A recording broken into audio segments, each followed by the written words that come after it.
X in my name is not just a symbol or a target sign. A spell that attracts all who spit facts online all the time. Can you see it? All the ones who drag my name every single day. Can you see it? Can you see it? Can you see it? They keep saying you don't have what it takes to carve out your own name underneath the shadows of gods. And I keep waiting for the day disbelievers say I flew way too close to the sun. I wait, but it never really comes. The X in my name is not just a symbol or a target sign. A spell that attracts all who speak facts online all the time. The X in my name is not just a symbol or a target sign. A voice that compels all to rebel from all right shackled minds. Why do they just stand there against when they fall from the battles I have overcome? You feel it, feel the cope and the seething tone that they make while I stand up, man among gods. And I keep thinking with my mill, shooting ropes in my cold that faces towards the sun.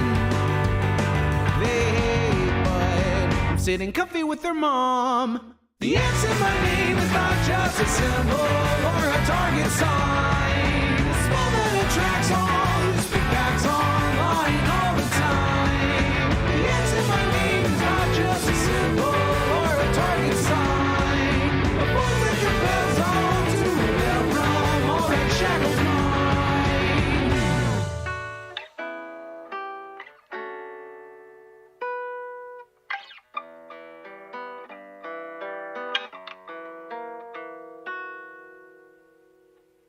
The X in my name is not just a symbol or a target sign. A spell that attracts all who speak facts online all the time. The X in my name is not just a symbol or a target sign.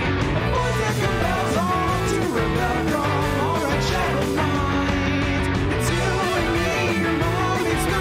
I'll take another hit from my fame. You'll see now. Watch me live now. Punch your face now. Show you how.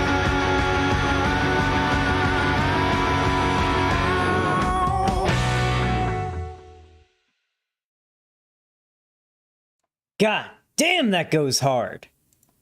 Can everybody, hey, everybody, chat, please, everyone who's watching right now, can everybody say Holic Master is Pog and then go subscribe to the Sweet Myths YouTube channel? Welcome to capitalism. Because goddamn, is that song fantastic and phenomenal, and every single day that I go live and I get to hear it, to hype myself up before stream, makes me happy. I really appreciate it. It's probably one of the coolest bits of fan art, technically. It's not traditional fan art, so to say, but, you know, music is art, and it is, you know, like, in that format. Probably the best piece of fan art I've ever had made of me. Or made for me, I should say. And it is really good. What I'm hoping is that, like, as long as I keep on using it, assuming that I end up getting, because I'm going to keep on using it, I'm not going to stop using, that's my theme song. It's my theme song. I'm hoping that, like, if I get very popular, my constant use of that song will also kind of, like, bring a lot of people to Sweet Myths as well. That's more or less my hope.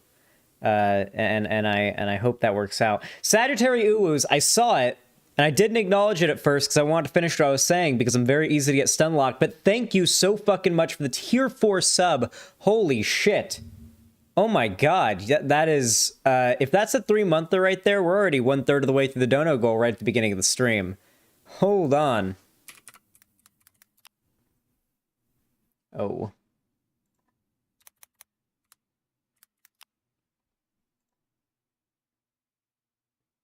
March, April, May, June. Oh my god, it's a 3-monther. Holy hell. Sagittary Uwus, that is an extraordinarily kind donation. You did not need to do that, but I really do appreciate it. And as usual, of course, we are doing... Welcome to capitalism, dude. Thank you as well, dysfunctional or pisfunctional Daisy. I appreciate that. Thank you for the tier 1 sub. Or dysfunctional Daisy. Thank you for the tier 1 sub. I appreciate that. Says, been enjoying your content lately. Take my money. I absolutely will. Thank you. And Gold Bond, thank you for the tier 1 sub. Says, finally got money to buy my own sub. No more begging for me. Hell yeah. Welcome. Thank you. Damn, guys. Coming out here just to drop the oil right at the beginning. Put us right at 106. Over a third of the way to the dono goal in 2 minutes? You guys really are fucking baller. Listen, Sagittarius, Gold Bond, Dysfunctional Daisy, thank you, all three of you, so much for the donations. I'm hugging you through the internet right now. That is extraordinarily kind. I really do appreciate it. And as usual, any donations that you guys want to send, you can do it through my website. You can do it on YouTube. You can do it through Patreon, which... we just finished recording a couple days ago the very first Patreon exclusive video. For if you guys want to go sub or pledge me on Patreon, me, Ethan, Apillo, and Balthazar recorded our reaction to the first 3 episodes of Adventure Time. And the way that it's formatted is like you get your copy of the show that you got legally or illegally, I don't give a shit, and then you like queue up with like a timestamp to our reaction. You can hear us. Pretty interesting format that we have going on. And Balthazar's never seen Adventure Time. Ethan's not seen most of it. I've seen all of it, but I'm rusty on most of it because, you know, I haven't rewatched much of the show.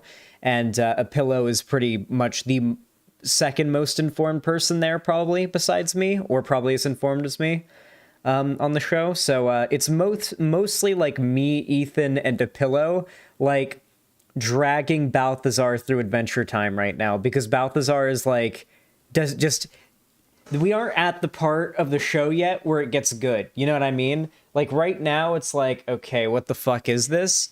We aren't quite at that point where it like, where it starts escalating, you know, and we start getting the good shit. We aren't quite there yet. So right now it's like we're dragging Balthazar through the show, but we're hopefully going to record another session tonight. I'd be down for that if Apillo, Ethan, and Balthazar are up for it. Ethan and Apillo would be the hardest ones to get down for it. Balthazar is usually pretty reliable with this stuff. So we'll see if we can do another 3 or 6. I want to do 3 episode like chunks is how we're going to do it.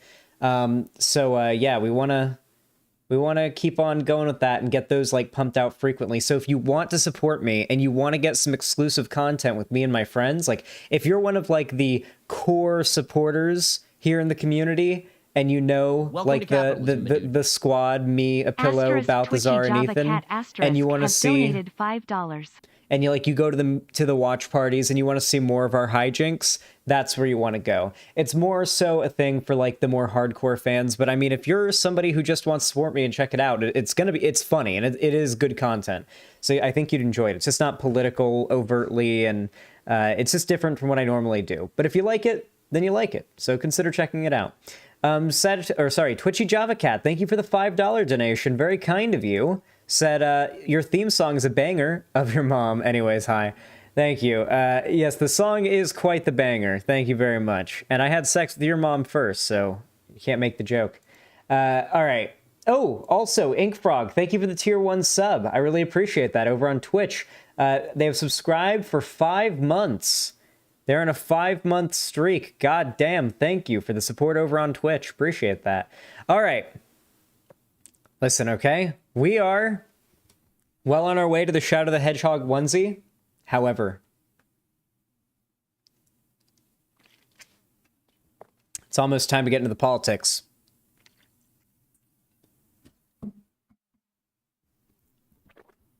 Zan, the hair is clean as fuck. Thank you. Dude. Oh, Mr. Krabs, thanks for the $10. Oh no, is that a media share? Hold on, I gotta... Nope, wait. Nope, hold on.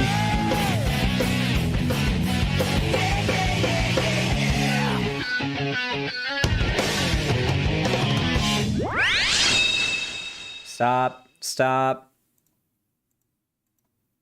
There we go. Yeah, no media share. Stop it. What the fuck? Why is it still going? Stop it. There we go. God damn it. We're not doing any more fucking Sonic media shares, okay? 2 people went after a pillow and got it into a debate with lolicons. Will you review it sometime? I could use the criticism. You got into a debate with some lolicons? Yeah, potentially. Thank you for the $10 though, Mr. Krabs. We'll watch that at the end of the stream, okay? We'll watch that at the end of the stream. Okay. Listen, all right? Fair warning, I had a nosebleed right before stream, okay? Like 10 minutes before I hit the live button, I pulled the little tissue out of my nose and was like, is it done? Has it stopped? And it stopped, okay? As you guys know, I have nosebleeds that are more like a pressurized pipe being punctured. It's a better way to describe what my nosebleeds are like than like a more of a drip. It's much more like a punctured high pressure pipe. Anyway, I took care of it, but I'm hoping to God that I don't end up having a nosebleed on stream because this is a nice shirt and I like it a lot. And getting blood out of clothing is very hard. So, yeah. Do you support Ukraine, Slava Ukraini? Yes, of course I do. What the fuck? You think I support Russia? You think I'm a fucking cuck boy? You think I'm a cringe cuck boy Russia supporter?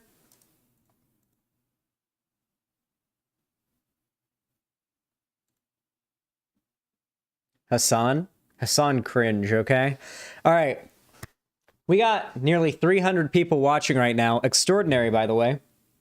For the first 10 minutes of the stream. Love to see that support. Love to see it. By the way, if you're watching right now and you want to support the stream and help the Xanderhal Renaissance continue in the direction it's been moving, help that sub count keep growing, help that viewer count keep going up, help that monthly ad revenue keep going up, and just generally helping us get to 100,000 subs by the end of the year. And you want to do it for completely free and with very extraordinarily little effort, consider hitting the like button over on the YouTube stream. It takes half a second. It's super simple. That little thumbs up button, you just click it one time, make it filled up with like whatever color it is on your screen, and it helps the stream out a lot more than you realize. It tells YouTube to notify my subscribers more that I'm live and keep telling them, hey, he's live, just in case they don't notice. And it also tells YouTube to keep on reminding people that I'm live as the stream goes on, and, you know, YouTube wants to stop recommending it as much. So yeah, definitely, please leave a like on the stream. It helps out a lot. I'm talking to the people who still haven't left a like on the stream. A bunch of people left a like on the stream when I asked earlier, but now there's a bunch of people who still didn't. What are you doing? You don't want to help out the channel? Come on. It takes half a second. What's your excuse not to hit that like button? Hit that like button. Now a whole bunch more people just liked the stream just then, just because of that. But there's still a whole nother segment of people who haven't liked the stream. Why haven't you liked the stream? After all I've said, why do you think that you shouldn't like the stream? Do you want to be that person? Do you want to be that asshole that just doesn't like the stream? Come on. Like the stream. There we go. That was my MLM marketing tactics test right there. How many likes did the stream get from that, guys? Did anyone actually like check? I don't have like a live thing showing me how many likes the stream has, so I can't actually see if what I'm saying is working. I just have to hope it is. Did it like work? I'm really curious because that's something that 114 likes at the moment. Well, you know what? It's not too bad.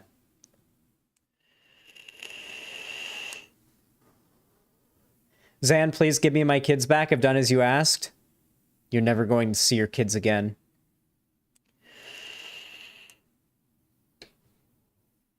Oh, I should probably mute my mic. Wait, can you hear that when I do this? Hold on.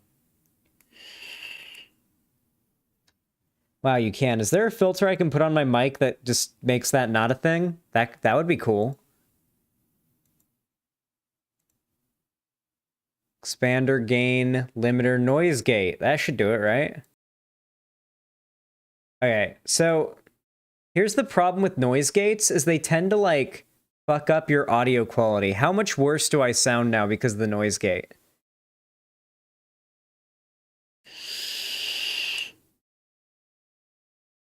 Even that still sets it off, though. Let me close the open threshold and see what happens.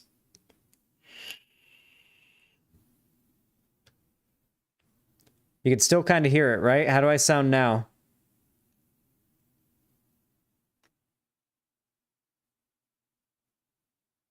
Can still hear it? Okay, I'm just asking how my audio is as well. All right, I brought it down to negative 40 decibels. Why is it negative 40? Why is it why are decibels measured in negatives? Is it because decibels are so fucking crazy because every decibel is like times the previous decibel? Like twice as loud as the previous or whatever? Hey, Pillow, what's up? We doing a watch party tonight? Not watch party, but like a thing. Wow, holy shit, that really isn't working. I'm just gonna have to like... I'm gonna keep the noise gate because it is pretty helpful, but I'm just gonna have to like mute my mic like whenever I want to take a hit. Just mute it with this button. Anyway, yeah, I don't want to like blast the sound of my vape in your ears because I get a lot of complaints about that on my channel, and I don't want to upset you guys. I love you all. I want to make the streams good for you guys. Frankly, I want to say this right now: when you guys offer any constructive criticism to help improve my streams, assuming it's coming from the right place, it does help out a lot. Look at this fan art someone drew of me. Oh hell yeah, you're getting your first fan art. That's what I like to see. Nice. Hey, look at this. This is very nice. I will retweet it. Look at this. Oh, and this artist follows me too. I'll give them a follow. I'm their 200th follower now. Now I want to see them like... If they're online right now, I feel like they're going to freak out in a moment when they notice that I followed them. Should we wait and see? Like, because every time I follow like a small account that follows me, I always end up seeing the holy shit post, and it's always real bubbly. It makes me feel bubbly and happy.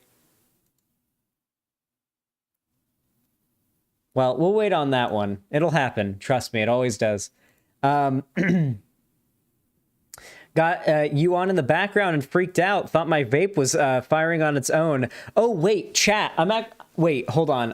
These vapes here, these things, when they get towards the end of like their life, and you're like these disposable ones that are like shaped like almost like a CO2 canister, when they get towards the end of their life, they start like firing on their own. Like after you take a hit, like you'll take a hit and then you'll hear the psss noise keep going after you stopped because it continues to keep the coil heated. I think it has it's like just because it's degrading, like the hardware in it is degrading. I mean, they're disposable. They're not meant to last long, but yeah, they start burning on their own. It's like, I'm going to put this away from my face because I've heard what lithium ion batteries can do. So yeah, let's just not. Follow Meme Joy? Yeah, why not? We feel good today. We feel kind. Wait, were they... Oh, wait, that might have been the wrong... Oh, wait, wrong person. I'm sorry, Memjoy. They probably would have freaked out if they knew who I was and I followed them. Okay, I followed Memjoy. There we go. It is done.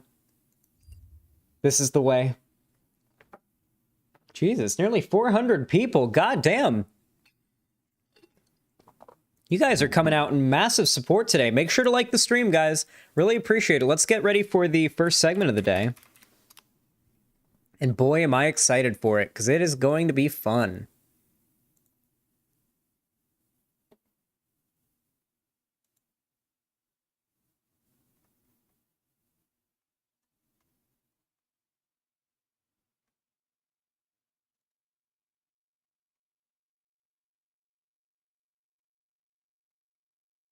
All right.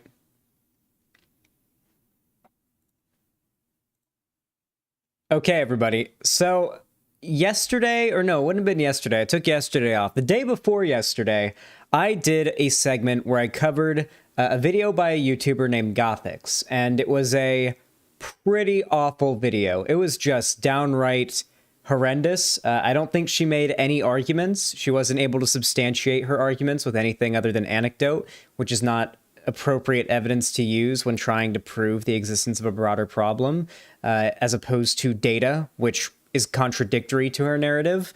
And I'm going to take what data says over what anecdotes say 100% of the time. So with that said, I thought her video was quite bad. All right. Here is her channel for those of you who are woefully uninitiated. She's just like dumb fuck conservative channel. She's doing pretty well. 264 subs. She's getting like where are her new uploads? Yeah, I mean her videos are doing pretty well. It depends on like what it is that she uploads. Like some of it, like some things will do extraordinarily well, and some things will like do as well as like a moderate video on my channel will do. And I have like a fraction of her sub count. I don't know, like, you know, she's like a conservative YouTuber. Oh, this is the one that we covered, the non-binary is an ideology and it's BS. Or was that the one, or was it another one? I honestly, I can't tell, because any video that this woman does on anything trans related basically always goes back to, oh no, here's the video that we watched. Yeah, this video and this video basically make the same argument. They all lead back to some conspiratorial narrative about how gender dysphoria isn't real and the trans agenda is... Listen, you've heard it a million times before. If you've watched my content, or hell, if you've watched me debunk any conservative content, you've heard these arguments before and you've heard their debunks, okay? If you want to see that, you can go to the other video I did on her. But about midway through that segment, I decided that because I found her arguments, or I should say lack thereof, so, I guess, triggering. I was so triggered. Triggered lefty. I was so triggered, I felt the desire to reach out and ask her publicly to debate me. I like to do this very often because you guys, despite... So, now, I do only have 27,000 followers on Twitter as opposed to Gothix's nearly 40,000. However, something you have to understand is my Twitter following base is absolutely fucking insane. If you're not already following me on Twitter, you definitely should. Go follow my Twitter, link down below. My Twitter followers are fucking insane, okay? I have ratioed Keemstar, somebody with like, doesn't he have like over 1 million Twitter followers? I have ratioed Keemstar no less than a dozen times. I'm pretty sure. Like, I'm pretty sure I have ratioed Keemstar somewhere in the ratio of 8, or somewhere in the range of 8 to 12 times. So I'm very proud to say that I've got an extraordinarily supportive audience over on Twitter, and I do appreciate that. So, you know, I decided to put some pressure on her and, you know, reach out and say, hey, Gothix, watching your new video on stream right now, and it's really fucking stupid. Want to come on stream and hash out our disagreements? Smiley face. Hey, buddy, want to come on stream and talk about it? I really considered saying, hey, buddy, but you can't say, hey, buddy, Gothix without sounding Canadian. So I decided not to do that. Now, I didn't expect her to agree to this debate. In fact, if you go back and you watch the clip in which I post this tweet, I think I basically perfectly predict what she is going to do here. She debated Hunter Avallone a couple weeks ago and just got absolutely railed in that debate. Just really didn't come out of it looking good.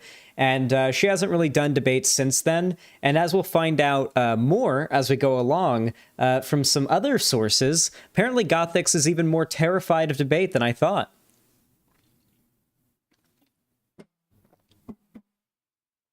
So she replies the next day, not interested, but you're more than welcome to continue shadowboxing me on YouTube. So it's not shadowboxing if you engage with me on Twitter. That's not what shadowboxing is. Shadowboxing would be if I uploaded like 50 videos demanding a response from you, and then you never did. Like you never ever acknowledged my... That would be shadowboxing, right? Like if you're engaging with me on Twitter to coward out of the debate, it's not shadowboxing. It's just me challenging you to a debate, saying, do it or you're a coward, you cowering out, and then now you're trying to cope. Now, as you can imagine, this tweet got absolutely roasted, and she got ratioed to hell because we ratio hard here. We can scroll down and see, you know, I'm afraid pig poop balls might come up because sometimes people do that. And I'm not going to scroll down anymore, just in case. But there's her, you know, pussying out of the debate. We love to see that. We love to see it. But then, of course, she, you know, I quote tweet her. I quote tweet her pussying out of the debate. And I go, beta! Because, you know, That's what you do when somebody pussies out a debate. You say beta. You know? You guys know. You guys know what's up. So if we go back, we can see. She then quote tweets me saying she's a beta for not debating me. And then says, whatever makes you feel better.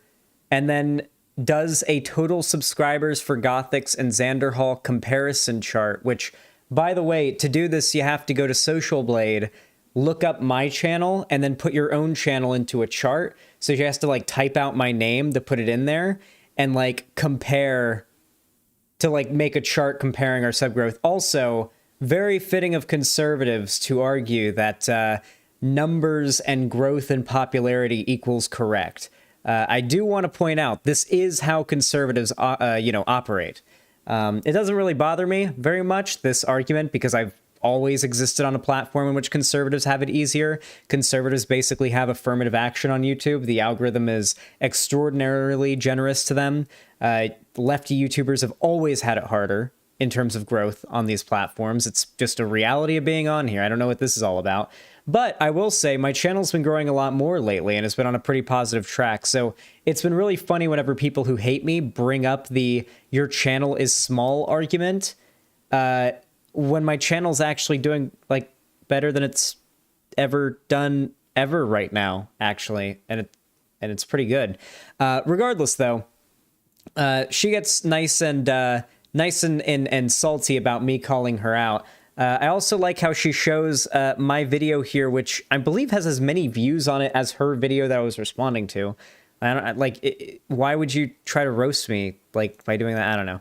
Anyway, so then Vosh replies with, "Why are you such a coward? You were practically hiding from me every time I'd turn a corner at that libertarian convention. Just go debate Xan. He's cool." Yeah. Gothics has been avoiding a debate with Vosh for quite a long time as well. She's avoiding a debate with me. And this is more or less, Welcome I to capitalism, think, the dude. end of how this went, right? I think that was more or less the end of it. She just brings up numbers, and then that's it. Oh, no, she had an even better one.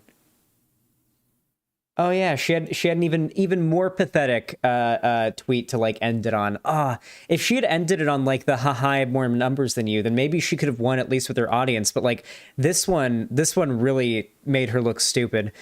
So I quote tweet her thing and say, "Too scared to debate her ideas, but down to talk shit on Twitter. I guess it's easier to make propaganda when no one can call you out for it."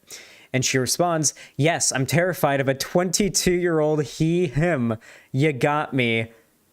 Laughing, crying emoji.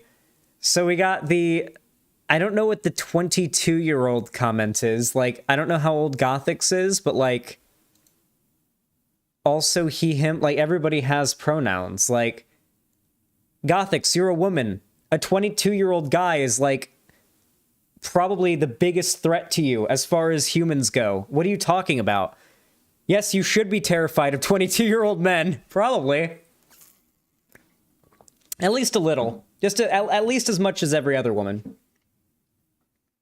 Ageism? I know, I'm being ageist against. In all seriousness, though, without the facetious, like, women in society being afraid of men joke, that might be... I don't know how well that'll go over with Twitter. Regardless, though, the pronouns in bio comment is a classic meme. You know, like, when no argument, you just say pronouns in bio. I don't know what the age thing has to do with anything. I'm pretty sure that I listen, all right, you guys have seen me slaughter people twice my age in debates on here, okay? It's not exactly an age makes you better at this type thing. It helps, but, I mean, I'm pretty sure I've had, like, conservatives who are in their 50s on here to just absolutely rail them. It's happened. I don't know what that's all about. But yeah, so basically she pussied out of the debate. Now, I want to make this very clear, okay? I don't think anybody is, like, should be forced to debate me. I don't think I'm, like, what's the word for it? Entitled to debates with anybody. All I did was put out an offer. My argument that I'm making here is that as far as left-wing debaters go, I'm certainly not the best of them, all right?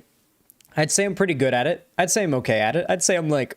pretty average at debating as far as like this whole thing goes. And even I, with my sources and my research and my limited skill at debating because of my limited experience, she is still afraid to debate me. And it is fear. It's not like, oh, you aren't worth my time, because it would be worth her time. She could, I'm nearly 70,000 subs, and I'm one of the more well-known lefty YouTubers. Debating me and winning, if she thought she could, would be very good for her channel. That would be a good video for her channel. But she knows she can't debate, and she knows her ideas can't hold up to the scrutiny of a one-on-one conversation where you can say, no, what you just said is bullshit, here's why, and here's the data, the studies, and the evidence that supports my argument. She can't handle an environment, nor can her arguments handle an environment like that, which is why she'll avoid it like it's the plague. And it's why, she had her little embarrassing outburst here on Twitter. An embarrassing outburst of which it is really funny when somebody tries to, ratio you, or, tries to use the I've got more, numbers than you on YouTube argument. And then I ratio the fuck out of them on Twitter repeatedly. That's always very good, because it tells me that regardless of my size, my audience actually gives a shit about me. My audience at a higher ratio than hers goes out and follows me on Twitter. Think about it, guys. I've got 67,000 subscribers right now, nearly 68,000, and I've got almost 28,000 followers on Twitter. Gothix has 40,000 followers on Twitter with 260,000 subs. The ratio doesn't follow. And it's because with this conservative content, none of the viewers are there to watch the content creator. There's no real parasocial relationship being formed.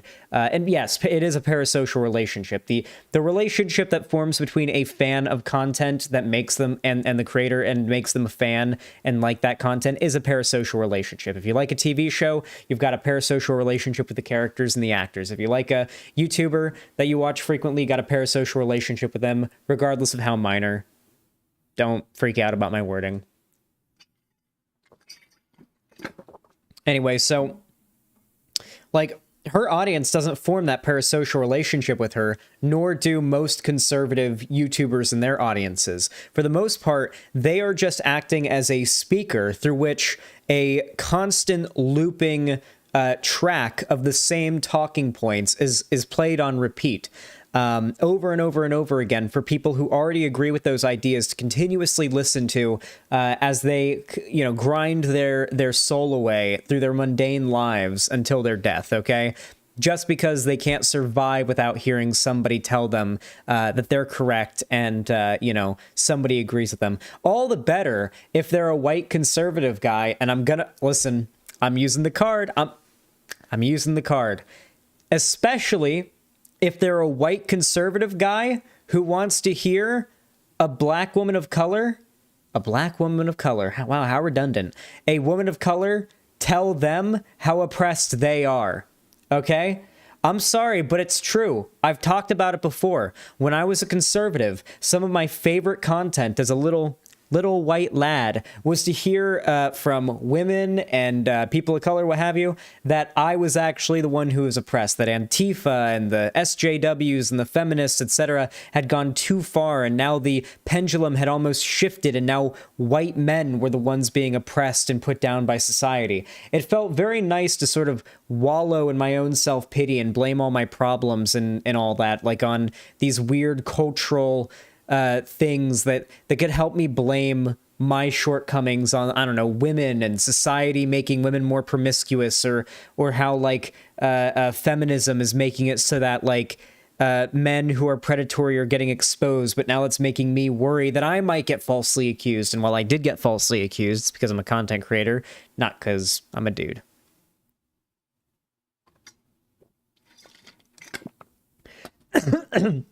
I will admit, it is pretty funny that I had to deal... Sorry, chat. Wrong pipe. It is really funny with the sex cult drama, how I had to deal with my own false accusations type deal, I'm just really glad that I had all the evidence and everything and was able to debunk it. It didn't, fuck me over or anything, but, if you're a content creator, if you're, a celebrity or a public figure, I'll be honest... there is a real, chance of that happening.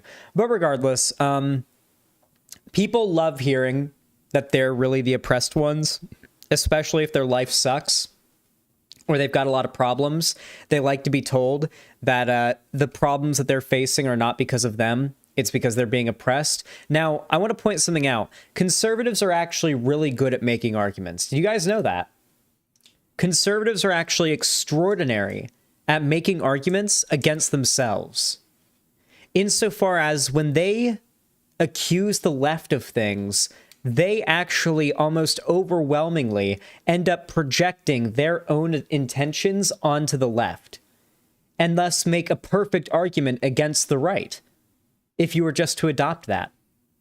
If you were to argue with a conservative for long enough, and hear what they have to say about what the left wants to do to indoctrinate kids, to ban the teaching of history and the truth, and to destroy our history, et cetera, et cetera, et cetera.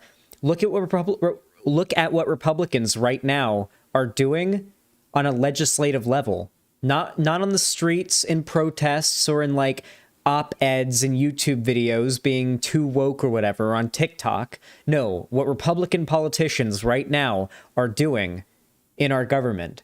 They're passing bills to ban CRT, which is actually banning like stuff that teaches about like the Civil War and redlining and Jim Crow and segregation and whatnot, like Martin Luther King and what have you. They're banning LGBT related content. They're actively engaging in the same behavior, just against that they've been accusing the left of engaging in, only against the group they've been saying is going to do it. The right is very good at giving away what their plans are. Just look at what they're accusing the left of. Matter of fact, that's such a pertinent tweet. I'm gonna tweet that.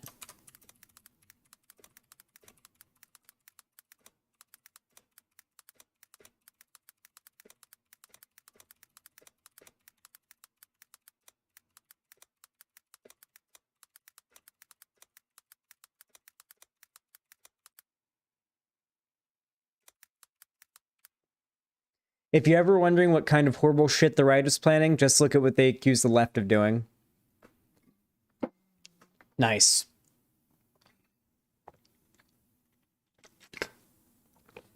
Very good. Tweeting ASMR? Oh yeah. Opera GX has like this little sound bit thing where basically every time you type, it results in a, hey, there it is. Hey, we got it. There it is. Hey, chat, I told you. It always happens. It always happens. It always happens. We love to see it. Welcome, Meme Joy. Hopefully you enjoy the stream. Your art is poggers. It is very poggers. Okay, so with all that said, Gothix is a coward. All right, she is. She's a coward. She won't debate me. Very cringe. However, that's her. That's her choice. All right. If she doesn't want to debate me, it's all good. I'm not going to harass her and like harangue her to like debate me or whatever. If she doesn't want to, that's fine. However, I will maintain that she was just too afraid. Her ideas and her arguments just can't stand up to the heat. She just can't stand up to me in the ring. There's a reason why, people are quite afraid of me around here intellectually. I have intellectually surpassed her. What was the meme? I feel like I've surpassed her intellectually. I have. Only I have. Very, very dumb, very cringe. And, this is why debate bros are important, guys. This is why debate bros are important. When has a video essayist ever been able to humiliate a conservative YouTuber on Twitter and ratio them to hell, as well as make it so clear how incapable of defending their ideas they are on Twitter? I've never seen that happen before. It's always the debate guys. Anyone willing to debate, it's always those that cause this to happen. Because they're afraid of us. They're fucking afraid. They're scared. All right. With all that said, if you enjoyed this segment, please consider... Hey, Fabsta, thank you. If you enjoyed this segment, please consider leaving a like. It helps the channel, the video, and the stream out a lot more than you even realize. Also, consider hitting the subscribe button and ringing that bell icon to turn on all notifications so YouTube actually tells you when I go live or upload a new video. And of course, if you want to see more from me on the internet, please consider going down in the description down below and following my social media, including my Twitter, Instagram, TikTok, and of course, my fan Discord, which is just a great community of fans of mine. You can hang out, play video games, we do watch parties. Sometimes I'll join the VC. Excuse me. It's very cool. So consider hitting that join button to join the Discord. And of course, if you want to support me financially, you can go to the links down below and you can donate to me on YouTube. You can donate to me through my website, xanderhal.com/live, in the form of just a normal donation, a gifted sub, or a sub for yourself. You can also pledge to me on Patreon, donate through Streamlabs in the form of a TTS donation or a media share donation, or you can pledge to me on Patreon, where we've got some really exciting new exclusive content being uploaded. So go check that out if you want to support me and see all of that. It's super pog and pretty fucking funny. So consider checking it out. Thank you so much for watching. That was a baller ass segment. Hell yeah. Nearly 500 viewers. Goddamn. Hello everybody. Love having you here. Fabsta, thank you for the tier 1 gift sub to Meme Joy. Really appreciate that and very kind of you. And Jade Monkey, thanks to tier 1 subs, says Plus Gothics does not have wonderful people like us in chat. True. True. That puts us at 131 on that there dono goal, chat. Listen, chat. You are not far away from the halfway point to getting me in that Shadow the Hedgehog onesie. I'm just saying. You got so many viewers because Vosh is on vacation? That's definitely part of it, but also my channel's been getting a lot of subs lately. So that's pog too.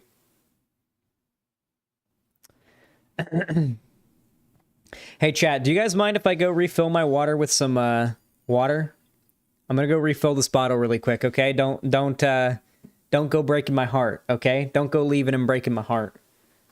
Alright, you guys gotta chant Grond while I'm gone. Alright?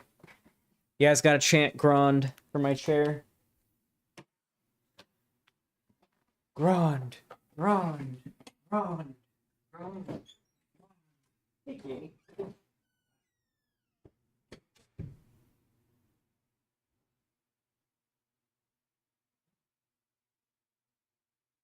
Welcome to capitalism, my dude.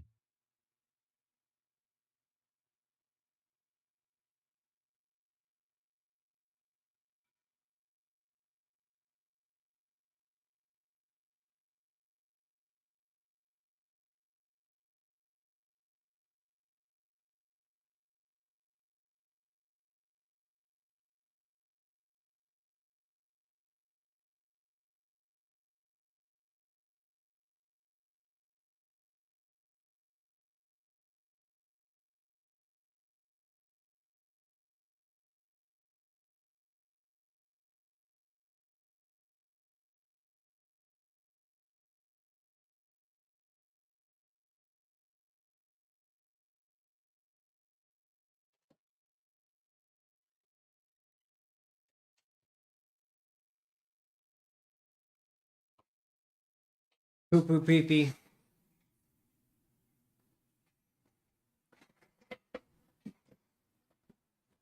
My god. We've got 480 viewers right now. Hello, everybody. Okay. Woo! Oh, did I get another a gifted sub? A tifted sub, even. What's a tiff? Fabsta, thanks for the tier. Wait, that we already read that one. Welcome to capitalism, my dude. I'm feeling nostalgic. How about you, chat? Let's take a trip back to December 14th, 2017, together. Oh no. Welcome to capitalism, my dude. Asterisk my Jakey God. Fakey Asterisk has donated $5. Sagittari Uwus, thank you so much for the $100 donation. That is extremely, extremely kind of you. And I really do appreciate it. I know what you donated. Did you donate my first ever YouTube video? Are you gonna make me watch all of my first ever YouTube video? I guess that's how we're ending stream today when we do the media share at the end. I guess we're ending media share today or ending stream today by watching my, not all of it. Well, $100 in the media share worth of it. So for those of you guys who have never seen the video, I guess we'll be going back to watch it.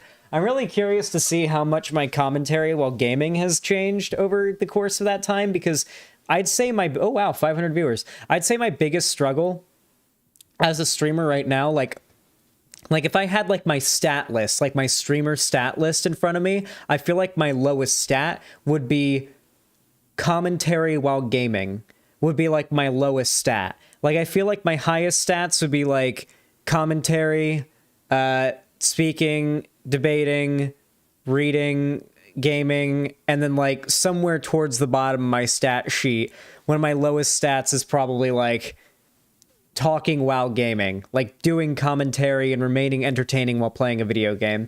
That's a hard skill. I gotta improve that. $100, we better see it. What a champ.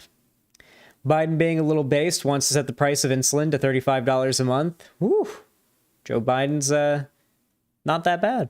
Xander, you are going to break your cringing muscles. That's just how it is watching your old stuff. Oh, I'm gonna cringe like crazy, I'm sure. And Jakey Fakey, of course, thank you for the $5. Sagittarius, thank you for the $100. I'm going to hug you through the internet. Thank you. And Jakey Fakey, thank you for the $5 additional. Says, hey, Xan, did you see the Batman? Yes, it's actually an amazing Batman movie, not going to lie. Got that good noir gothic art direction right now, or and shit. Oh, okay. Yeah, I heard it was, I've heard it's pretty good. I heard it's pretty good. So I'll definitely, check it out whenever it becomes like available. I've really liked Peacemaker and I really liked the Suicide Squad. So if DC keeps moving in the right direction with these movies, then hopefully DC will actually be worth giving a shit about as like a cinematic universe soon. It's got to be like 4 or 5 different properties that have to put out something good in the DC like EU for me to like it. Welcome to capitalism, my dude.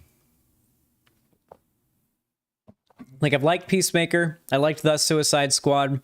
If I like the Batman and like 2 other... And I like Shazam. Wait, hold on. I liked Shazam. Okay, so this will be 4 out of 5 if I like the Batman. One more good DC thing to come out. Like, if Black Adam's really good, I think I'll be on board with DC.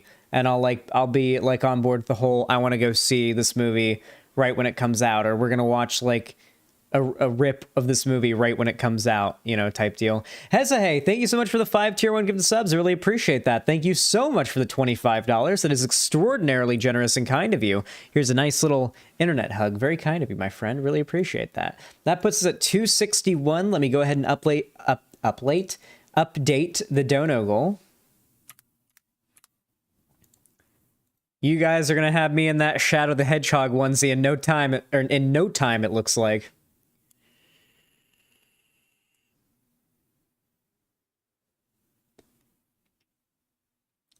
I really want the DCEU to do well, because in my opinion, the DC universe is way better universe to pull from. But I think it can be. Xan doesn't need to do Pokemon Smasher Pass for the Only Xan's channel. I don't find any Pokemon attractive, guys. You know who I'd fuck? Or at least I remember wanting to fuck when I was a kid? Nurse Joy. I remember wanting to fuck the shit out of Nurse Joy.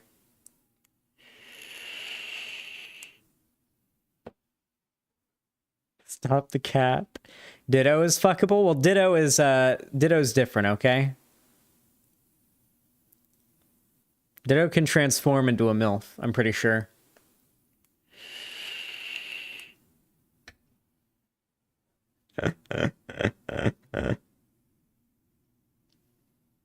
A Sonic Smasher Pass? Oh, I'd rather die. Hello, Xan and chat. I see I came in at an interesting moment. Oh, yes, you did. Xanderhal, Doom Patrol is literally my favorite piece of superhero media. We'll check out Doom Patrol then, Balth. We'll have to pick that up. Yeah, this Pokemon Smasher Pass trend is wild them out. They do not look fuckable, in my opinion. They are literally animals. Like, it legitimately is, like... I'm noticing that some kinks on the internet are, like, maybe low-key kind of normalizing some sussy shit, but you know, it's not my business. As long as it's consensual, I guess. If we reach $500 in donos today, we force Xanderhal to do a Pokemon and Sonic Smash and Pass. I just put them all in the pass, like, section. You'd have to have me do, like, something... How about a Dark Souls boss Smasher Pass? How about that? How about that would be an interesting one. Because then, like, we gotta, like, because then when we get to, like, Quelaag, we gotta have a conversation when we get to Quelaag, okay? When we get to Quelaag or Quailana, we gotta have a conversation. Because, hear me out, alright? Listen. Okay? There's still a whole upper half to play around with, okay? Wait, hold on. I know this is off topic, but this is a Dark Souls related meme. And it's related to a character I just brought up, and I have to show it. Hold on.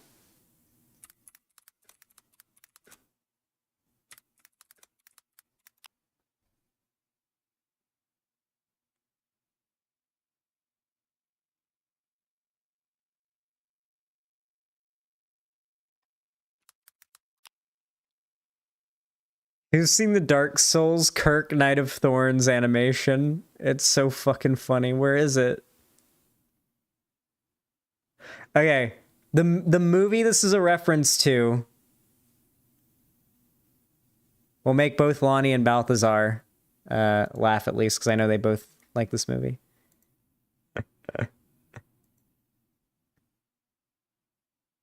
You sucked that guy's dick? Yeah, how do you think I knew that he... Wait, but you said you only had sex with 3 different guys. You never mentioned him. Because I never had sex with him. You sucked his dick. We went out a few times. We never had sex, but we fooled around. God, why did you tell me you only had sex with 3 different guys? Because I did only have sex with 3 different guys. That doesn't mean I didn't just go with people. Oh my God, I feel so nauseous. I'm sorry, Dante. I thought you understood. I did understand. I understood that you had sex with 3 different guys, and that's all you said. Please calm down. How many? Dante. How many dick... How many motherfuckers have been up in here offering you humanity? How many motherfuckers have been up in here offering you humanity? I fucking love this animation. I love when ceaseless discharge. Hold on, just wait. Suck. How many? Ceaseless discharge. I love him. 37. My girlfriend sucked 37 dicks. In a row? And so, Kirk killed himself. Good, because that motherfucker is an asshole. He is such an asshole. Whenever you're in human mode in the sewers or basically in the sewers, I think, and then in... Where does Kirk invade you? He invades you in like 3 different spots in Dark Souls 1, doesn't he? He's a fucking asshole. He sucks. He's actually like pretty easy to like parry and just destroy, but he's spiky. He rolls into you and it does damage. He's an asshole. I have killed many a Kirk. Yes, so have I. Spiky boy. Think so, Lonnie, yeah. All right. While you have a high viewership, you could potentially shout out a based YouTuber. Who dis? Ah, Meme Joy. You know what? Let's get Meme Joy to 200 subscribers today. 250, actually. Let's get 250. You guys know the drill. This train ain't going anywhere till Meme Joy hits 250 subs, so I suggest you guys go over there and subscribe right the fuck now.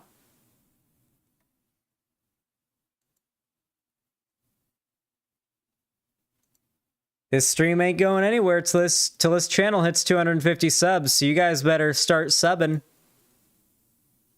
Alright, we're up to 100. You better start subbing, guys. This train ain't going nowhere till you've all subbed. And we got 250 subscribers. 112.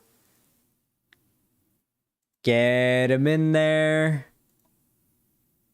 Come on, the faster you guys all just go ahead and sub, the sooner we can move on and get to the next segment. Because oh boy, do we have some exciting segments up ahead.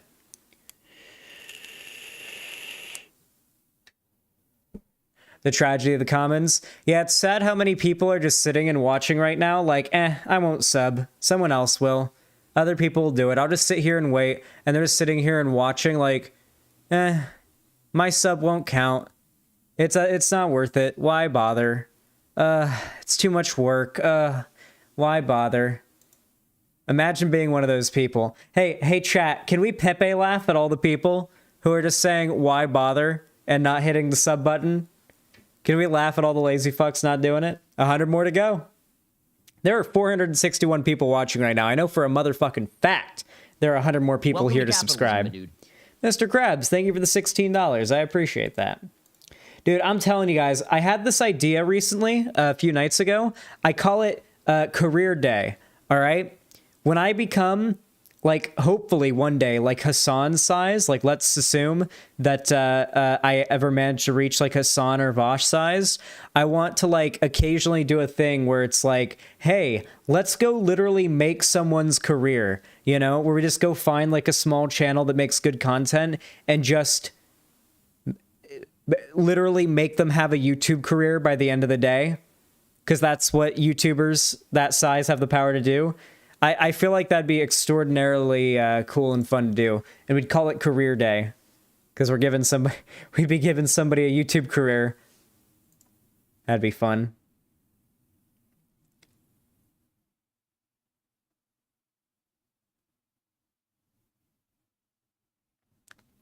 Xanderhal, you just gave me 100 subs. Hell yeah! Well, I think I gave you a little bit more, maybe? No. Yeah, I think I gave you 100. Sagittarius, thanks for the $25. Very kind of you, my friend. Puts us at 302. Oh, God. We hit the dono goal. Oh, no. I got to get in the shadow onesie. But first, we got to hit 250k sub. Or not 250k. 250 subs here. Come on. 185. Here, I'm dropping the link again in YouTube chat. Dropping it in YouTube chat. Dropping it in website chat. Dropping it in Twitch chat. Do it. Come on. 185. Come on. We're so close. We're so close to 250. And then we can move on to the next segment. We got exciting things to cover today.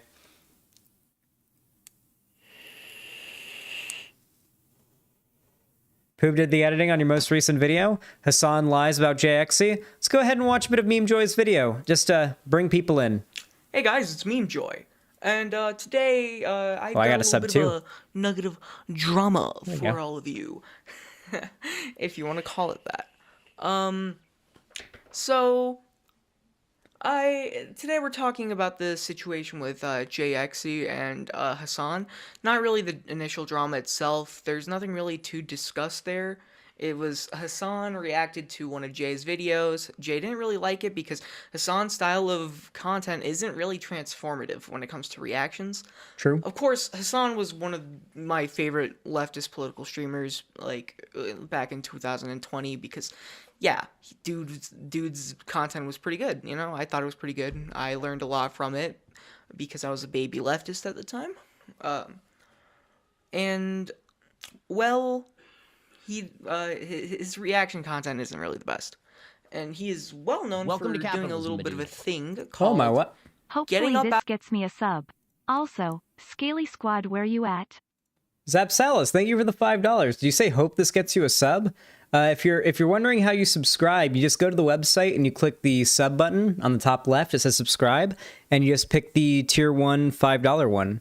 And you hit subscribe. Let me know if you want a refund on Discord through DMs, and I can refund you the $5 back if you want to use it to subscribe on the website. Out of his chair and just walking away while the video's playing.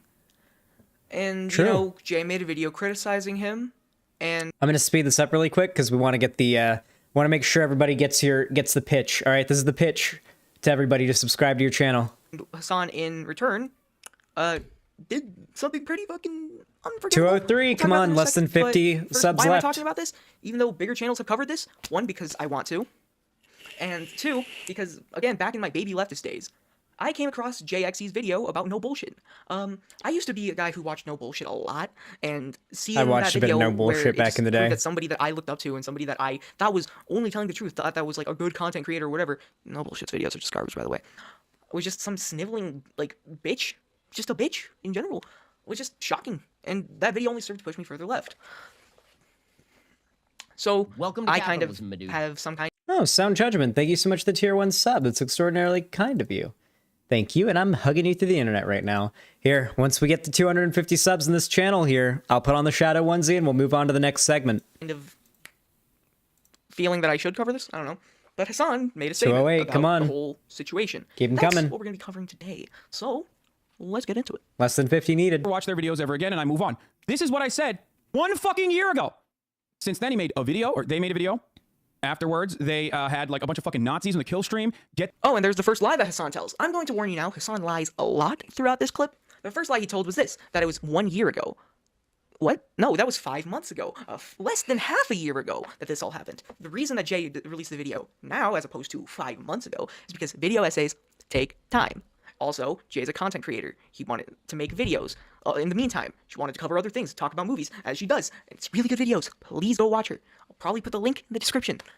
JX is pretty cool. I had like I won't go into the details, but I did have like a fairly like heart-to-heart conversation with JXC recently.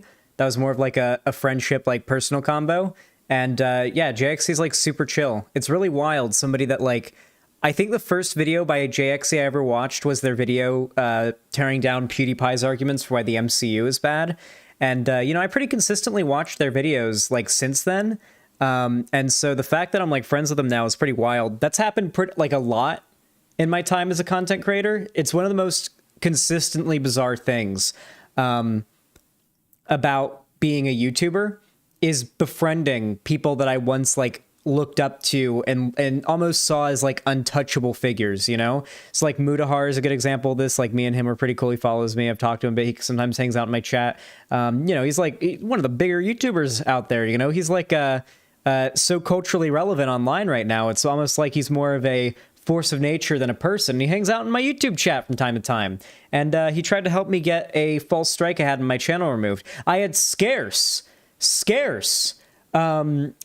feature me in a video talking about a false strike I got, the same false strike Muda tried to help me with back in the day. Talk about that false strike. I had Scarce cover that and like, you know, try to bring some attention to that. I got a bit of a shout out from Scarce. Oh my God, Crafter Lula, thank you. I'll get to that in a moment. Nose is itching. That's not good.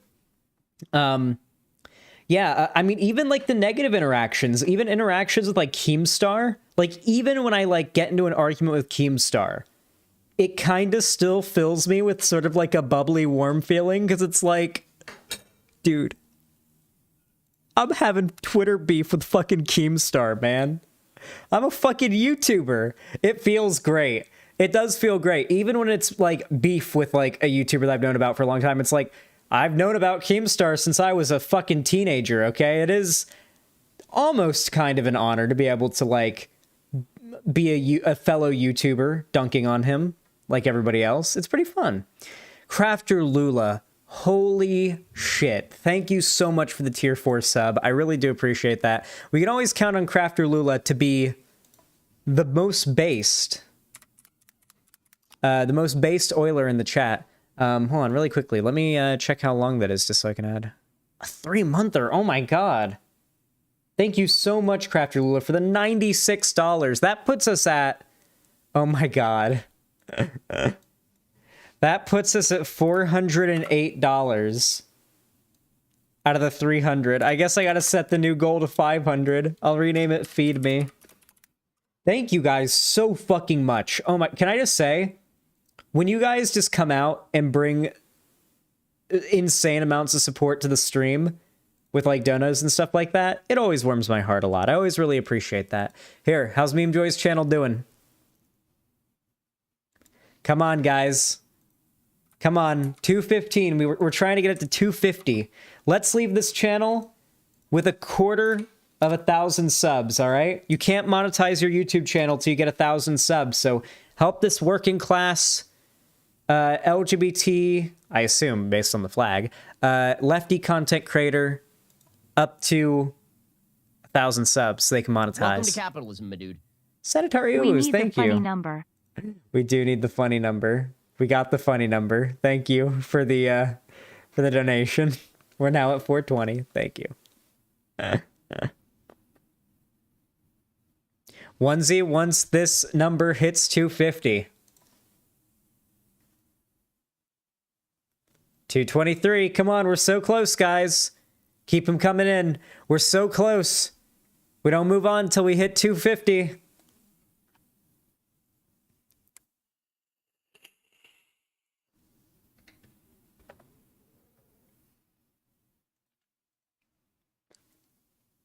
Chat, if you're one of the people who's worried about the right rising online and taking over, and having dominance on the internet, like I've been warning about for a while now, if you're one of the people who's worried about that, as am I, know that not doing anything and not sending support to small lefty content creators is the last thing it's going to help prevent the right from having a massive resurgence online.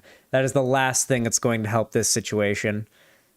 So I'd advise that you send some support to your comrades, my friends. 233. 234. Come on, 250. I know you have it in you. 237. How is Meme Joy going to destroy ISIS without 250 subscribers? Come on. We're so close. How are you guys slugging along now? We got 472 people watching right now, and we're struggling to get this channel to 250. Come on. 238. Come on. 12 more. 12 more is all we need. Literally every sub counts. Every single tiny sub counts right now. 246. 4 more needed. 4 more. Notice how like we get there so much faster once the number gets smaller, because there's a ton of people who don't subscribe because they think their sub doesn't count. But then when there's only like 10 subs left needed, then they're like, oh well, now my sub counts. Then they subscribe. That's why that happens. It's basic human psychology. Did we do it? Hey, 256. We always go the extra mile here. Congratulations, Meme Joy, on becoming a 256 subscriber YouTuber. Congratulations. I really appreciate the support.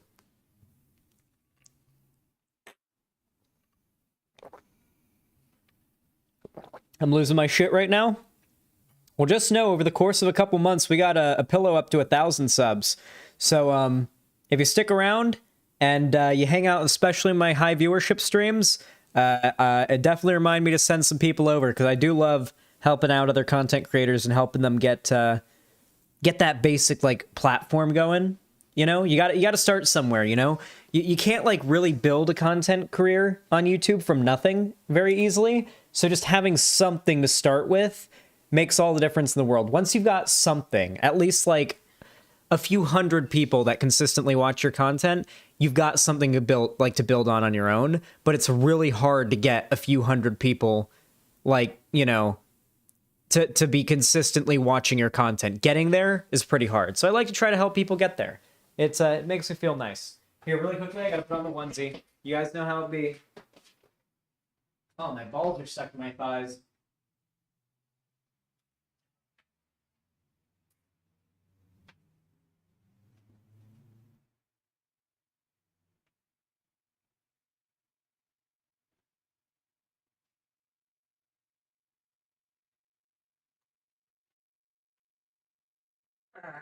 All right, chat. It is onesie time.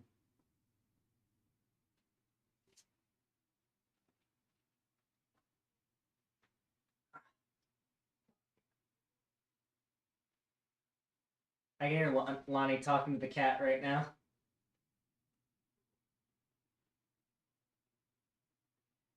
She's always talking to the cat. She's being good. Did she bite or scratch?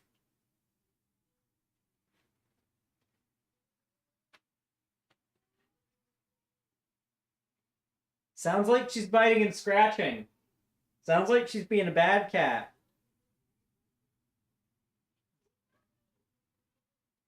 She's playing? Okay.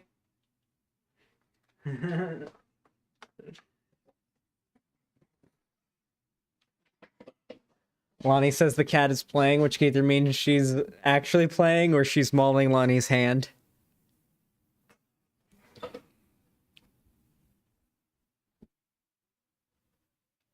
Lonnie will get, like, mauled by Luna and say, no, Luna never bites or scratches. Like, complete Stockholm syndrome. It's like a battered, abused wife in, like, an abusive marriage, only a cat and its owner.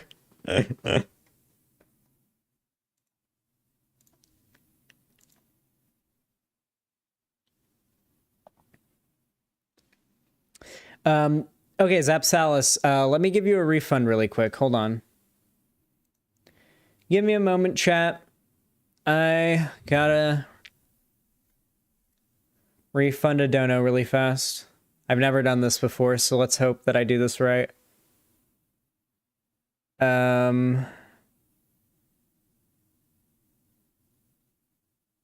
Yeah, pretty sure that's you. Hold on.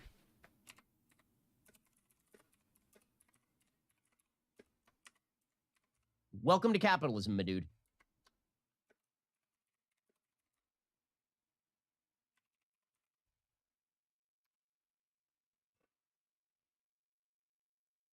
Okay. Craftula, thank you for the tier 3 gift and sub to Zapsalis. Ooh, tier 3. Hell yeah.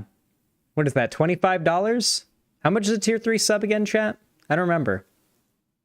Wait to fuck with Zan? Well, I don't know how to refund, but I'm figuring out. Yeah, so yeah, I saw you just got gifted a tier 3 sub. I want to refund you really fast. Issue a refund. Issue refund. $5 refunded. Okay. It's worth 20? Okay, cool. All right, thank you. Thank you so much, Craftula, for the $20. And the tier 3 gifted sub over to Zapsalis. And, Zapsalis, let me know if you got your $5 back. Did you get it back?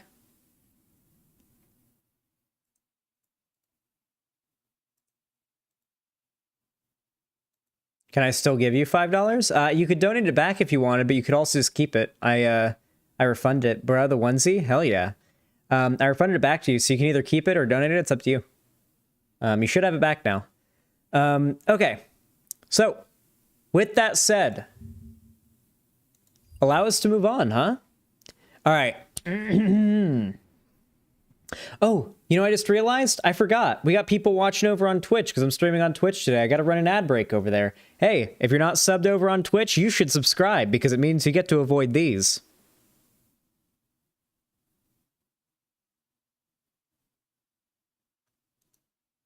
There we go.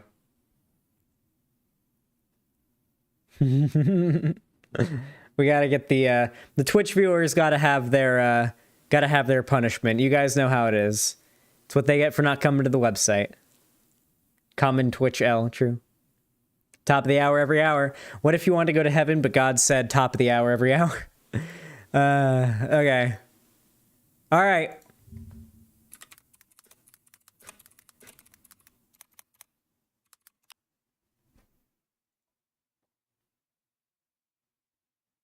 Welcome to capitalism, my dude. Oh boy. Asterisk Zapsalis asterisk has donated $5. Thank you.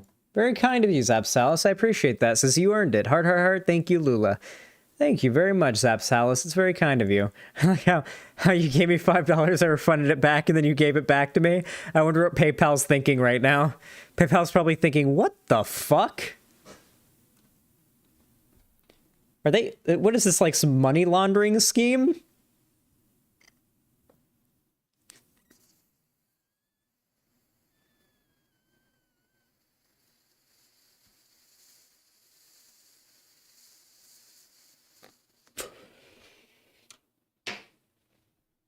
Socialism, true. Fun fact that interaction raised the US GDP by $15. Good meme. All right. I mean, maybe. Who knows? I don't know the rules of how the fucking... Honestly, I'm gonna be real. GDP as a concept is kind of confusing. And I don't fully understand it, okay? So if I ever have a take that mentions GDP, ask me what GDP is first, because make sure I've researched it before I have a take on it first, okay? Because God knows I don't have one now, because I don't know enough about it. Anyway, with all that said, let's talk about something I do know stuff about. Gross domestic product. Well, I know that's what it stands for, but the concept of it and what what it includes is a little bit. Get Medlock on. I mean, I could get Medlock's mom on my dick. I'm so sorry. That was mean. And probably wholly inappropriate. I'm sorry. It's just, listen, all right, the mom jokes, they come naturally. It's almost like a reflex at this point. I think I've got a separate organ in my brain that completely processes I fucked your mom jokes and involuntarily causes me to say them. It's pretty wild. Okay, hold on, chat. All right, listen up. Important shit. Important shit going down.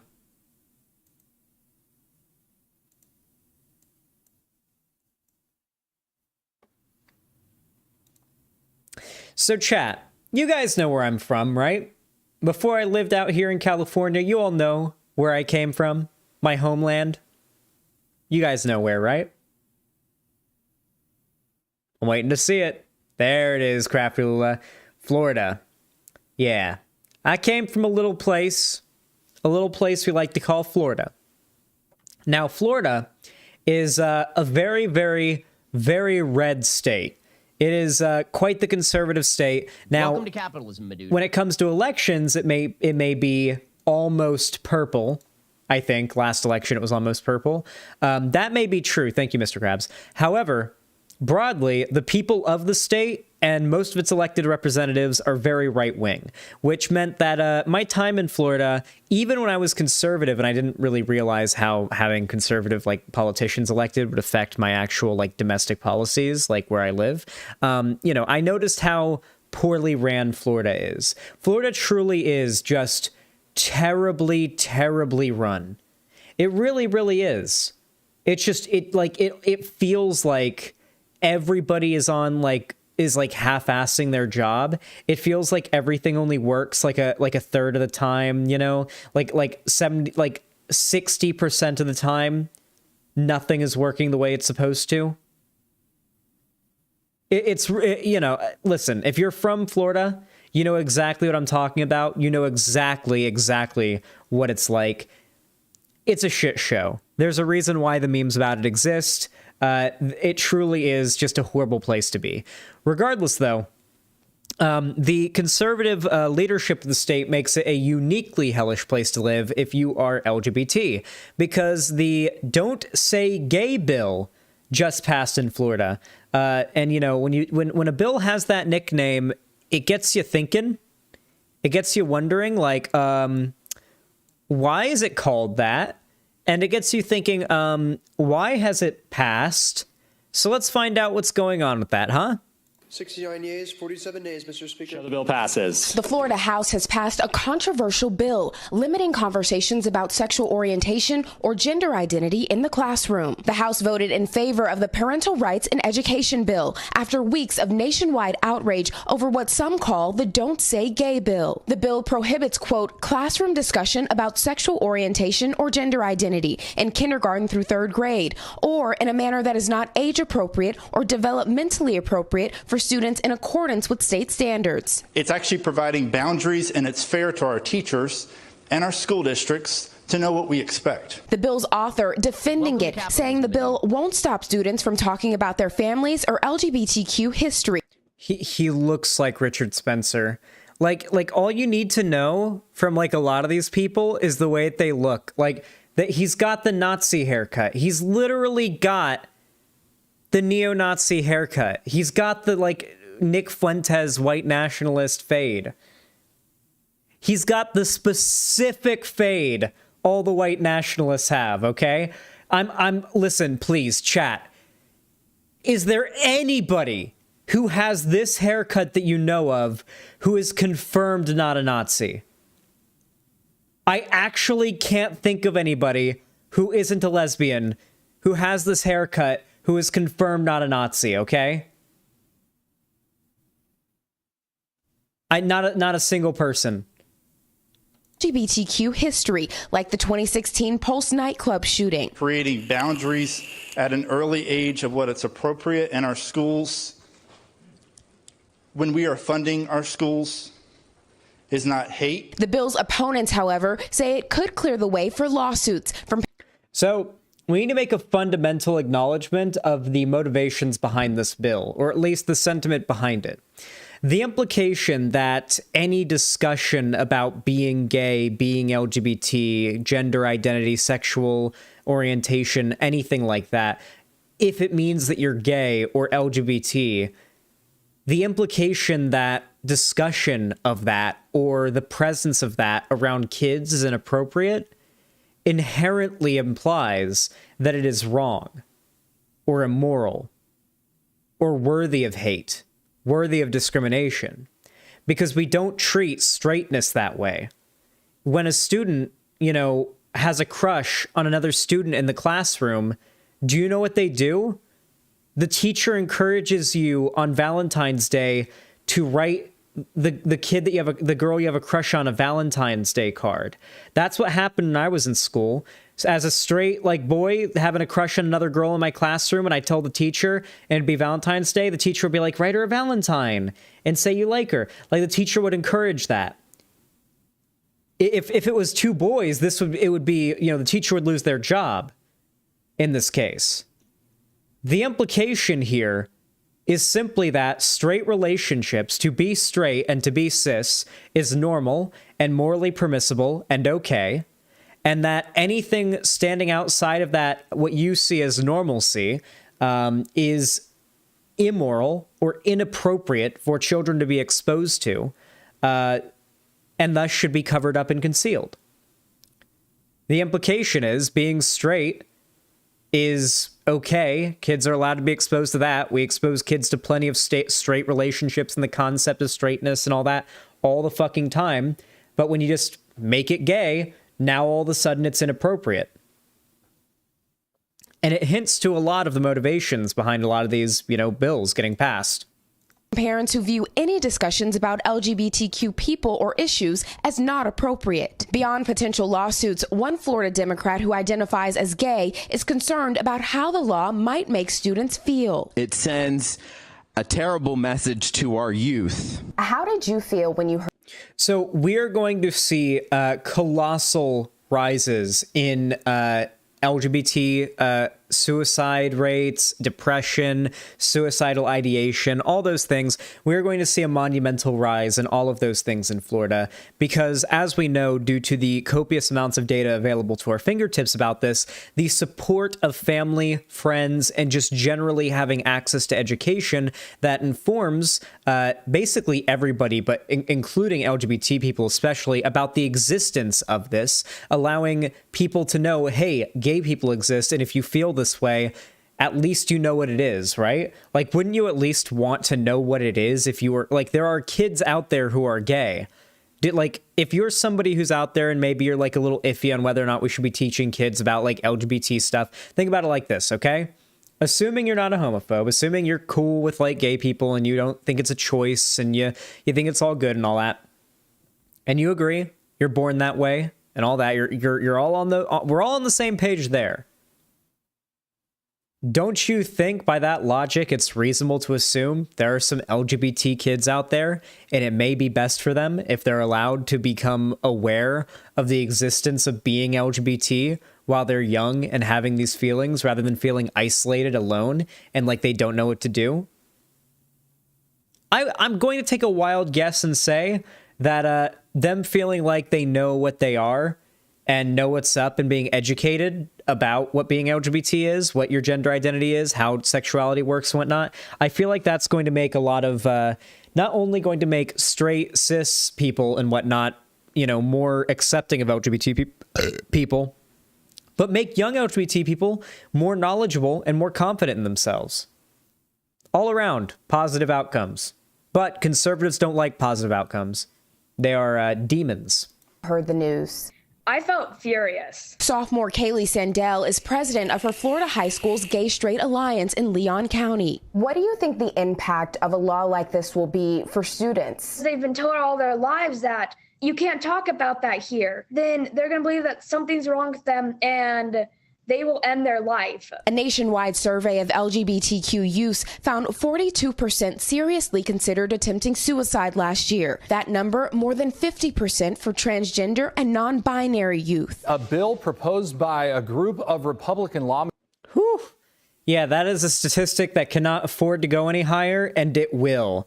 That statistic will go higher after the implementation of this bill.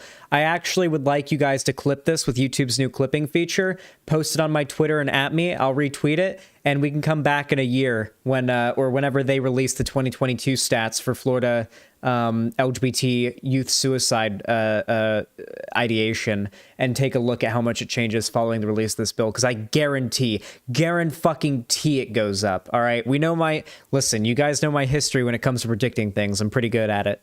Lawmakers claiming to bring more transparency to public schools. To ban the teaching of LGBTQ issues in Tennessee public schools. Florida isn't the only state proposing this kind of legislation. A free speech advocacy group. Oh, wow. That is, this line is like the equator of racism, if you think about it, right? Like America's equator of racism. The closer you get to this line, especially if you're below it, the more racist it gets. Or just generally the more bigoted it gets. But obviously this applies, and there's a good reason for that. This was the compromise line for what states would be non-slave states and which states would be. But, in the end of things, though, it all this line ended up more or less acting as this area here is what I consider the center of, if I had been born black, let's not live here or in any part of this country. Okay, it's like all of this I wouldn't want to live in if I was black in America. In that alternate timeline, that's the universe where I end up living in I end up living around here somewhere or here.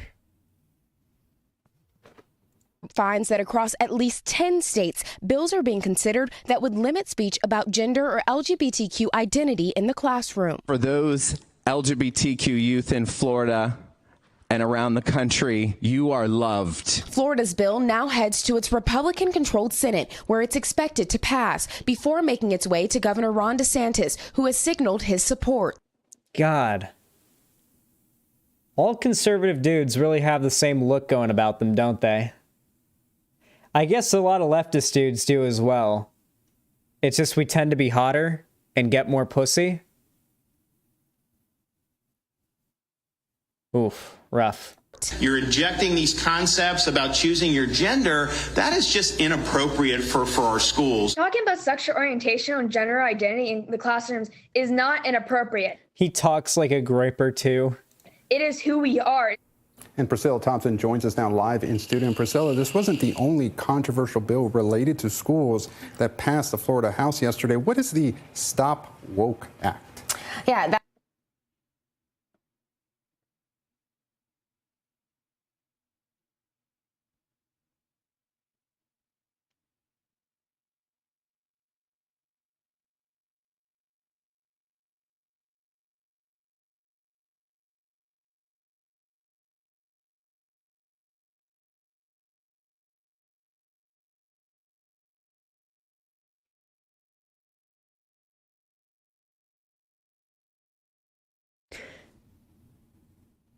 The Republicans are going to dominate the midterms. We are going back to 2016. I've said it a million fucking times, and I'm going to keep saying it every time I get proven right. That is another bill backed by Governor Ron DeSantis, and basically it says that schools cannot make students feel, quote, discomfort, guilt, anguish because of their race, color, sex, or national origin. And the governor has said that this is meant to attack critical race theory, something that, to be clear, is not being taught in any K-12 public school in Florida. And in fact, opponents of the bill say that what it is going to do is have a chilling effect on educators as they teach about important topics like slavery, for example. But that bill yesterday did also pass the Florida House, and it now heads on to the Republican-controlled Senate for a vote. So these bills are going to have such long-lasting effects that if your generation's children, well, probably our generation, if you're in my generation, if you're like a 20-something-year-old, this Zoomer millennial generation's children will probably be subject to this bill for quite some time. Getting a bill like this, undone is quite the effort. And this is going to severely impact the progression of LGBT, acceptance and rights in schools, especially. We're going backwards. I mean, that's always how it's been, though, right? The right always has its pendulum swing back when the left is doing well. It's always happened, right? We get a little bit, we progress quite a bit, but then the right pushes back and they lose. The thing is, though, the right always loses more ground than they retake, right? Like the right is taking a lot of ground right now. They're going to destroy they're going to absolutely dominate the midterms. They are going to red wave the fuck out of the midterms. Maybe not that much, but they're going to have a very good midterm this year. And on top of that, we're going to see culturally a lot more stuff in favor of the right. But by the time this is all done and over with, the next push of right-wing popularity will be less to the right than this, right? Like they're going to have to cede ground. Like they're not going to be able to say that trans people are degenerate anymore. They're going to have to like cede a bunch of ground on that in the future. As society and these platforms and whatnot get more and more progressive, they have to. It's happened all throughout history and it will continue to happen. It's a continuous cycle. Anyway, like I said before, if you're ever trying to find out exactly what kind of horrible, malicious shit the right is planning to do when they get into power, look at what they accuse the left of wanting to do or doing. Always look at that. The right has been accusing the left of wanting to indoctrinate children, to destroy accusing the left of wanting to destroy American history and to get rid of science and start teaching pseudoscience and feelings in school instead of facts and logic. And then, guess what? Here they are passing bills trying to ban educational material they don't agree with politically because historical events that happen in our country don't really mesh well with their narratives about how we live in a perfect meritocracy and if you're brown or whatever and you're not doing well, it's all your fault. It's all it is. It all feeds into the same fucking content machine, the same propaganda machine that keeps getting them elected. Anyway, if you enjoyed this segment, I disagree a little. I don't think the Republican platform will get less right-wing. I think they'll just garner a smaller and smaller base. They've been harping on Roe v. Wade for decades. They're too stuck in their ways to prove anything but more right. No, they'll have to cede on certain social issues. Eventually, they'll have to give up on gay marriage. They gave up on stem cell stuff. Remember when stem cell research was like the fucking Mac Daddy of heated issues? Like, if you brought up stem cell research at the dinner table, you were ruining Thanksgiving dinner. And that's like long since nobody fucking talks about that. They've given up on gay marriage. They cede ground. They've been ceding ground, right? Like they ceded ground on women getting to vote. They ceded ground on women being able to work. They ceded ground when it came to ending slavery, Jim Crow, every single horrible, like oppressive thing that's happened in this country that we undid was the conservatives ceding ground to us. They do cede ground. As long as we keep pushing, they do. These little like ebbs and flows where they come back and like have a little bit of a resurgence are them taking one step forward shortly before being pushed 2 or 3 steps back. I'm not talking about policy, I'm talking about ideology. The ideology never really changes, but what they advocate for does. How far their mainstream figures can go does, right? I mean, back in the 90s, you were able to have a radio show where you openly said that the gays were sodomites that were spreading AIDS and were evil and yada yada. Like if you said that now, your show would get taken off the air. Like these are significantly different eras of being able to like of messaging, right? Like it's worth considering, you know. At best, they'll be forced to dog whistle again until their dog whistles get called out again. It always happens, right? Like their dog whistles always end up getting so mainstream that everyone knows what they mean, and they stop having they stop working. That's what happened to Pepe. They always just get so mainstream and so well known about that the dog whistle stopped functioning with their intended purpose. Plus, Nazis hate anything that they use getting normified. Oh my god. If you can normify a Nazi meme, they hate it. They'll abandon it and it just becomes a normie meme. It's what happened with Pepe. It's why they basically retreated to the Graper now. Because Pepe's gotten so normified, so to say. It's gotten so culturally, like, broadly used that they have abandoned it because it isn't their little special thing anymore.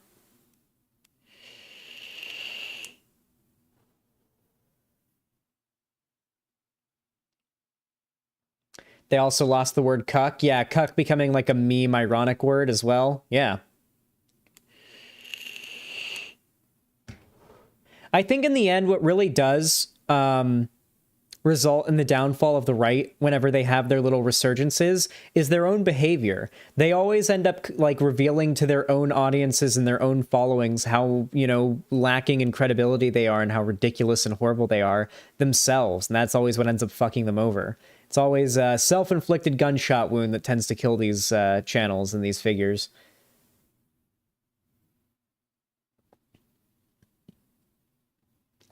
Oh, I got a little bit of the weed wax in the back of my throat and the flavor's sticking around on the, you know how like parts, is it a, hold on. I read something about it being like discovered that it was actually like pseudoscience that different parts of your tongue taste different flavors. Didn't it just turn out that you have like millions and millions and millions of taste buds and they all have the capacity for different flavors? Or is it true that you, yeah, it's fake, yeah, it's BS? That was what I was taught in school that ended up turning out to be complete bullshit by the time I graduated high school. I was taught that in elementary school. It ended up being bullshit by the time I graduated high school. There's not a lot of examples of stuff like that. Obviously, history stuff is like that. Like, we were taught a lot of bullshit about Christopher Columbus and slavery and, like, the Civil War. Like, obviously, when I was in school, I was taught the Civil War is about states' rights, and I was also taught Christopher Columbus sailed the ocean blue, discovered, you know, America, yada, yada, yeah. Like, they taught all that shit. Bro, Florida taught that stuff? Like, yeah. Yeah, Florida taught the Civil War was about states' rights, and they taught that, like, at least in the classes I was in, I can't speak for every teacher in every classroom, but at least in my experience, that is what happened.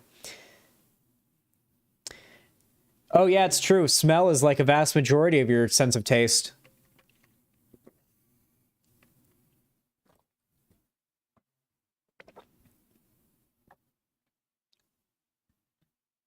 Anyway, if you guys enjoyed this segment, please consider leaving a like on the segment and the video. It helps out both. And if you want to see more from me, consider subbing and hitting that bell. Helps out the channel a lot and actually tells you when I go live or upload a new video. And of course, if you want to see more from me, consider following my social media, all of it linked down below, including my Instagram, my Twitter, my fan Discord, and of course, my Patreon, which I'm also going to be uploading some exclusive content on pretty soon. Pretty funny stuff, a collaboration between me, Ethan, Balthazar, and a pillow, where it's good shit, okay? Go check it out if you want to, okay? It's going to be good. We're going to be uploading it in the next day or two. So definitely consider pledging on Patreon. The tier that you pledge on won't matter for your rewards, at least not yet. So don't worry about what tier you pledge to. It's your choice. Go with the cheapest one if you want.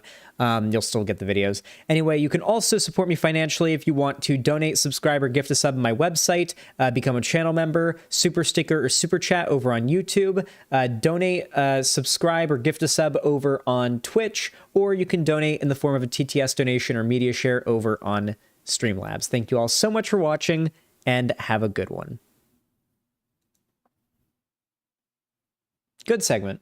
Hey, if you're watching right now and you want to help out the stream, consider hitting a like or hitting the like button. It helps out a lot. It really does. Hit the like button over on YouTube. It tells YouTube to keep on recommending my stream. Steely McWheely, thank you so much for the tier 1 subs. As conservatives get it too easy to believe in phrenology, do they have the same barber? Why is this? Why? Also, thanks for boosting my art. Hell yeah, thank you. I appreciate that.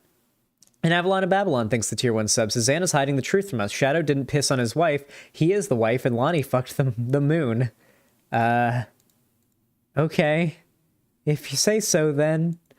Thank you both. Thanks, both of you. That is very kind of you. That puts us at a mighty, whopping, big cock having 478 out of 500. Holy shit. You guys have been extraordinarily generous today. I really want to thank you guys. Thank you guys so fucking much for the donos and everything. They really do help. It is really kind. You know, and you know, I love you guys. You're all fucking amazing. Your support just makes me happy. Thank you. I do appreciate it. Anyway, we should probably get to the next thing here. It's time for the good memes. It's time for the good memes.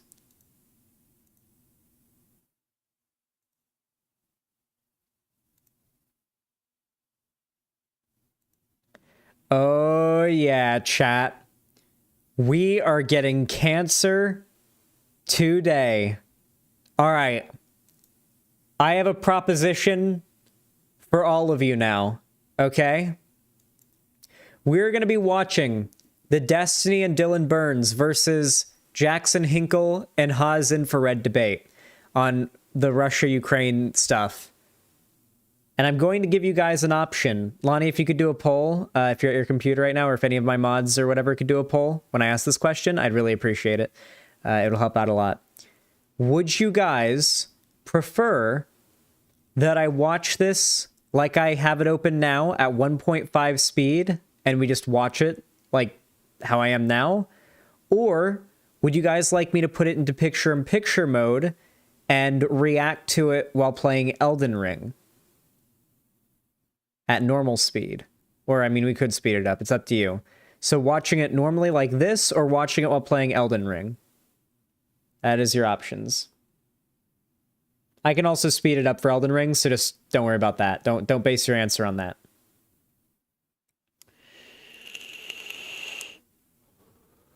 Oh, you guys don't want Elden Ring? God damn it. You guys won't let me play Elden Ring on stream. I've been playing it off stream and spoiling the fuck out of myself. You guys won't watch me play it on stream. So I'm not preventing... I haven't been able to stop myself from playing it.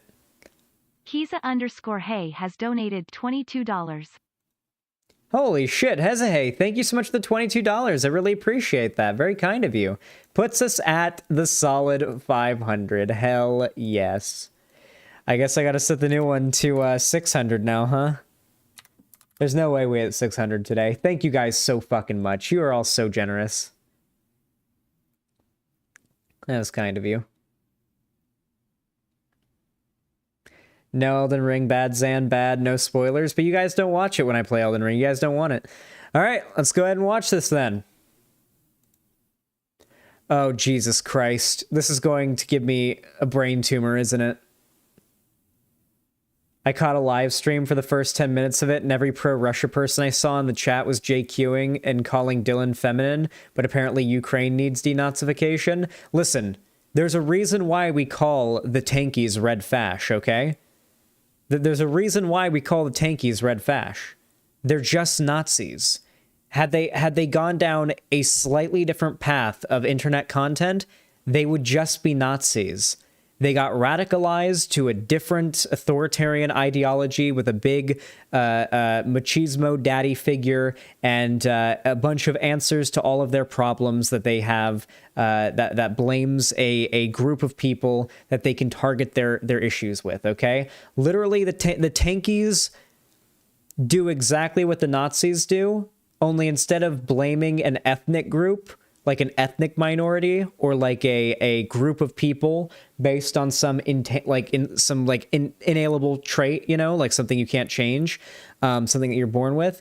Instead, they base it on like, you know, wealth or status, right? Like whether or not you're wealthy, whether or not you are part of like the United States government and whatnot. But nonetheless, they still scapegoat these figures for like problems where it's not necessary. Like, don't get me wrong, these figures absolutely have their blame to take, but like the tankies basically just utilize already existing animosity and hatred, target it towards a group of people, and then siphon money, content, views, and just general success off of an audience of people that, much like the content creators on the right and their audiences, just want to hear beliefs they already agree with repeated to them over and over and over again. Just regurgitation, like an Ouroboros shitting in its own mouth.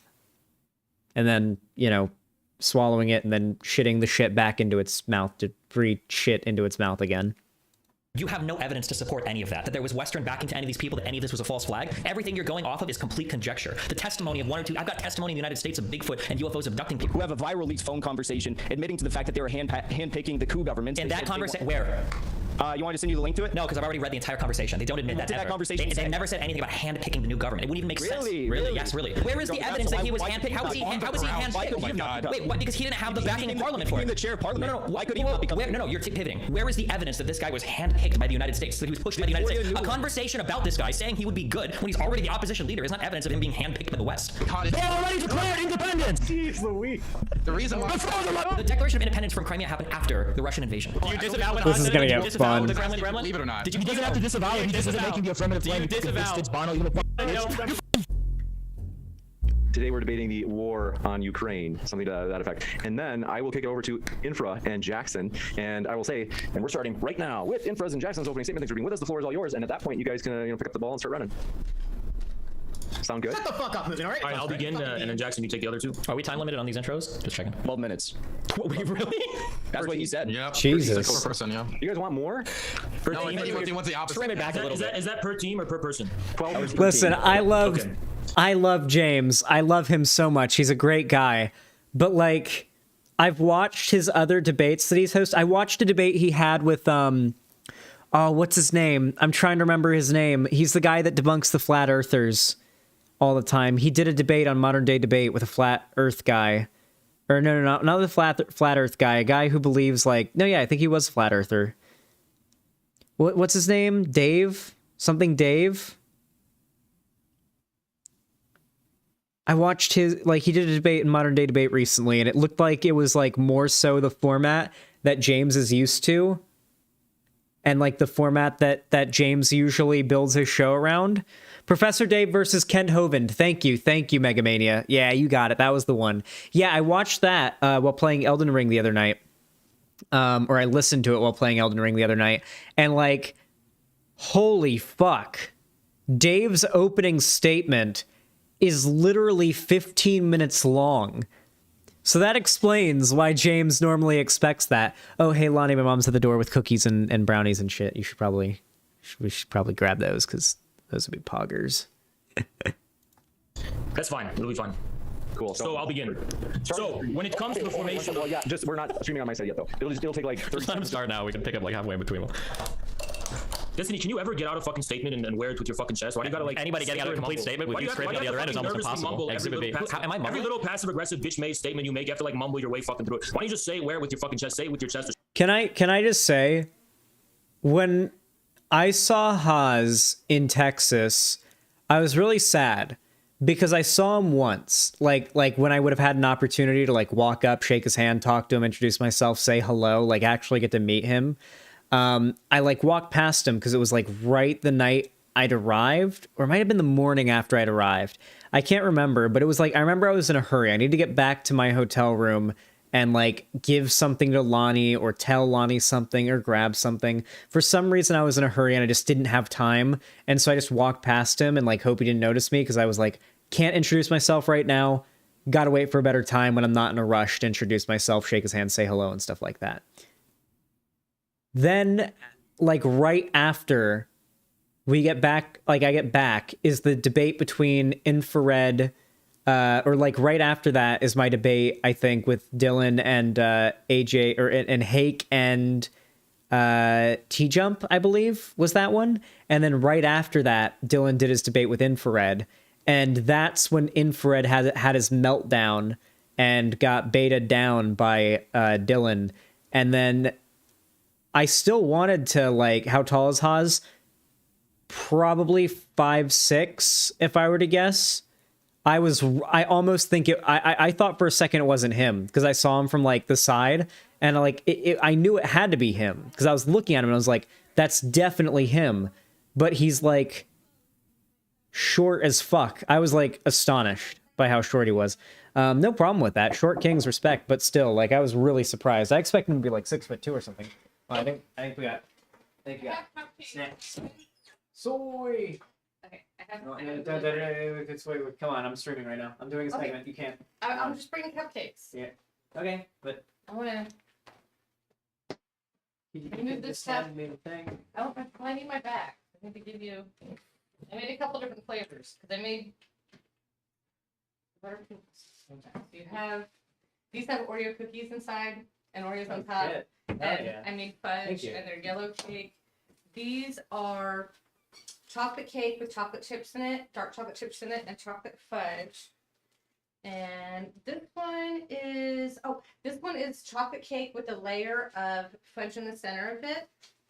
Are you just like doing alchemy with like This one has cupcakes brownies and inside. brownies and cookies and stuff?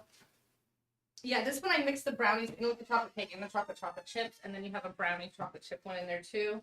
This one's yellow cake with chocolate chips in it and brownies. How many did you make? Oreos. Total 72. So you're gonna have to eat some cupcakes. Why? Because I made this buttercream frosting. I'm and not I made too much. complaining. I'm not complaining. I'm not complaining. So I used However, the base to make these muffins.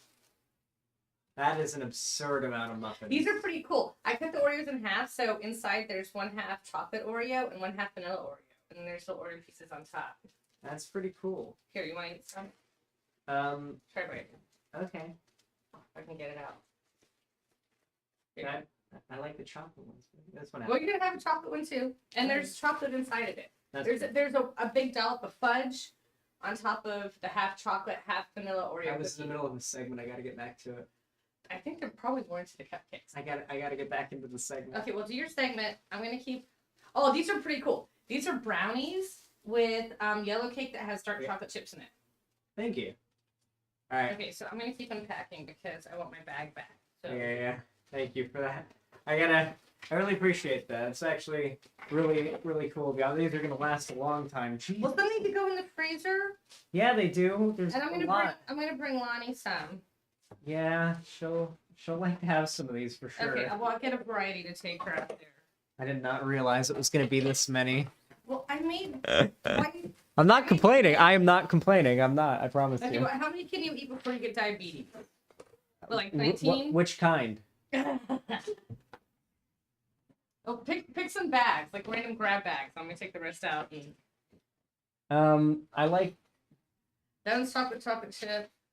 This one's got fudge in the center. That's 3 chocolate chip ones with brownies mixed in. I'll take these for now. I don't want to eat Okay. too many. I gotta. 7 should hold you over. 7 should hold me over. Yeah. Okay.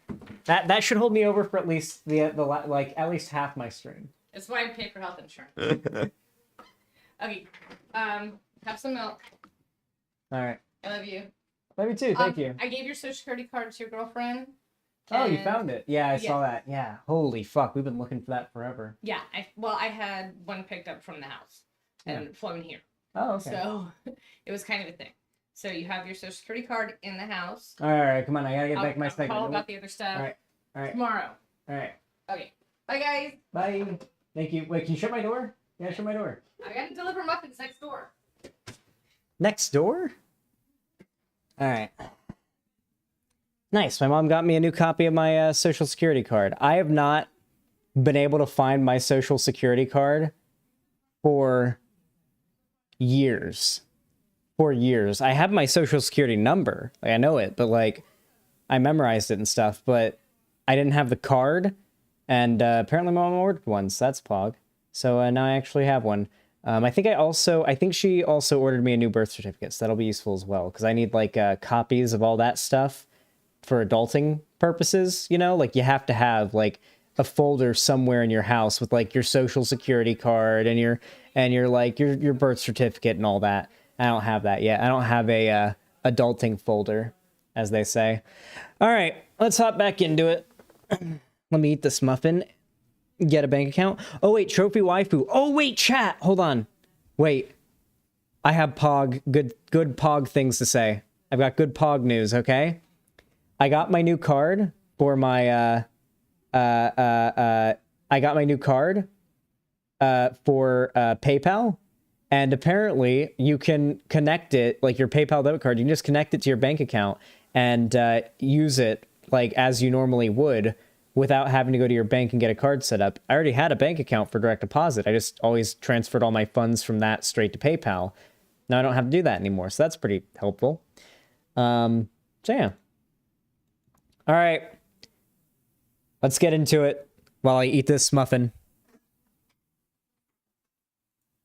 How are you going to talk to me about working on your chest when you acted like such a conciliatory little bitch in real life to me? Are you serious right now? How are you going to act like this? Destiny, here's what I'll promise you. Next time I'll be in real life, it's not going to go down It's that true. way. He was really nice to in Destiny in April. real I'll be life. in Austin or Texas or whatever at the end of April. I'm going to like 2 or 3 events next month. So if you want to show up and I'll call you show down, yeah, go for it. Yeah, go. I hope so. I hope so with your stream on, begging me for viewership. Here we go. We're ready to go, James. Let's go. That's the most views I ever get. All right, here I go.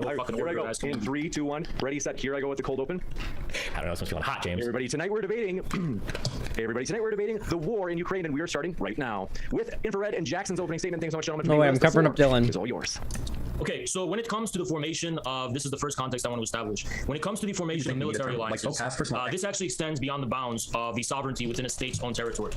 Countries have an obligation to be cognizant of the geopolitical, geographic, and historical and civilizational realities that their own sovereignty is situated within. And this is specifically recognized by organizations like the OSCE, according to which, remember, one country, according to its founding document at least, one country's security cannot be strengthened at the expense of the security of another state. So what the OSCE establishes is that it's not just that states are just completely, totally free to just do whatever they want. I understand, chat. Your brains aren't and in terms as of good how as they mine. construct their militaries and position themselves geopolitically. There's a very delicate balance of power and security within Europe, and everyone who's committed to actually preserving long-term peace, which is what the OSCE is actually about, has to be recognize the fact that there needs to be a balance of security. There needs to be a security architecture that ensures that.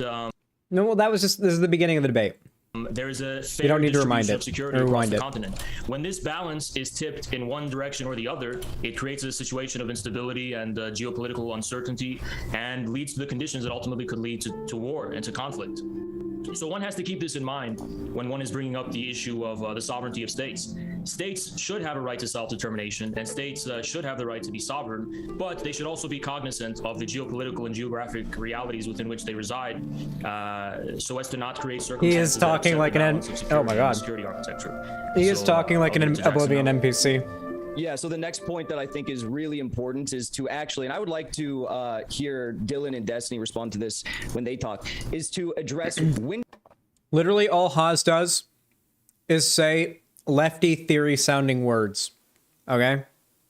If you can string together like enough sentences with enough theory lefty sounding words that don't actually like mean anything or end in like coherent sentences, almost like you're faking your way through a high school Spanish test and just saying the dog ate the toilet in the kitchen and the library is big.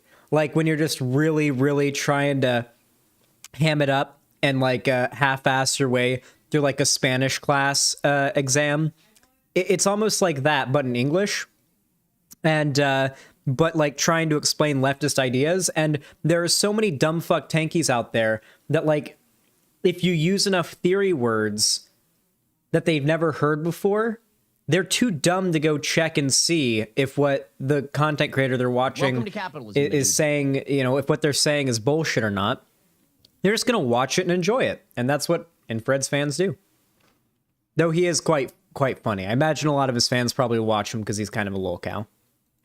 When did this conflict begin, or if, you know, war? When did this war begin? The war began, and they refused to call it a war. The Ukrainian government refused to call it a war for 8 years because they wanted to have IMF loans. And The Baby Machete, thank you so much for the tier 2 sub, said, been watching your videos for a month or so, and I thought I'd drop in to check out the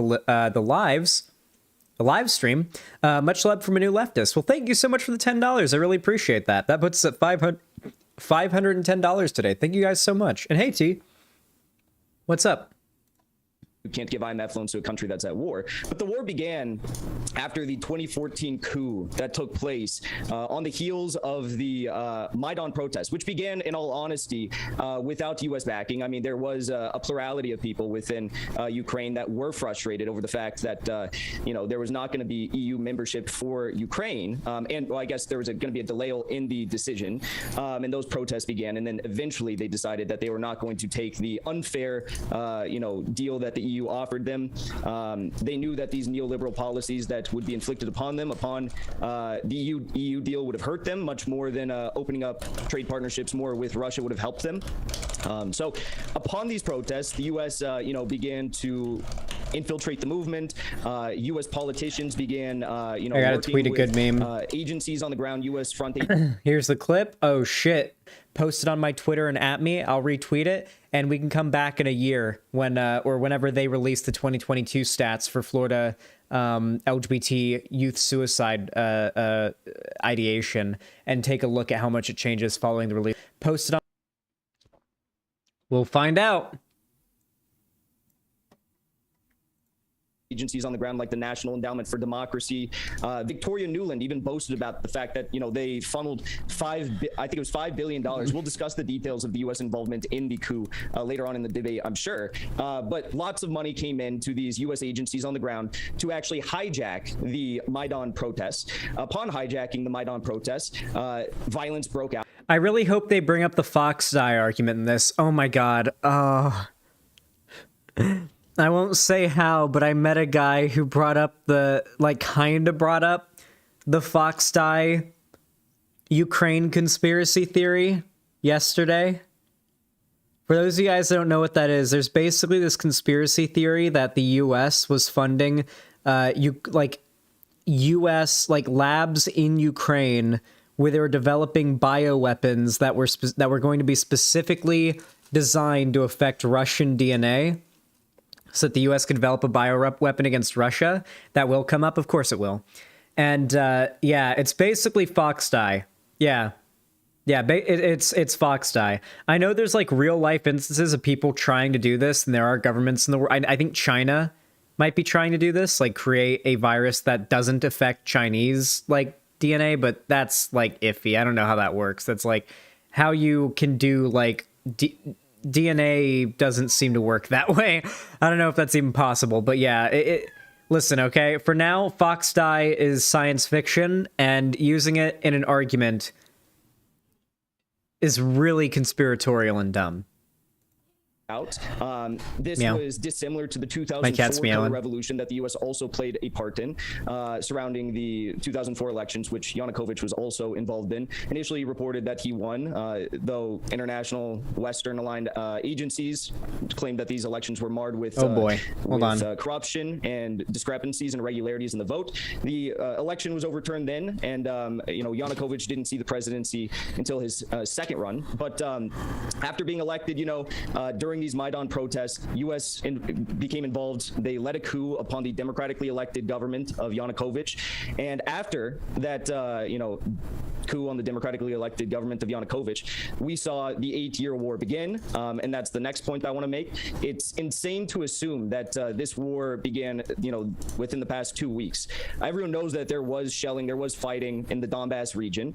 The question is, when did that begin? It began directly after the coup, thanks to the Western-aligned leader that was got you a nice little dark background. Now, these Western-aligned leaders that were put into power have deep ties to the nationalist far-right factions, radical factions within both the Ukrainian military and the Ukrainian political apparatus. There's over 80 far-right military militias and battalions within Ukraine. Some of the most notable include, of course, the Azov battalion, which is one of the primary forces that has been waging asymmetrical warfare upon the people of Donetsk and Luhansk, who they themselves took votes to recognize their independence, which was not granted by Russia or Ukraine or Western states for many years, though Vladimir Putin did come out and say that he respected the legality, the outcome of the elections, but he didn't actually recognize them as independent states at the time, up until, just... Okay.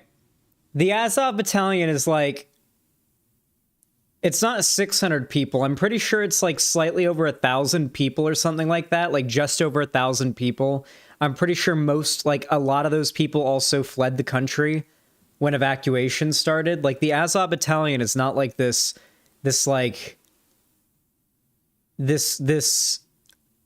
Nazi super soldier battalion that Zelensky broke out when times were looking rough, okay? A bunch of skinhead dumb fucks in Ukraine. Yes, there are skinhead dumb fucks in Ukraine, as there are in every country, I would assume. Decide to get together and fight and join the military like they do here. Trust me, if you think denazification of the military or of a country is a concern, then I assure you America and every other military on Earth has a bigger, if not equally large, Nazi problem than Ukraine, okay? Ukraine doesn't really seem to have a uniquely bad issue with Nazis in their country. This month. So, all in all, this conflict didn't begin this week. It began during the Maidan coup. True, man, Landry. Asymmetrical warfare was waged against the people of Donetsk and Luhansk. In the past 3 years of the conflict, which is all I have been able to find data for, maybe Dylan or Destiny can provide more evidence, but according to the United Nations, 81.4% of the civilian casualties in the Donbass war came on the side of the Donbass, civilians dying there. And at the end of the day, Russia, was very, very restrained. They tried to engage in peace deals surrounding the Minsk Accord and bring peace to the region. Like it or not, think it's fair or not, he did do that for 8 years. And in that entire time, everything I just mentioned was taking place, and these Western aligned leaders that... Hey, chat, what if you were one of the 41 people over on Twitch watching right now and you wanted to go to heaven, but God said, ad break, top of the hour, every hour, 1 minute ad break. Subscribe to not have that. There we go. Controlled the government for different stretches of time over these over this period, have made a continued effort to try and join NATO, which Vladimir Putin has continuously said, and I agree, would be a direct threat to their security. You got it. Thank you very much for those openings, Infrared and Jackson Hinkle. Want to let you know, folks, if it's your first time here at Modern Day Debate, we are a neutral platform hosting debates on science, religion, and politics. And second, before I kick it over to Destiny and Dylan for their opening, if you happen to have a question, feel free to fire it into the old live chat. 100% of super chats tonight are going to Worldwide Orphans, and you can also tag me with @ModernDayDebate in the live chat to submit a question as well. Thanks so much, Destiny and Dylan, for being with us. The floor is all yours for your openings as well. So Putin has been saying, has been quoted as saying, and has said multiple times, that the greatest geopolitical catastrophe in the last century has been the collapse of the Soviet Union. I think if we look at the actions of Putin, not just in Ukraine, but in other countries and other states within Russia around the world, I think we can see that Putin's goal is to rebuild some sort of new body that resembles the lost Soviet Union. Whether that's going to be the Union state that includes Belarus, Russia, and perhaps some future Ukraine or not remains to be seen based on how well the Ukrainians can resist Russian aggression. But it seems pretty clear that Putin has a huge drive to rebuild what he sees as one of the, as I guess his fond memory of the Soviet Union. The idea that in terms of individual claims, I guess we'll start going through the history, but I mean, almost everything you said is either half wrong or just completely wrong. The idea that Europe was offering them an unfair deal, one of the biggest reasons why they required that EU deal was because Russia themselves began to put blockades on certain imports for Ukraine just because they thought that the president was looking towards the European Union forward deal. The idea that the Russian deal was better when the European deal would have just allowed them access to the markets while the Russian deal was literally an exclusive deal that would have forbade them from trading into other markets is hilariously stupid. The idea that this conflict began in 2014 is also just completely wrong. There have been foreign policy experts, I can find papers back since... My thought immediately when hearing about this was, yeah, sounds about right when you consider what the USSR was doing with Ukraine back in the day. Like go back even as far as the Holodomor and well before it, I'm sure. I don't know much about the history of that region before that, but I'm sure it goes back further than that. Like, the people of that region, not just Ukraine, but just generally that region of Eastern Europe, have been targeted specifically for a long time, especially by what we now know to be Russia. 2010, claiming that Crimea was under threat of invasion from Russia, and it was invaded. Russia has been consistently working with disinformation campaigns among actual military aid to places like Donbass or Crimea since at least 2010. Oh, he's doing the Sargon. He's doing a Sargon smuckle. Look at it. Look, he's doing it. If not earlier. There's been a long and rich history of corruption in Ukraine, whether we're talking about people that used to actually be in the Soviet party that became leaders of Ukraine, or we're talking about people that more or less wanted to be Putin's stooges later on, like Yanukovych. I guess we'll get into the individual history of any of these particular things, but yeah, that's the idea right now today that Russia is somehow justified in their aggression and their taking over of any of the Ukrainian territory, whether that's when they took over Crimea in 2014, whether that's the eastern territories that they're trying to take over now, or the rest of Ukraine that they're trying to take over. I think it's just absolutely absurd. I would echo something that Haas said at the very beginning of the debate, that one country's security cannot be increased at the expense of another. That's a hilarious statement coming from somebody trying to defend the neo-imperialism of the wannabe Soviet Union, and I'm curious how you guys will defend this in the conversation coming forward. Based. Okay, He's so spitting. I guess the best thing to do would be start with, I guess I'll start in 2004, since I know more about like recent Ukrainian history. So the Orange Revolution, which I respect the Ukrainian people for taking power into their own hands to stop an election that was stolen, as was confirmed by the Ukrainian court system in 2004. And we call it a coup, or it was a coup of Viktor Yanukovych. What was failed to mention is that after the Ukrainian courts decided that there was large-scale fraud committed on behalf of Viktor Yanukovych in 2004, is that there was a revote. And after the revote was done, once international monitors were now involved in the situation, that's when Viktor Yanukovych lost the 2004 election. And so the Orange Revolution, that is usually cited here as a coup, what is not mentioned is, just like in the 2014 coup, there is an election after both of these instances. In 2004, there was a revote, and in 2014, after Viktor Yanukovych was impeached, he then fled the country, and there was another democratic election where somebody was democratically elected. There was also another election in 2019 where Zelensky won with about 73% of the vote. I respect the Ukrainian people and taking the power in their own hands to take back their democracy in both instances. I would also The name of the moderator is James, Modern Day Debate.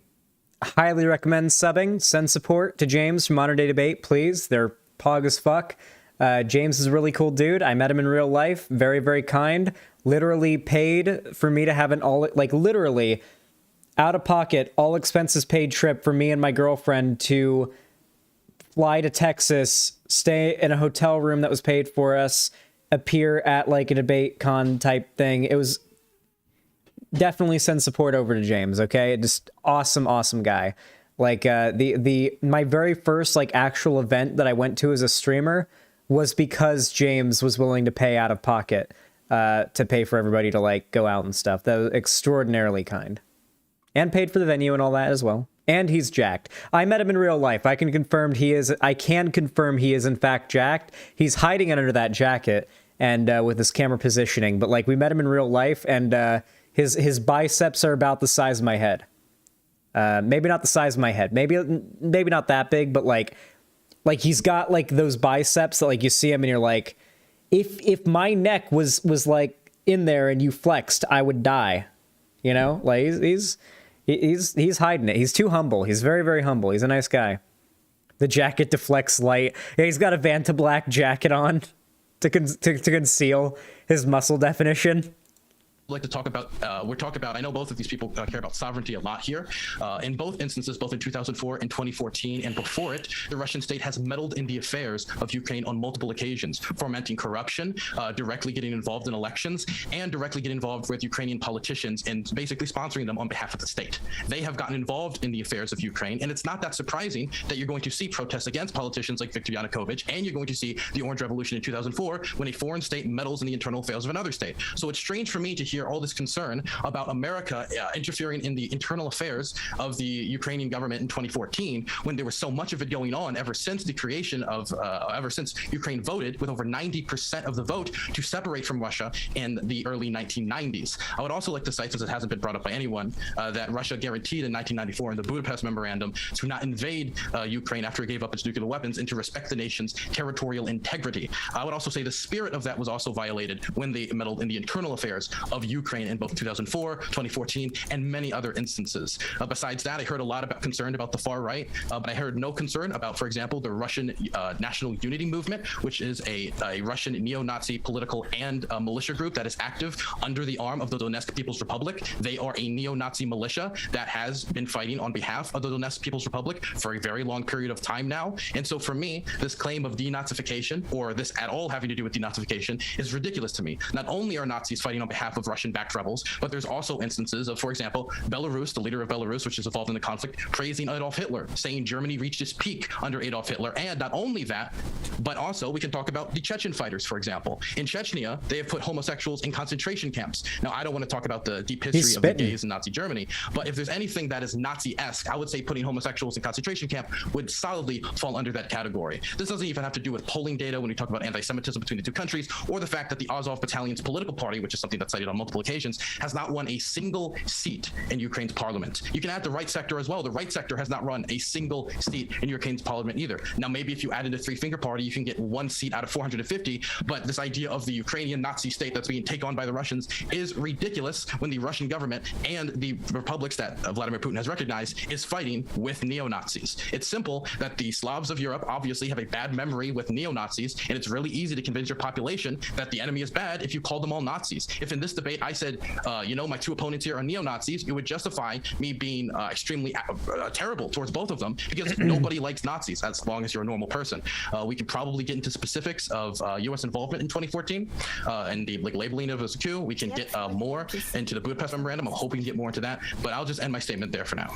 I'd also like to add on amends to Dylan's statement that I would like to congratulate the neo-Nazi country of Ukraine for being the first country outside of Israel to have its two highest level political positions held by Jewish people, which is an amazing achievement for a supposedly because the Nazis.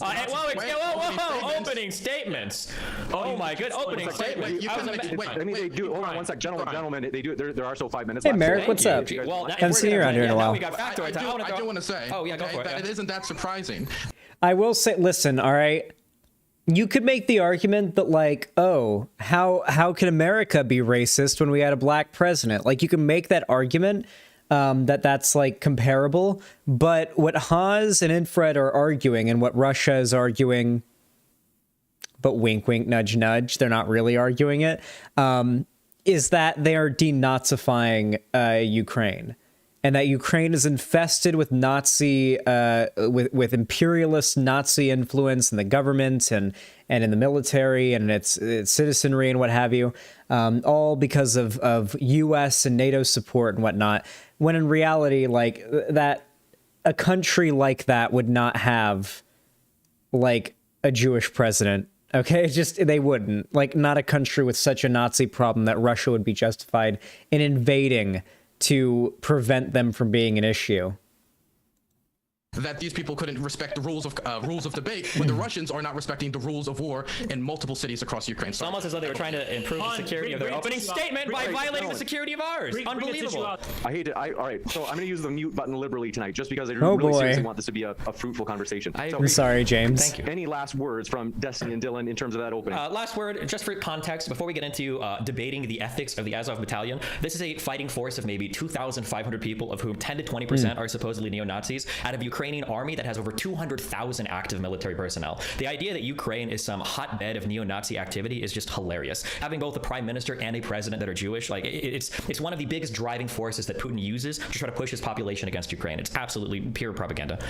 All right, I think are we good here, Dylan? I've got a few more minutes. Yeah, I mean, Haas and Jackson Hinkle are both like shills for the Russian state. They are willing to regurgitate Russian state propaganda word for word. I consider Haas and Jackson Hinkle themselves to basically be arms of the Russian government as far as propaganda machines go online. I consider them to be basically Western-based Russian state propaganda machines, not too dissimilar to like Russia Today, though way more overt than Russia Today. Plus, they're really okay on average with having Jewish neighbors, especially for that region of the world. Yeah, it seems like, at least from what I can tell, Ukraine doesn't seem to have any bigger or worse of a Nazi problem than any other country in the world, or certainly Eastern Europe. Hinkle has been on Russia Today before. Oh, of course. I'm sure both of them are both fans, supporters, and maybe even occasional appearers on of Russia Today. I just think that like they themselves, they fall into the same bracket. Anything else you want to... I mean, I could just list off like Russian war crimes in Ukraine, since they talked about that. The targeting of civilians in Kherson, the targeting of, I mean, he's laughing, demented as usual. Targeting of civilians firing at hospitals. Ukraine. Since you address me, you're full of shit. I can address all I want. My goodness. See, he's laughing. I can comment on that. There are about 3 minutes and 15 seconds left for Destiny. So tell him to stay on topic. Don't make comments directed at me, Pillsbury. It's a debate. It's a debate. What do you mean? Don't make comments directed at you? Do you want? I'm sorry. Wait. Okay, dude. Wait, Haas, you can't insult. Can we wait? Hold on, because Haas is insulting Dylan's appearance right now. Can we get the clip? Can we get the clip of the full Dylan versus Infred?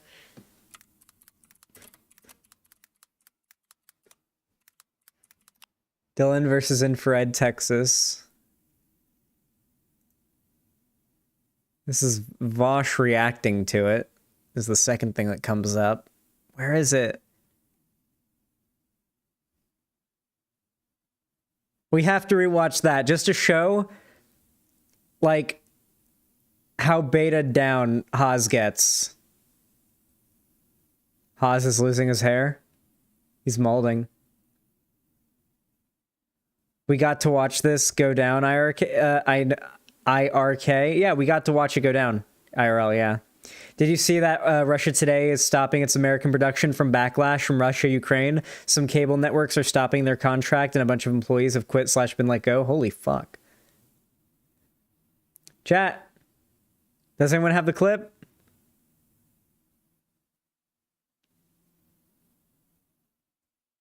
Oh, here it is. I got the original After video. the opening statements, we'll jump right into the like I said, Q. Okay.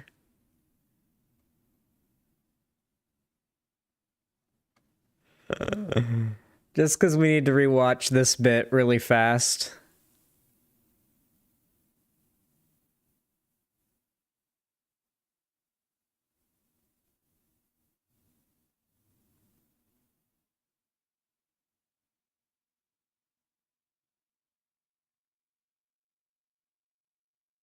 Oh yeah, it's this bit here.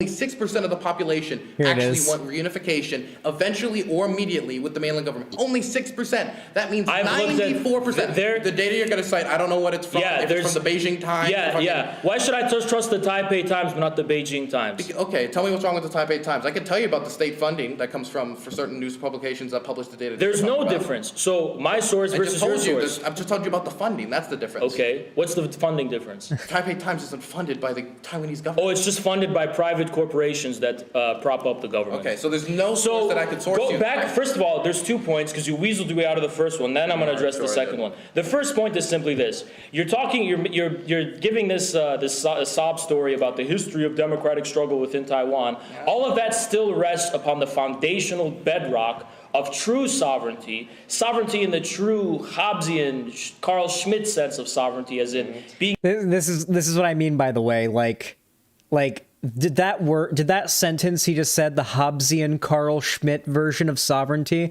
does that mean anything? It means nothing. It's just string together as many lefty-sounding buzzwords as possible because he knows his audience likes it. You don't have to use these like buzzwords, this word vomit, this word salad. Socialism salad. It's socialism word salad is the only way to describe it. You don't need to do that in order to get a point across, okay? Like, if somebody, Haas is just Hassan, but 50 times dumber. No. Haas is just Hassan, but 50 times more overconfident. Being able to enforce a state of exception, which is the KMT's military might. They have not changed this foundation, and the KMT its founding mission was based on one China. Now, this Carl Schmitt is a Nazi, though. Listen. If we literally wrote out a bunch of infrared sentences and then looked into the history or meaning of the words that he used, we would find that none of the sentences he uses actually make sense. He relies on you not looking into it. Nothing he says is actually like an argument.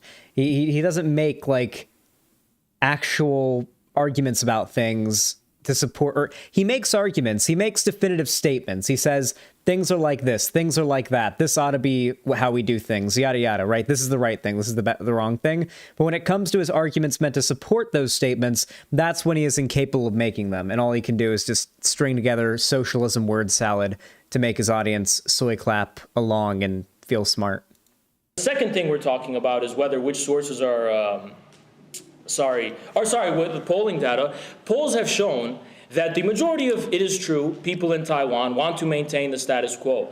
But as far as the Taiwanese people, whether they want to, along the road, eventually become independent, or along the road want to join with China, both of these are smaller than the percentage who say they either don't care or they would not care either way. So what you're saying is patently wrong. Both of these people, eventually independence or eventually unification, both are a small minority of Taiwan's population. Okay. So the first thing is on this Hobbesian nerd shit, okay? So I don't care about any of that. I'm going to be completely honest. What I care You're not about, educated. Okay, elitism. Just like you don't care about China's history. Okay. That's all they do. Like they'll just say, you don't understand my word salad, and so you are uneducated, and you don't understand socialism enough. Shut the fuck up. Okay. So the thing is, I can care about one thing and one thing only here, and that's the consent of the governed. And as a patriotic... That's based on philosophy. You don't want to talk about Hobbes or Carl Schmitt, then don't talk about abstract philosophical principles like the consent of the government. Just keep fucking going. I contest your foundation. I'm late. Did I miss the part where Haas deep throats the mic? We're rewatching this bit from the Texas debate between Haas and Dylan, where they get up and they scream at each other. I was there live in person to witness this in IRL. By the way, I was in the room, me and Lonnie were in the room watching this happen. It was pretty insane to watch live in real life. Yeah, me and Lonnie witnessed what's about to happen here. But yeah, we're rewatching this bit because Haas was shit-talking Dylan, and I just want to re-show here where Dylan betas down Haas, or alphas down Haas. Dylan alphas and Haas betas, basically. Just watch.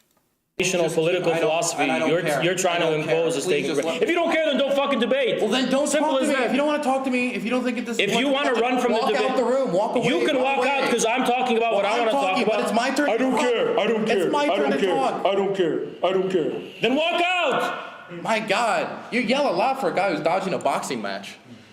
I'm dodging the fucking boxing match. Yes, you are. Really? So you want me to dedicate 6 months of my time at the expense of my streaming career to train for fucking boxing? Wait. You challenged Vosh and said since he didn't accept it. No, I didn't. Pussy. Actually, you did. I did not. No. You fucking coward. Oh, really? You Look at this fucking liar. This fucking liar going on record saying coward. I challenged Vosh. Yes, you did. You called him a pussy for not accepting it. Hey, no, I didn't. Yes, First you of did. all, someone came in my fucking chat and asked me. Someone came in my chat and asked me, would you fight Vosh for a prize money of $50,000 or $80,000? Fuck yeah, I would. Then you challenge Madame Panada. That would cover all of the streaming, all of the fucking yearly costs. I could sacrifice my streaming career to fucking do that. So of course I'm gonna accept that. Furthermore, you're a fucking nobody, and Vosh has some clout. So there's something there to gain from that. I'm bigger than you. You're bigger than Vosh? I'm bigger than you. How long have you been in the scene? You But got I'm your so bigger shit. than you. How can you go bigger than you? You got all your fucking clout from the November election. I'm rapidly rising, average 600 views. I see your viewership when I'm live. You don't have more fucking views than me. I already fucking outpaced you, Dylan, and I've been here less time than you have. What happened to the infrared showdown? What happened to the showdown is that I came to LA out of business for a month. in 1 month. Oh yeah? I went to LA. I went to LA for a month. I went to LA for a month and got COVID. That's How can you what be so fucking happened. manly online and be such a coward? How am I a coward? You're a coward because you go out like you're a big, strong... I am. You want to fucking test me outside? You really gonna threaten me right now? I'm not. I'm saying you want to ask if I'm a big man or if then go ahead and test me outside. You really want to go outside and fight me right now? You can test me. You're free to test my manhood. You're free to test my manhood, Dylan. You said... Don't assume that a fucking... I told Dylan afterwards he should have said, yeah, let's do it, but I'm keeping the rings on. And when they go out there, like what I told Dylan he should have done is go, all right, let's do it. Then they go and they walk out into the parking lot, and then Dylan says, but since we're doing a street fight, no rules, I'm keeping the rings on. You can get a weapon too if you can find one though. And then time to start, and then it's just Dylan chasing him down, punching him in the side of the head with rings until, while he's trying to find like a bottle or something in the park. That's what I told Dylan he should have done, because that's what I would have wanted to do in Dylan's place. Though I probably wouldn't, because that probably wouldn't have been good for James, and also it wouldn't have been good for either of their careers. Street fights are illegal, but all right, it would be extraordinary. Listen, okay? I wouldn't threaten a dude who's got like 4 rings on each hand, okay?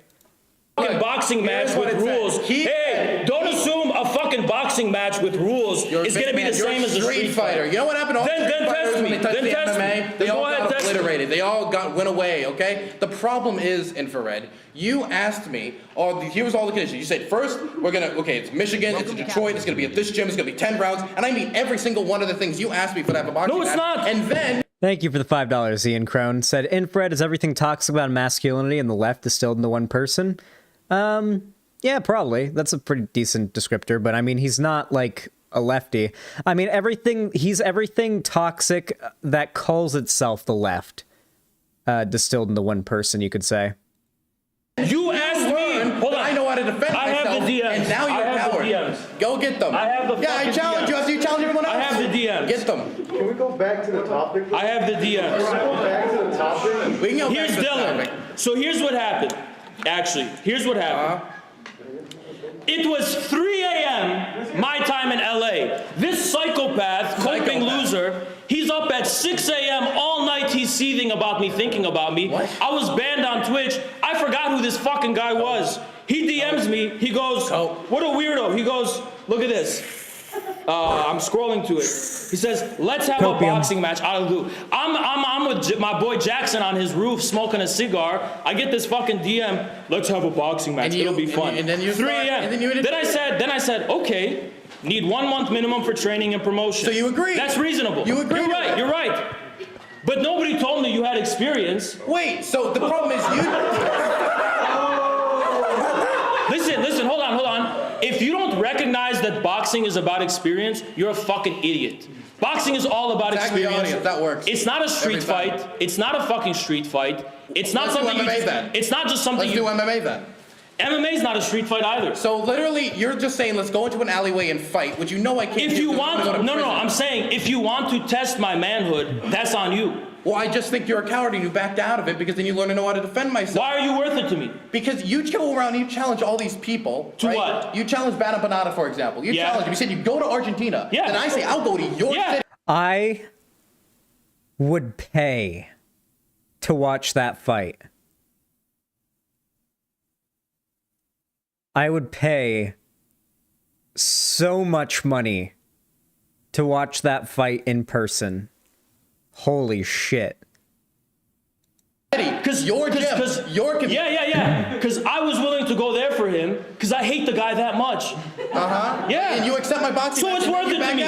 So somehow it's worth it to me. You dodged it because you're a coward. So let's continue. You're not a real let's man. Continue. You just flex on the internet. Go ahead. You can keep talking about a real man. You look like a fat fuck. All right. So you would lose to a fat guy. You look like an inbred fat retard. You'd lose to a fat guy. I'm so sad that the camera gets covered up here and you can't see Dylan lift up his shirt to show his stomach and like shake his stomach at Infred and say, you're going to get your ass beat by like, I think he said, I'm quoting here because this is what Infred had called Dylan and Dylan was quoting what Infred had called him. I am quoting here. I'm not even going to direct quote it. He said, oh yeah, you'd get your ass kicked by a fat arsler while doing this, Adam. It was really, I'm so sad you can't see it in this video. I think you can see it on the Twitter video that we took though. Me and Lonnie recorded. I think Lonnie might have recorded on her phone. And, oh, he said it. He didn't say arsler. He said the word. But he was quoting what Infred called him, so I don't mind. But yeah, it was, I mean, I wouldn't mind anyway, but still. Dylan isn't insecure? What? I'm not saying he's insecure. Oh, are you saying, oh, because Infred was saying he was. Yeah, I don't think Dylan's insecure. Anyway, I just wanted to re-show this bit because when he's like, no one told me you had experience, like he was literally cowering out of a fight live in person a couple months ago because he knew he would get his ass kicked. And now he's here talking shit to Dylan like, a month and a half later, less than 2 months later. It was the beginning of this year, you know, it wasn't that far into January, I think, that we went. It was like the 16th. Yeah, it was like the 16th of January, right? Yeah, it was like not even 2 months ago. Yeah. Jan 15th? Yeah, like not even that long ago. He was pussing out of a fight live in person. Like you can't talk shit about someone's appearance and physical build when you just pussied out of fighting someone in person right in front of them a month and a half ago. Do you think it would be considered a war crime when Yushchenko didn't that guy say that it was really crazy? He had like Agent Orange poisoning or whatever. There was kind of a random thing when he was running against Yushchenko. This is kind of strange. I'm sorry, when he's running against Yanukovych. That was kind of weird. A little strange. I mean, it might randomly, you know. Look, hey, amongst it's a little strange. All the journalists. Look at that. You just can't stop. See, again, more evidence that pro-Russian individuals in this conflict just can't follow rules of engagement. Anyway, a critical civilian infrastructure has been targeted in Mariupol. Civilians have been bombed in Kherson again and again and again. Kindergartens have been targeted. NGOs like Amnesty International. Right now, in violation of the Geneva Convention, I believe that the largest nuclear reactor in the world has been hit multiple times. It is currently on fire. That's true. That's happening Ukraine. Right now, actually. True. But we don't have reports yet. I think I saw an RT article. That was the other night. That was, I think, 2 nights ago. Is Xanderhal banned on Twitch, or does he exclusively stream to YouTube? I'm streaming to YouTube and Twitch right now, but I mostly only stream to YouTube because most of my audience is on YouTube. But if it's a stream where I don't think it's going to be an issue with Twitch TOS or anything, I'll stream on Twitch as well. Like right now I am.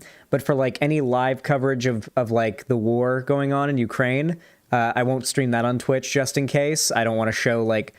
There's a good likelihood I show a Twitter video with a dead body in it. Can't do that on Twitch. YouTube might let me off the hook if I explain well enough. So yeah, basically, yeah.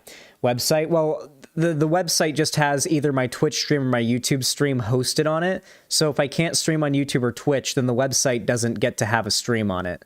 It can only embed those two different sites. Like if I had to switch to DLive, I don't think I can embed my DLive stream if I had to do that onto like my website.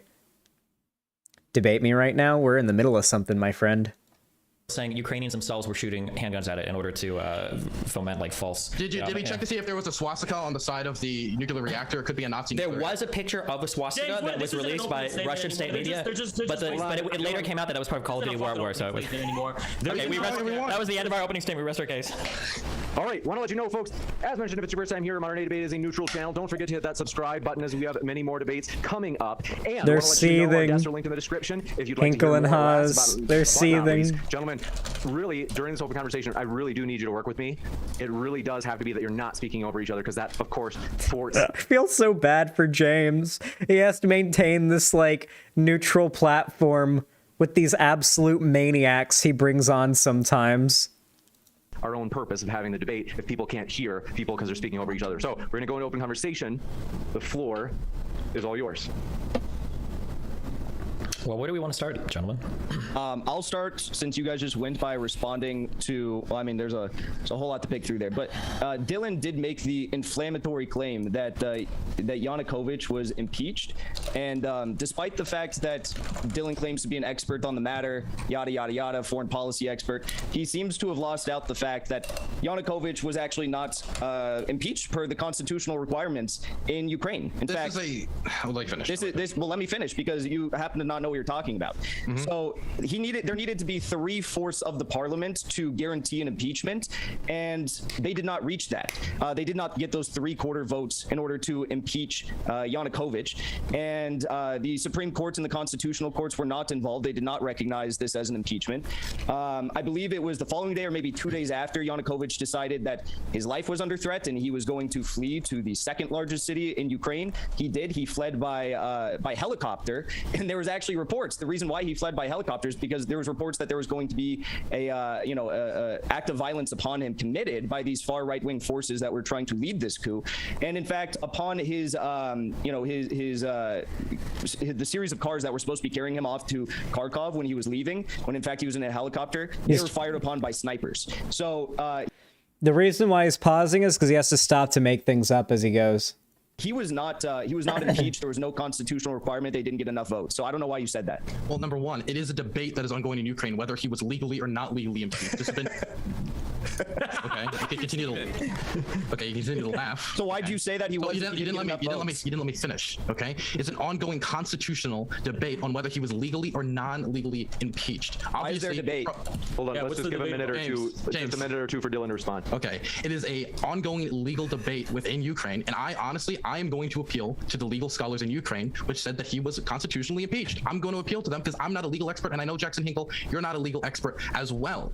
But I do want to bring up here for a second that this is probably the first time I've ever seen Jackson in favor of a regime change war. And can we also let me appeal to the scientists. I'll give you 30 seconds. I got to give you 30 seconds, and then we got to take it over. Haz, if you want to talk about science for a second, can we talk about the claim you made that the Ukrainian government was working with the American government to make bioweapons that would target Russian DNA? Yeah, we're getting the Fox Die memes. Let's go. Oh my God. I remember like when we watched that fucking Haas clip and I was like, is he actually saying that Fox Die is real? There have been reports that the biolabs that are operating within Ukraine, that the Ukrainian government is allegedly solely operating, were indeed this is an allegation by the Russian embassy, and I'm going to appeal. Do you have any evidence? I'm going to appeal to the experts at the Russian embassy. Who are so you have experts in, okay. So you. Well, yeah, I'm I'm going to appeal to the People in scholars Destiny's on chat. military Vocal threats, parasites. of the Russian foreign ministry. I'm going to appeal to the scholars of the Russian military, who I trust them. I'm not an expert in the intel that all they have and all. Which scientists has Even the DGGers get it. back that up? Any scientists? Those are Russian military foreign relations experts, and they know what's going on. They have the intel. It's the GRU. I don't know which ones. Which legal scholars in particular? Which legal scholars are arguing that the impeachment was legal then? So you're fine with me appealing? So it's a problem for me to appeal to legal scholars, but it's not. It's a problem for you to do I'm that. just applying the same standard you're applying to me. But you were laughing when I was doing that, as if it was a ridiculous thing to do. But you're doing the same. So it's I'm okay. applying the same standard. So all I can say is that I don't believe that the Russian foreign ministry would be lying about this. So you do believe? Okay. How would that be done exactly? How would you target Russian DNA with biochemical weapons? How would that work? Definitely considering. Wait, you don't know that there's. Wait, you don't know that there's biological weapons. Let me finish. You don't know that there's biological Hold on one second. Hold on, gentlemen. Wait, do you not know that? Okay. Gentlemen, look at him. You don't know that's a thing. Let me finish. You guys, seriously, just to be fair to Infrared, you did ask him a question. I want to give him a chance to answer that last question, Dylan. And I promise I'll kick it right back to you. Okay. Yeah, finally, you don't know that that's a thing, that there's biological weapons that are being developed that target the specific DNA of specific peoples, that the U.S. was accusing China of developing this and vice versa for China. You don't know about that whole thing? My problem is it's very difficult for Putin on one hand to talk about the united history of both Ukraine and Russia, and to have the amount Kojima of does it again. Ukraine and what? Yeah, we know they share DNA. Right. Yes. So how are you going to make biochemical weapons that target Russians? Believe it or not, a scientist, a Western scientist stationed at a biolab in Ukraine named Hideo Kojima actually came out and whistle blew about what was being developed in this lab and revealed that a bioweapon called Fox Dye is being developed to specifically target Russian DNA. It's pretty scary stuff. But there's no evidence for can we just ask a more reasonable question? Wait, don't you think why would we trust the Russian state media, who is trying to it's not the state fabricate? Media, it's the Russian embassy. Let's give Steven 30 seconds, and we'll kick it over to you, Infrared or Jackson. If I were to try to tell you that I know that Iraq has weapons of mass destruction because the U.S. State Department. This was not the pretext for. Oh my God! Wait, is there an echo? Was that my voice echoing? Because it's pivoting. This was not the pretext for special operations, so it's not a relevant debate. We have to. Off topic. I promise. Listen, you started this debate bitching about not being off topic. Apparently, we have to. So I hate to do this. Just let's give it another 30 seconds to Destiny. We'll come right back to Infrared. Okay, I don't understand, because I don't think the Kremlin would be happy if I were to cite the U.S. State Department when the United States is trying to enact a unilateral war against another country. I don't think I'd be able to say, well, the United States has this thing. You would need some sort of external European Union body or UN body or somebody looking into something. So for Russia, that's trying to justify a unilateral invasion of your country, to say that well, their embassy said that this was a bioweapon, I don't think that's I don't think that's fair. I feel bad for you, Jackson. Yeah, Infrared, you got to do me a favor. You can't, if you're gonna unmute yourself. Come on, you got to work with me. Oh, but so I'm gonna take his insults and not respond. I'm not gonna play. You can insult me, but just do it in your time. He's gonna sit his little bitch ass gnome ass down and fucking put some respect on this, or I am gonna fucking cut him off. Now, if this was the pretext for Russia's special military operation, you would be right. We would need that evidence to be right. So but that's not James. the fucking pretext for the special military operation. It's another type of allegation, the details of which have not been disclosed to the fucking public. So arguing about it is fucking pointless. You want to know my fucking opinion? I trust that they wouldn't make this up because they don't need to, because they have plenty enough, such as the fact that the Ukrainian government is infiltrated by anti-Russian neo-Nazi forces. And we're going to talk about that, actually. You said that because Zelensky is Jewish and that there's Jewish representation in the Ukrainian government, that there couldn't possibly be neo-Nazi sympathies rampant in the Ukrainian ruling. I never said that there weren't neo-Nazi sympathizers. There might be sympathizers, but that's not what your initial allegation was. Was Nazism solely defined by anti-Semitism? No, it was anti-Semitism actually was just a subset of the pan-European supremacism that defined Nazism. Hey, can I tell you guys something? I saw a wild Mr. Mooten in the wild today. A wild Mr. Mooten in the wild. I saw Mr. Mooten, a clip of Mr. Mooten in the wild today, completely unrelated to Destiny. I was watching random videos, like compilations of people getting their assholes absolutely caved in Elden Ring, and one of the clips was a clip of Mr. Mooten getting fucked by the big gold knight right at the beginning on the horse. Let's give it another 30 seconds to Destiny. We'll come right back to infrared. Okay, I don't understand, because I don't think the Kremlin Gremlin would be happy if I were to cite the U.S. State Department when the United States is trying to enact a unilateral war against another country. I don't think I'd be able to say, well, the United States has this thing. You would need some sort of like external European Union body or UN body or somebody looking into something. So for Russia, that's trying to justify a unilateral invasion into a country, to say that like, well, their embassy said that this was a bioweapon, I don't think that's I don't think that's fair. I feel bad for you, Jackson. Yeah, infrared, you got to do me a favor. You can't, if you're gonna unmute yourself. Come on, you got to work with me. Oh, but so I'm gonna take his insults and not respond. We're not gonna play. You can insult me, but just do it in your time. He's gonna sit his little bitch ass gnome ass down and fucking put some respect on this, or I am gonna fucking cut him off. Now, if this was the pretext for Russia's special military operation, you would be right. We would need that evidence to be provided. But that's not the fucking pretext for the special military operation. It's another type of allegation, the details of which have not been disclosed to the fucking public. So arguing about it is fucking pointless. You want to know my fucking opinion? I trust that they wouldn't make this up because they don't need to, because they have plenty enough, such as the fact that the Ukrainian government is infiltrated by anti-Russian neo-Nazi forces. And we're going to talk about that, actually. You said that because Zelensky is Jewish and that there's Jewish representation in the Ukrainian government, that there couldn't possibly be neo-Nazi sympathies rampant in the Ukrainian ruling. I never said that there weren't neo-Nazi sympathizers. There might be sympathizers, but that's not what your initial allegation was. Was Nazism solely defined by anti-Semitism? No, it was anti-Semitism actually was just a subset of the pan-European supremacism that defined Nazism. They were anti-Semitic because they considered Jews to be foreign to Europe, right? The main thrust actually was targeted toward Russians who were considered Asiatic and Slavs to the east in general. Wait, who? And they wanted to enslave and exterminate the Russians too and the Slavs. Who the fuck asked? Nobody cares. Wait, no, I did. Okay, I did the who cares thing to Destiny once. He took it from me. He listen. Destiny has learned from me. Dude. He learned it from me, guys. He did the who cares thing. I did that to him once. He did it. I've rubbed off on him. I've rubbed off on him a little bit. I like to know that I've rubbed off on Destiny a little bit. Rubbed off around him. Rubbed off near him. Just generally rubbed off in his vicinity.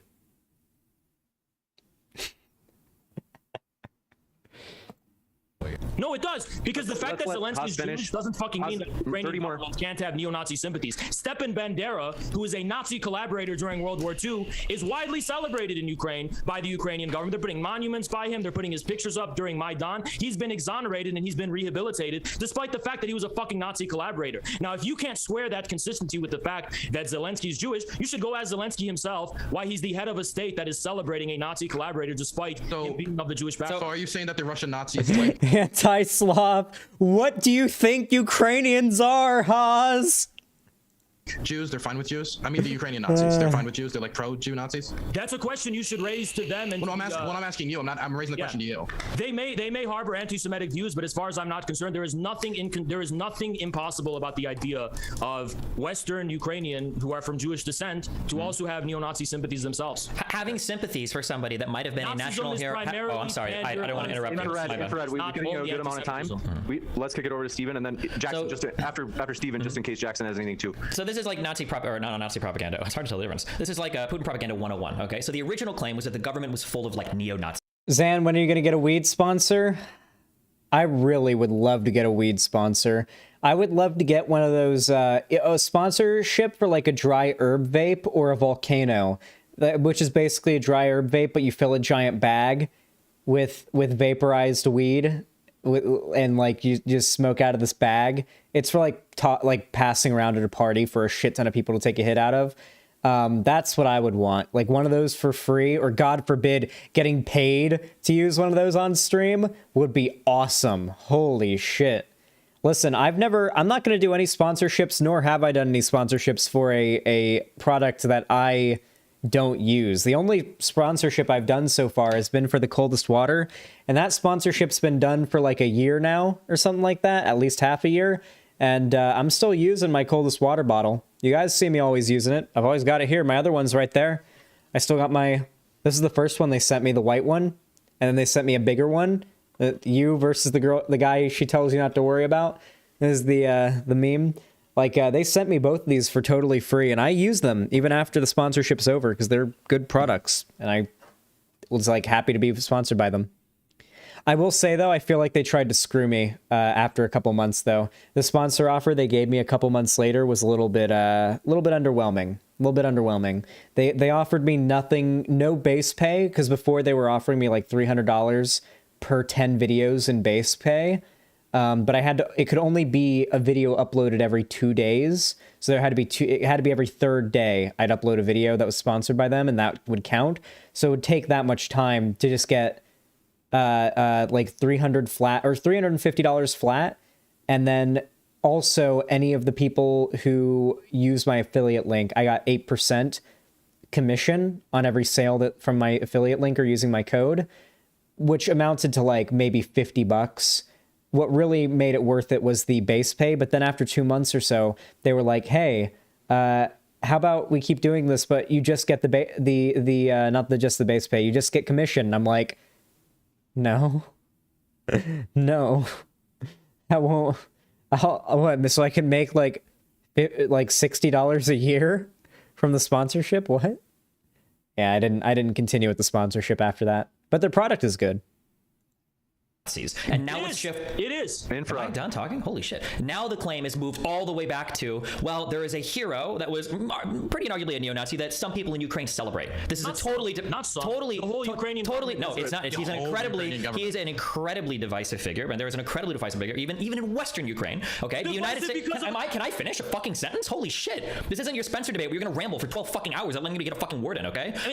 The idea that just because somebody worships some hero or some country said, oh, this guy was really important in our history, means that the entire country is all of a sudden infested with neo-Nazis is no less true than when the United States celebrates any fucking hero that has a sordid history or has been racist or has been anti-Semitic or whatever else. The fucking United States took in Nazis after World War II in exchange for some of the scientific information they could give us. It doesn't make us Nazis. It doesn't make our government full of neo-Nazi sympathizers. If you want to make the argument that Ukraine has neo-Nazi sympathizers, then you need to show me neo-Nazi actions happening today in Ukraine, not trying to allude to some hero that a prime minister, in 2010 or whatever, decided to nominate as some fucking hero because of his history in Ukraine. You need to show me something current about that. What are the neo-Nazi activities that Ukraine is taking on today? Don't tell me who was nominated as a fucking national hero.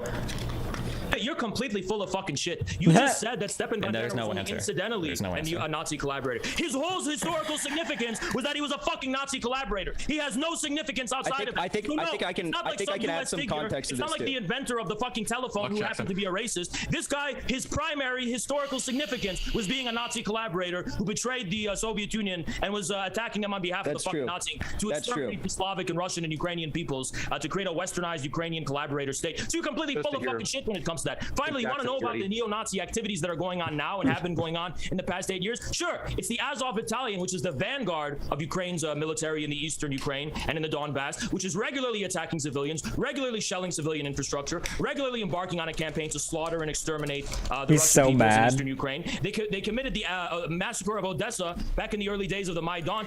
Dude, Hankle, you can tell Hankle is like bursting out in a cold sweat right now at how hard Haas is inting this debate. Okay, to use League of Legends speak, Haas is inting this debate. All right, he is intentionally feeding to Destiny right now, and it's really harming their team.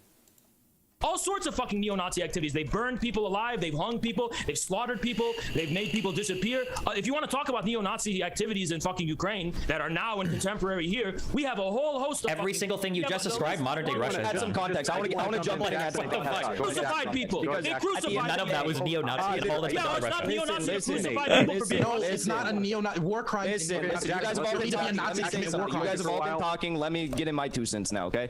So, at the end of the day, the primary goal of the ideological inheritors of the Organization for Ukrainian Nationalists, which is the vanguard of fascism in Ukraine. This is the ideology, the radical faction within this organization, especially of Stepan Bandera. They are the people who are primarily responsible for the hundreds of thousands of, Jewish, Polish, and Russian deaths that took place during World War II when Western Ukrainian ultranationalists and neo-Nazis were collaborating with the actual Nazis from Germany that were invading. Okay, so ideological inheritors of this ideology, and apologies for not being able to pronounce these names properly, but Oleg Tianyabuk, who is the co-founder of Oleg Svoboda, he claims that he wants to purge Ukraine of Jewish people and Russians. He was ranked the 5th most anti-Semitic political leader on the planet in 2012. It just so happens he was a people's deputy in Ukraine up until 2002.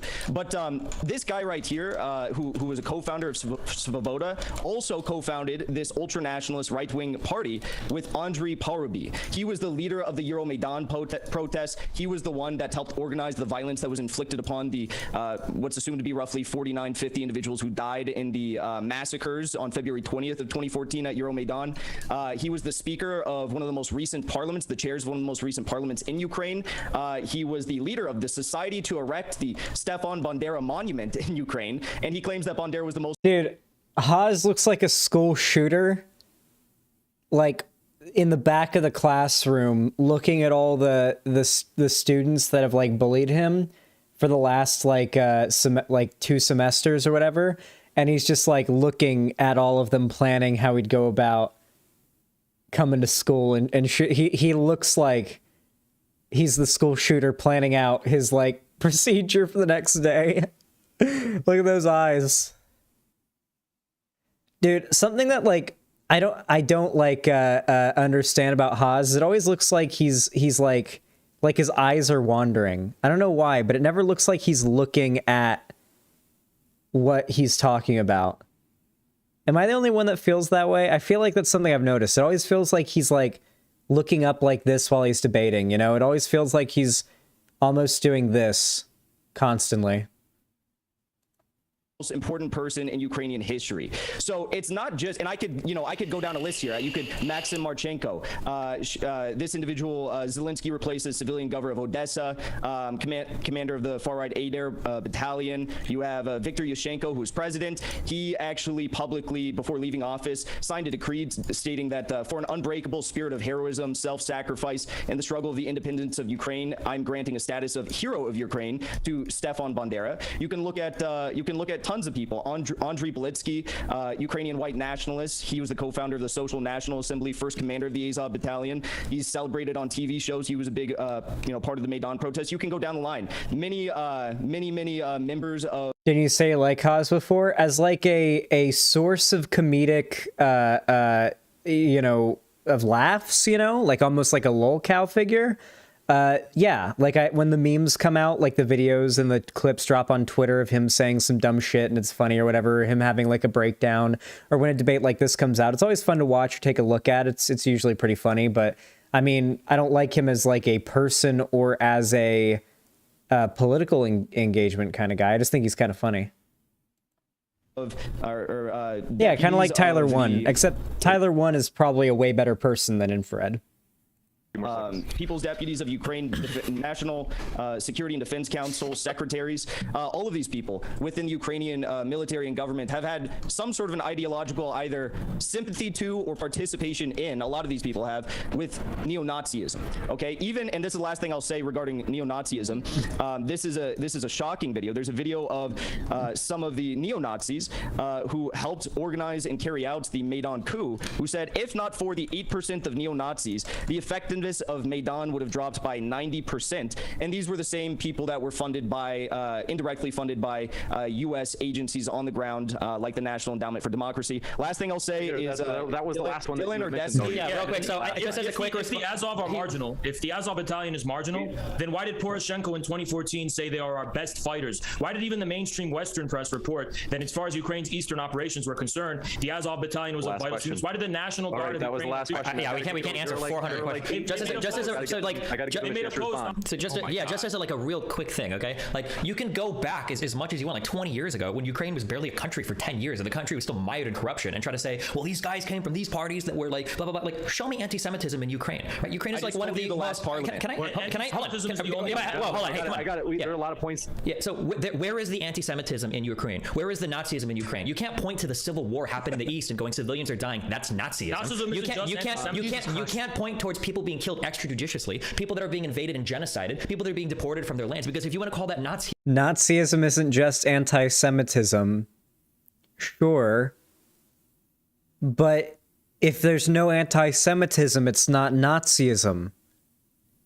It's like if somebody is super far right and holds all the beliefs a Nazi would hold, but not the anti-Semitic stuff, then they're just like a white nationalist, or like ultra far right, or an ultra nationalist, like, or a white nationalist. Like, you get rid of the like you could just say that then.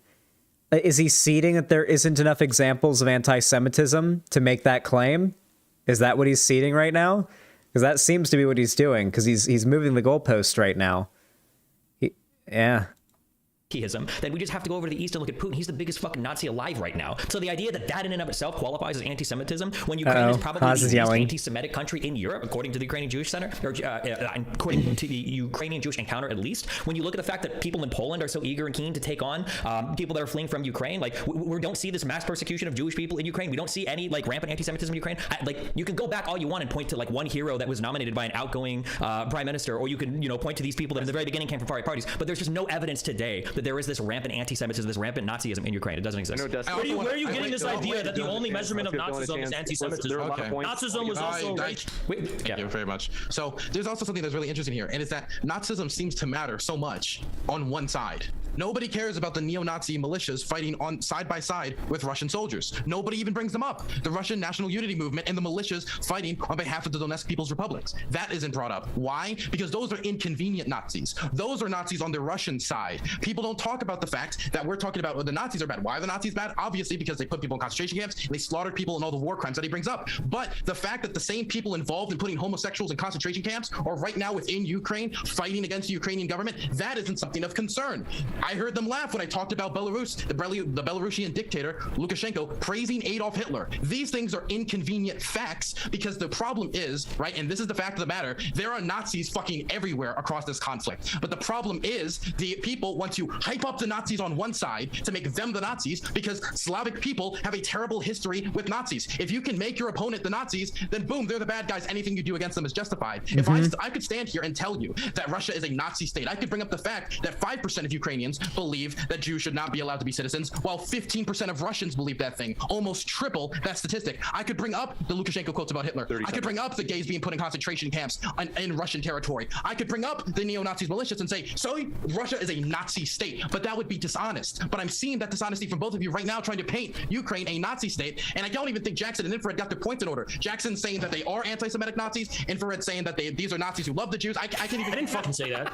What I actually said was that the emphasis on anti-Semitism may not be as strong as the emphasis on pan-European supremacism and racial exterminationism, but that's the fucking point. And moreover, the movement for I think that's a really how often he adds isms, like ism to the end of like a word to like how often he literally invents words to make himself sound smart. It really is. Once you figure out exactly how Infrared talks, you can't stop seeing it. And it gets really cringy because you realize he's just like, he's just saying word salad. Like, I haven't like heard him say an actual sentence. National unity is not at all fucking relevant or prevalent within the fucking Donbass. They're fighting. Hold on. Yeah, they're nowhere near as relevant or proportional to the fucking forces of the Russians that are fighting in the Donbass as is the Azov battalion. They're marginal. They're completely marginal. But they're Islamophobic. The Chechens are fighting. The Chechens are right now a very important part of Russia's operation right now. You think the Chechens are working alongside these totally Islamophobic prevalent forces? No, they're not prevalent. They're fucking completely marginal. And if you take into account the premise of what started this entire conflict back in 2014, the Euromaidan protests and the violence that ensued there, and the fact that it was co-opted by these coup leaders that were Western backed, you do have to acknowledge that the effort to accomplish this and the success of the movement was led in great part thanks to Andrei Perubi, who is the speaker of one of the most recent parliaments and the chair of one of the most recent parliaments in Ukraine. This is the guy who literally sparked the entire conflict. Another thing I heard you say that was even maybe more damning than the fact that you falsely claimed that the president was impeached when he wasn't impeached was when you said that you claimed that, or maybe it was Destiny actually. I might be getting my quotes wrong. One of you said that Crimea was illegally invaded by Russia. I'd just be curious, like, hear your thoughts on that more, and whether or not you respect the will of the Crimean people who voted in a referendum overwhelmingly to legally join the Russian Federation. 96.77% voted in favor of joining the Russian Federation. Was that after the invasion? 2.51% supported staying in Ukraine. Jackson, was that after Russia invaded Crimea? They held that referendum, right? I just want to get that fact straight. Also, even if they're so obviously, yeah, the stat comes from after Russia had taken it, but even if we took a statistic of the opinions of people in Crimea on whether or not they should be, joined with Russia, even if there was a surprisingly high amount of people in the population who are in favor of that, that could easily be explained by the fact that Russia has been importing immigrants, Russian immigrants, to the parts of Ukraine that they say they want to have like rights to for like years and years and years now, in order to increase the amount of Russian presence there, both ethnically and politically. What do you find as Russia's... I just wanted to hear yes or no. Was that Jackson? Was that the Russian referendum they held after they invaded Ukraine? What do you find? Listen, what do you find as a Russian invasion? Because going and back it doesn't justify them anyway. Been Russian troops in the invasion of when they took over, when they invaded Crimea. You can't answer that question. I got to refusely invading Ukraine despite the fact that they've had troops. Apparently, back in 2014 or 2015, I keep forgetting. Back when the invasion of Crimea started. Apparently, the first people to see it were those watching this live like security camera of a border checkpoint in Crimea, and then like it's just a guard standing there, and the guard like all of a sudden just fucking bails out of the middle of the road, and like a bunch of Russian vehicles come through. I haven't seen the whole clip. There might not be more to the clip. It was like only 10 seconds long. I saw on Twitter, but apparently that was how it started. Like when you're literally rolling up and there's a guard like at the border having to jump out of the way as you're rolling your armored vehicles in, that's an invasion. Yeah, that's an invasion. Even if the people there voted, yeah, we want to join legally, that's still an invasion. Troops there since 1804, then sure, we'll call it an invasion, but we both know it's not an invasion. The Crimeans declared their independence before the Russian invasion, just like the people in the Donbass did. Having troops stationed in a port is not the same as taking over the entire peninsula. Separated from the Ukrainian government. What's your evidence they took over the entire peninsula?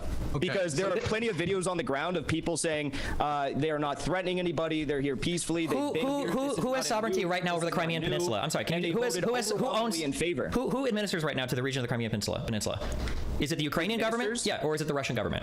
It's a part of the Russian Federation since they. Okay, so what does it mean to? And they voted that. Who held that referendum? The referendum was organized by the people of Crimea. Under who? It was a Russian organized referendum that had the Russian. It was organized by the Gentlemen, So that's what's so frustrating when it comes to people like this, is that you literally need to be able. You either need to be extraordinarily autistic and have a lot of time dedicated to reading and that's in a complimentary way, by the way, reading and just researching and dedicating yourself to like learning about this shit and becoming super big brain, and just like knowing every single fucking detail about this historically and like policy wise, because you need to be so fucking informed on this to be able to call out the lies that these demagogues tell. You don't lump us in with these lunatics. And no. Wait. I'm saying that in a positive way, you have to be able to know this stuff to debunk these lies. I don't know, like, if I have enough autism points to be able to, like, do enough research to know enough, at least compared to Destiny here, debunking these, like, talking points, because it really does require you, so there's a saying. It only takes a second to say a quippy short lie, but it takes 10 minutes to explain to an audience why that lie is wrong. Which statement is more likely to be received by the audience positively? The short quippy lie. When it comes to a debate like this, Haas and Infrared are in, they have the benefit of just being able to lie about these things. And most of the time people can't speed research to call out their bullshit live. Destiny, on the other hand, well, he's just, I think he just reads a lot. I gotta interrupt everybody. Pardon my interruption. Just to be sure that Jackson, did you feel like you had enough time to answer that last question from Steven? Sure. Got you.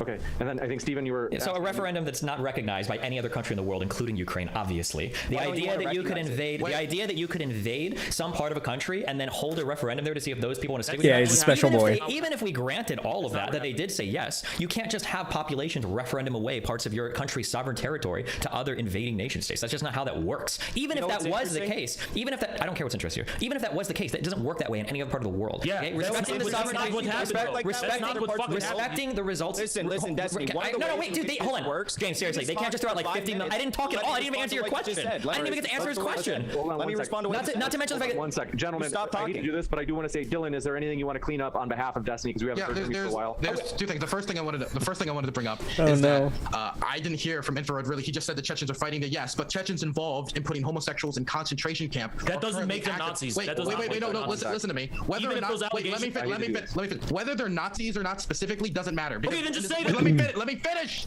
Then just say that. I don't care. Shut up. I don't care. Okay? I'm trying to finish my point. I think that people who put people in concentration camps, minority groups, should not be involved in any active combat zone anywhere. In fact, they should not even be allowed to hold governmental positions. And I'm not finished, and so you should stop talking. And so with that in mind, and knowing when you guys talked about all these war crimes, everything that was so terrible, I think it's weird that we can just look past the fact that one of the people involved currently in fighting the Ukrainians are the same people who shoved people in concentration camps in Chechnya. Also, it's weird that you are fine downplaying your guys' Nazis. You admit, I guess they are Nazis fighting on behalf of your guys' side. You'll downplay your own Nazis and upplay the other side's Nazis because your Nazis, again, are inconvenient. It's inconvenient that there's Nazis on your side. And so I literally called this, didn't I? Like from the beginning, that the whole like Nazi narrative was just Russia trying to sucker dumb lefties that hear, oh, group are Nazis, oh, they're the bad guys, and immediately jump on board. Like, I knew for a fact it was like a psyop plan to sucker lefties into supporting Russia, because like, let's be real, most lefties on the internet don't have enough critical thinking in order to see through that kind of stuff, because, well, the vast majority of people, you know, are kind of morally lucky in a lot of their positions and can be easily swayed because they aren't fully understanding of why what they believe is correct if they're on the left. It's quite common.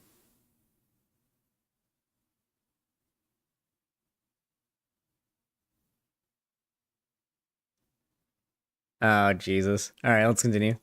Instead of being like, there's no Nazis on our side, these Nazis are fighting a campaign of denazification. Also, too, I never even got to finish my earlier response to Jackson's neo-Nazi shit. It's almost done. Also, it's my fucking turn. One last thing. It's my fucking. Dylan's talked too much. It's my fucking. 1 second.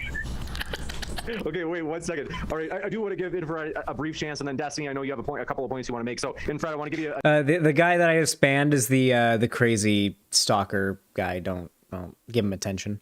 Yeah, let's go. So the first thing is very clear. Dylan, I know that you're in favor of a Nazi, pan-European supremacist, but LGBT-friendly ideology. I already know that, okay? But the fact is, I agree. It's probably true that there's homophobia in Chechnya. They're very much more in favor of more traditional values. That's their business. As far as concentration camps are concerned, I've seen no fucking evidence for that, throwing them in concentration camps. But even if I were to grant you that that was true, that still doesn't make them fucking Nazis who want to exterminate whole peoples because of their fucking nationality or their race or their ethnic origins. You seem to think that's not as bad or that's some kind of equivalent, right? But I don't think that's a fucking equivalent. I don't think having a conservative country, which I don't agree with persecuting sexual minorities, I just don't think that's on the same fucking level as being a goddamn fucking Nazi. You seem to not fucking care about that distinction. Now you're saying that I'm downplaying the Nazis on the... It really is just like, it's the same thing with like the slur discourse, right?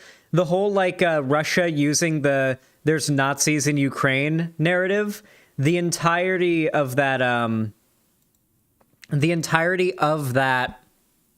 narrative is basically predicated on the same principle as with the whole slur discourse. A lot of people on the left feel like that they need to ascribe a label to something that they've all already agreed is bad before they can morally condemn something for what it is, right? Like, they have to argue about whether or not a word is a slur, because if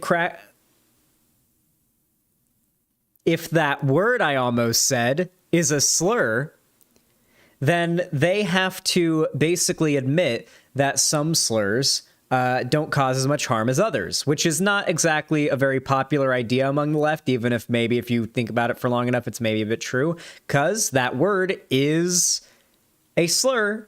It just isn't as bad.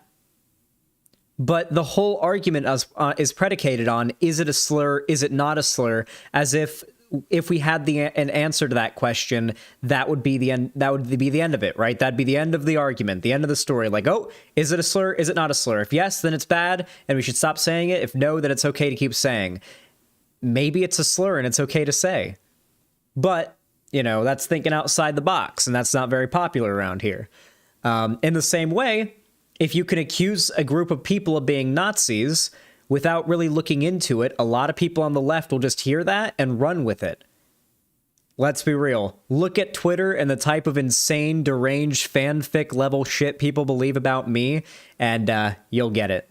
Xanderhal, I'm sure you know about Gish Gallop. This is another useful concept, spamming BS. Oh, is this like another idea? That Brandolini's Law, also known as the bullshit asymmetry principle, is an internet adage that emphasizes the difficulty of debunking false, facetious, or otherwise misleading information, especially in comparison to the difficulty of creating the misinformation in the first place. It states that the amount of energy needed to refute bullshit is an order of magnitude larger than it is needed to produce it. Holy shit. Brandolini's Law. We're writing that one down. We're writing that one down. Thank you so much, Soaked Unleft. Yeah, someone write that down. Write that down. That's like when I found out Poe's Law was a thing. Not Poe like from Twitter, but Poe's Law, the thing. I was like, fuck! I'm so glad there's a thing that describes this thing.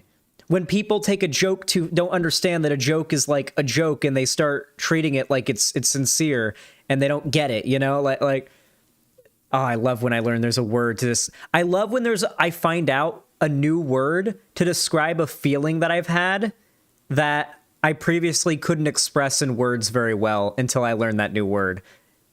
It's always very nice. Thank you for that. The Russian side, because they're not convenient. I knew Poe's Law, but that was a while ago. Objective significance they have compared to the fucking Azov battalion on the Ukrainian side, they are nowhere near as fucking relevant. They're not significant. Oh wow. They're marginal. They are marginal. Yeah, okay, I thought it was. Well, does Haas have neighbors? Like, does he have neighbors that are like okay with this? He looks like he lives in an apartment. He's got to have people he shares walls with, right?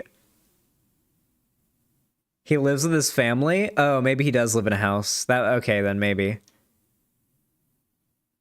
Dude, I will admit, the one downside of moving to California and sort of like adulting it up and having my own life is that while it would have sucked in terms of like my mood, had I chosen to like live with my mom, and also I wouldn't be living with my girlfriend and stuff, had I chosen to like live with my mom and live with my parents and stuff, I would have been able to save up a lot of money. So that's probably what Haas is doing. He's probably living with his family and like saving up money from the streaming thing, which is pretty smart financial decision. He lives with his family? I mean, that's what somebody said. I don't know if that's confirmed or not. He might. There's no shame in living with your family. Wait, why are you KEKWing? Do you think there's shame in that? I feel like if it was somebody that you liked, you wouldn't be making fun of them for it, Garfield. That's something that I notice a lot of too, Like, sometimes we have to accept that, like, we're okay being inconsistent with our insults, right? Like, for example, you guys will nonstop attack the appearance of a conservative in the chat, right? Like when we're watching in chat, you guys will make fun of the appearance of a conservative all fucking day, okay? Right? And you guys admit this, right? Hypers if this is true. Hypers if this is true. It's true. Don't deny it. You guys do this. You guys like dunking on conservatives' appearance when they look funny. We do that. Come on. I want to see it. Be honest.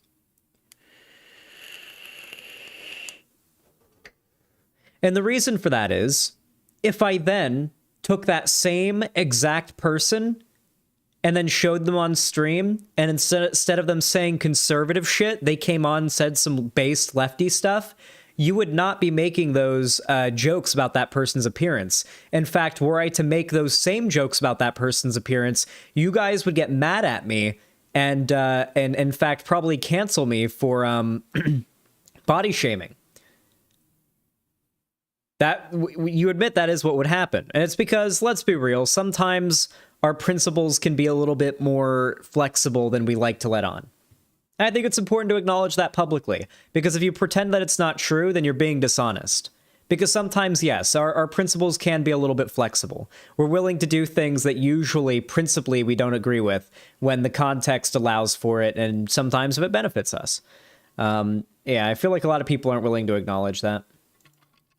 Objective. Infrared, 1 second. Objective. Infrared, hold on. I just need you to. I thought I did sense something too. It did seem like your volume jacked his shit up. Like 20 seconds ago, it did seem like something. Yeah, because you're making everybody louder than me. No, I promise. I don't even know how to do that. I mean, these Nazis. People in my chat, I'm telling you that. People in my own chat, I'm telling you that. Infrared, I can give you 20 seconds. James is a Ukrainian asset. Dylan is making the claim that that it's just inconvenient for me, rather than the actual reality being the fact that the Russian nationalists and the Russian neo-Nazis are completely marginal in the Donbass, whereas the Azov battalion are not. He mentioned something also about Lukashenko's comments that were taken out of context. Lukashenko is an anti-fascist, 100% anti-Nazi, 100% anti-Hitler. We can actually get into the nitty-gritty of what proves and backs that up too. You took some statements. His screaming objection is hilarious. That is pretty funny. Just to reiterate again, the Azov battalion is not making up the brunt of the fighting forces in Eastern Ukraine. Yeah, in Eastern Ukraine, this is a small battalion of like less than 3,000 fighters. The idea that these people are making up the majority of Ukraine's forces is just not true. And even of the Azov battalion, only a minority of these people are neo-Nazis. Even of the Azov battalion, a minority of people are Nazis. There are problems there for sure, but this claim that there is a broader Nazi problem in Ukraine, I mean, at this point maybe there is. If we're defining Nazis as people that are pro-LGBT and pro-Semitism, I don't know what kind of Nazis these are or what makes them Nazis.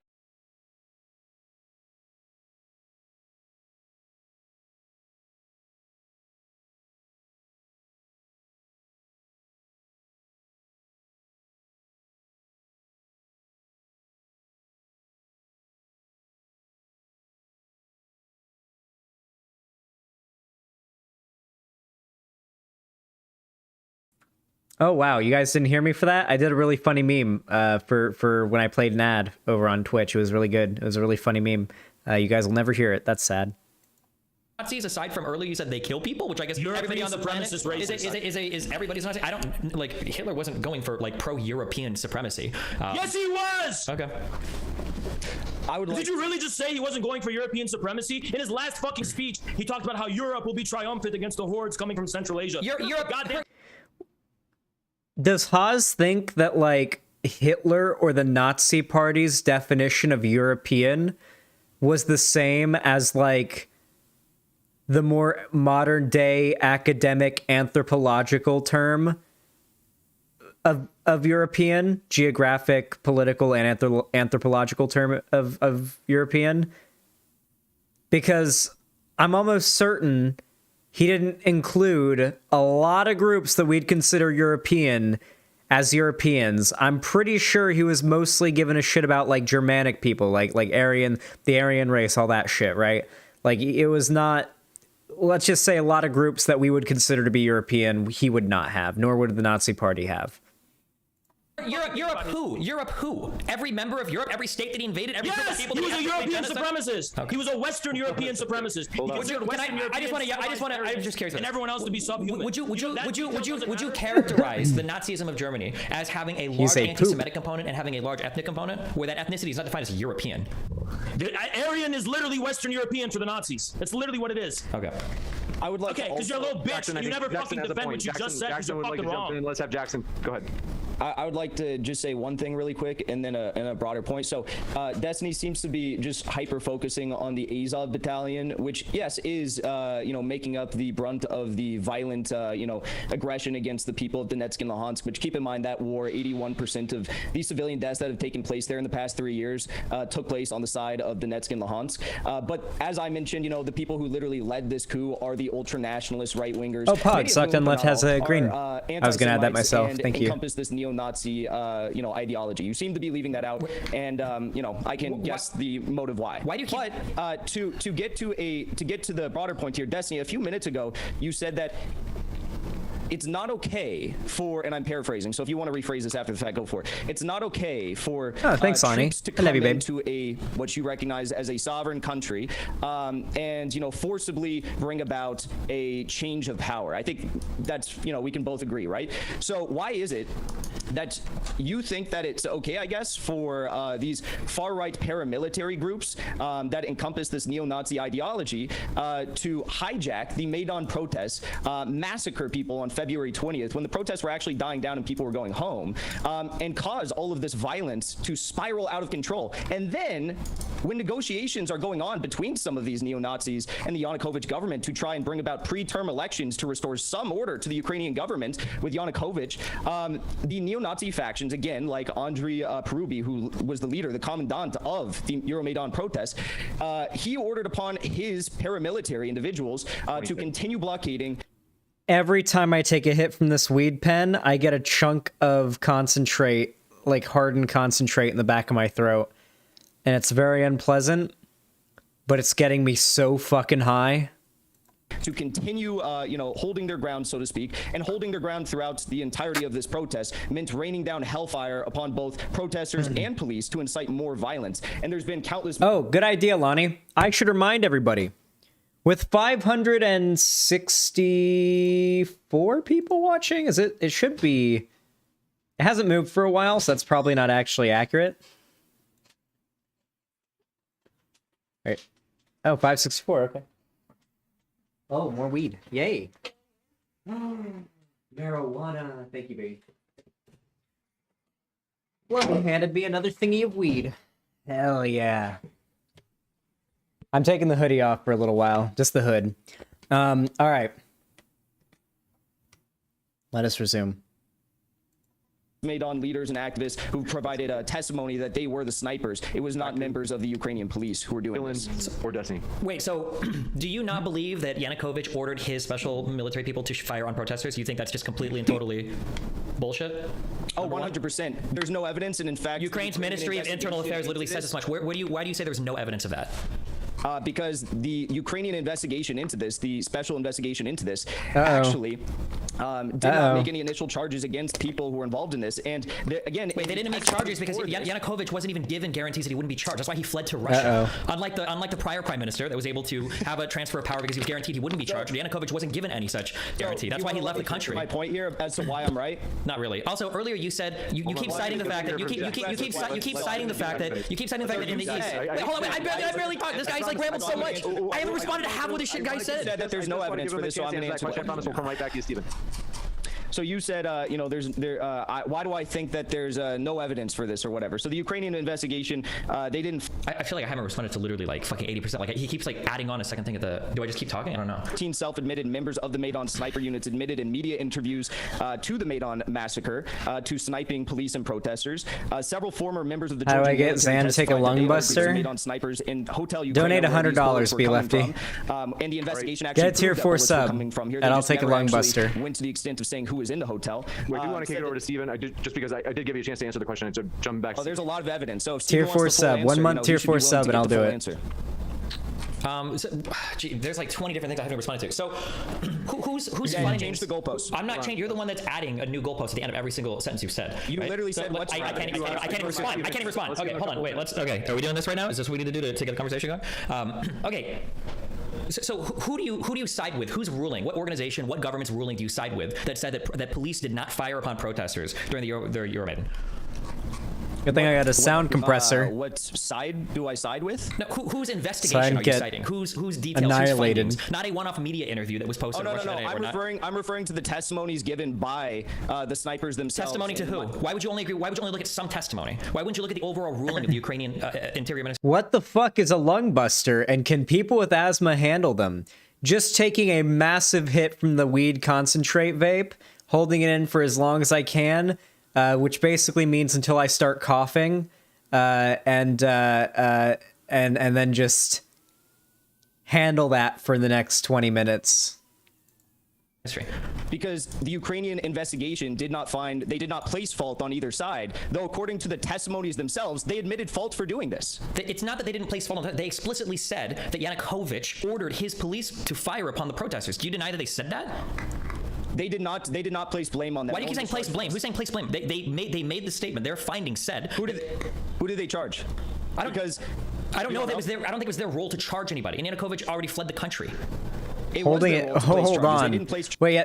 Holding vape or any smoke from anything in your lungs absolutely does get you higher. Yes.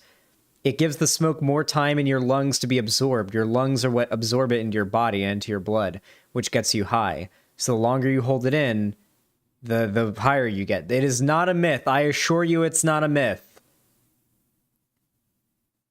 Like 90% of it gets absorbed instantly. Maybe with weed, but I know for a fact with DMT how it works, because as you hold it in, it slowly and it's absorbed in your lungs, it sets in. Not that I know this. A friend of mine told me about this. Wink, wink, nudge, nudge. Like, as you're holding it in, you slowly feel as, like, the longer you hold it in for, as your body starts to kind of, you know, enter the mirror dimension from Doctor Strange.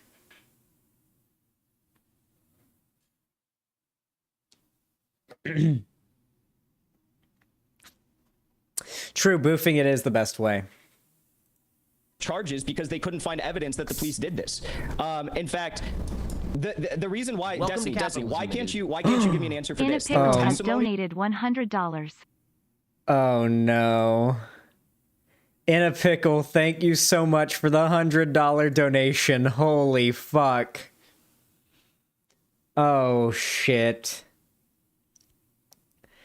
Bust a lung, brother. I'm about to bust a lung for you in a pickle. Holy hell. Thank you for the $100 donation. That is extremely kind of you. I'm hugging you through the internet right now. You can't feel it, but you can see it. Welcome to capitalism, my dude.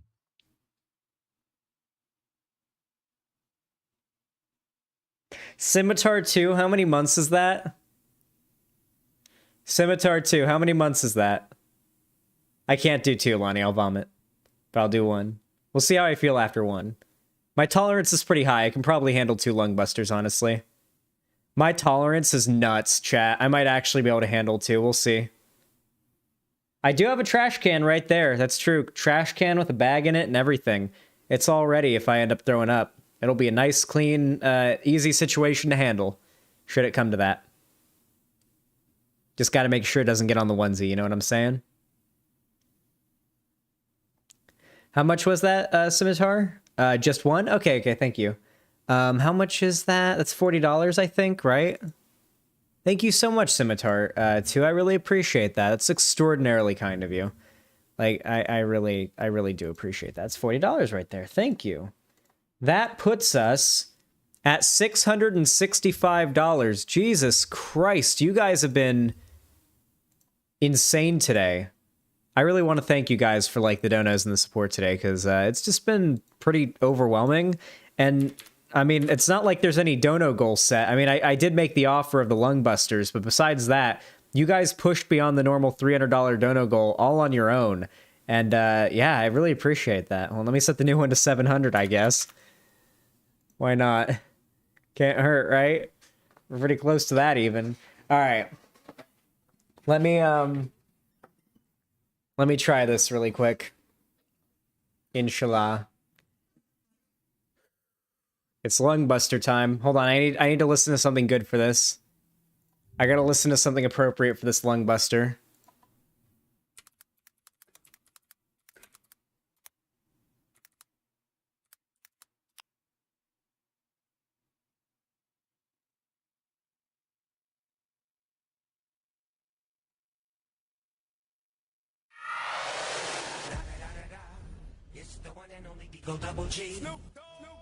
I don't care. It's okay. We'll make it quick enough the DMCA can't get us.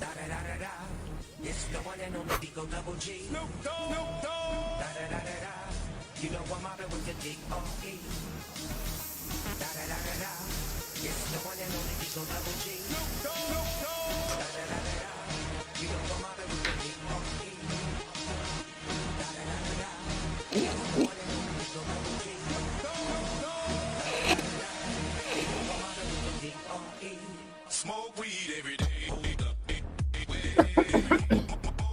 Smoke weed every day.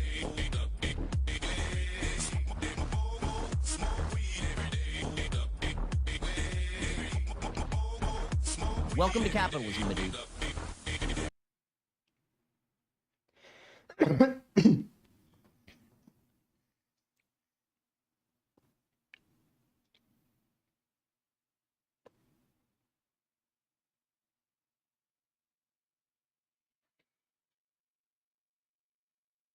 I can handle another one. I'm not that high. I can handle another one. My tolerance has served me well.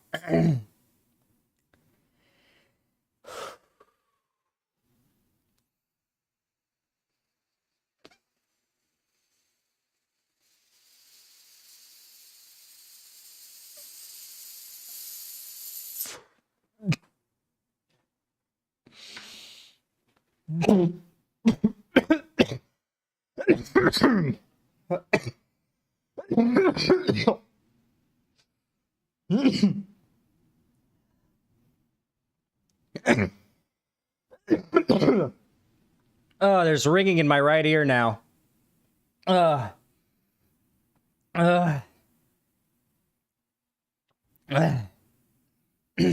nauseous at all, actually, believe it or not. Ever since I did that THCO vape, weed hasn't made me nauseous anymore. I don't know why. But nausea hasn't been a thing. Look, you're sweating. Oh, that's just because I'm coughing and I'm in a onesie and it's hot in here. I've been sweating, but... Ooh. I think the ringing is just an auditory hallucination, I'm pretty sure. I am just very high. What? Thank you. THCO is a vomit vaccine? For me it was. I literally didn't even get... I was getting nauseous on weed up until right when I started the THCO vape. I realized it didn't make me nauseous no matter how high I got. And so I got through that thing pretty quick. Though it was very strong, so it wasn't like as quick as I normally would. And then I went back to weed afterward because I didn't have access to THCO. And now weed hasn't made me nauseous since I had the THCO. So, can't really complain. If you have nausea issues with weed, maybe THCO will do it for you. Drink water, Zan? Oh, yeah. All right. That was my thank you to the generous donators. Scimitar 2 with a tier 4 sub. In a Pickle with the $100 donation. Razatriton with the tier 1 sub, saying everyone's headphones lost this debate. And Sparkly Void with the tier 2 sub, saying don't mind me, just making my name look pretty again. Thank you all very much. I really appreciate it. You guys are poggers. Also, someone donated $1 to make it 666. That was a good meme. Good meme. All right, back to it. There were testimonies that the Maidan, the Maidan organizers were the snipers who shot at police and protesters. We have forensic examinations as well by government ballistic experts, which determined that about a dozen cases that the protesters were shot from Maidan-controlled structures, including the hotel. A forensic ballistic examination found that the bullets killed protesters did not match bullet samples from the police. I mean, I could go on and on. Why are you making assumptions without looking at the evidence itself? Because I feel like I would rather rely on... QUEEFJERKY asterisk has donated $6.96. You know, Queef Jerky, if you made your name not all capitals and spaced out, maybe not even spaced out or whatever, maybe just an underscore, then it would read it out as Queef Jerky, which is an extraordinary name. Extraordinary name. Thank you for the $6.96, my friend. I really do appreciate it. It's very kind of you. And onward and away we go. Oh, damn, I miss weed. I used to smoke multiple times daily for almost 3 years, and for a while I was spending 200 Australian dollars on weed every week. About a year ago I stopped and still going strong. I love you. If I could, like, go back in time and stop myself from ever trying nicotine or weed, I probably would. Not because I regret trying it because it's bad or it's, like, harmed me. I very much enjoy it. It's just I wish I'd never been exposed to how great they are, so that I wouldn't feel like, because now it's like really hard to quit. If I wanted to quit, it'd be easy. Like, I'd save so much more money had I never like gotten into weed or nicotine. I spend so much money on weed and nicotine. It's ridiculous. Not like that much, but like it's not like the difference between me and being able to being able to pay my rent and not, but you know, it would be a nice little extra. It would be like if I didn't vape or smoke, or if I didn't smoke weed or vape, I probably would have an RTX 3090 by now, you know, because it is a money sink. The overall rulings or findings of the entire committee, rather than just trying to go off of some of the testimony that you might have found given by some of the officers that may or may not have been involved. Well, I could go on more, but you have to understand that this committee, at the end of the day, is being controlled by the coup government who actually carried out this operation. But earlier you had no problems going by information that comes from the Russian State Department about stuff going on in Ukraine? I'm not talking about that right now. I'm talking about this. I'm actually looking at this investigation fairly and honestly, and you made the accusation that it was police from the Ukrainian, security services that fired down. Now you're getting caught in a little. You can write it off as a business expense. Listen, I could write the 3090 off as a business expense, which I will when I get it, because it would be. The problem is I don't have enough money to buy a 3090. I would if I could, but I am so far from having enough money for that. Little problem here. So you're trying to deflect back to earlier discussions. Why did you make that claim without evidence? Why did Yanukovych flee the country when he wasn't given a guarantee that he'd be prosecuted if he didn't do It was a coup government that was going to fucking trump shit up. It was a coup government that was led by the guy that he was going to make his prime minister anyway. Destiny, I just want to say one last thing on this point, because clearly you're refusing to acknowledge the reality of the situation. Most people consider what took place on February 20th, when 49 individuals were killed, as the most controversial hours in any European conflict since the end of the Cold War. The weed is not a business expense, no. Not unless I did a weed channel, in which case maybe it would be. It was the precipice for this coup. Wait, what if just every video I just did like, what if I did Patreon exclusive or like only Zan's videos where every single video I do, it's me trying whatever new cartridge I got, you know? Like right before I try any new cartridge, I just go, gonna review this fucking Pacific Stone cartridge. Yes, very good. Do a 10-minute video rating it and talking about the flavor and the effect of the high and, you know, all that. And then write it off as a business expense. Still can't write off your drugs, Xanderhal? Was what launched all of this conflict into action, so to speak. So the fact that it was a false flag attack led by the coup protesters themselves, the militia organizers themselves, to try and get Western backing and to try and incite more chaos in the streets when the protests were dying down, is a very, very important note when you look at the broader context of all of this, and the fact that after the coup that took place because of this, that is what sparks the increased aggression in the Donbass, and that is what also sparks the increased aggression against. I'm sorry, I've heard YouTubers that I don't particularly think highly of in terms of their intelligence say that you can write off video game purchases as a business expense. Like I heard Keemstar say that he writes off like video games as a business expense once on Twitter. And I was like, no, you can't. And I've heard other people say it too. And I'm just like, no, you can't. No. There's no fucking way. And I refuse to ever try because there's just no fucking way you could try to do write off video games as a business expense. There's no fucking way. Against protesters in Odessa who were fighting back against the coup government. You have no evidence to support any of that there was Western backing to any of these people. Meme Joy is 25 away from 300. Oh shit, Meme Joy's channel's popping off. Hey, Apillo, link Meme Joy's channel. We'll go ahead and drop a little extra 25 subs on there and get it up to 400. Or 300.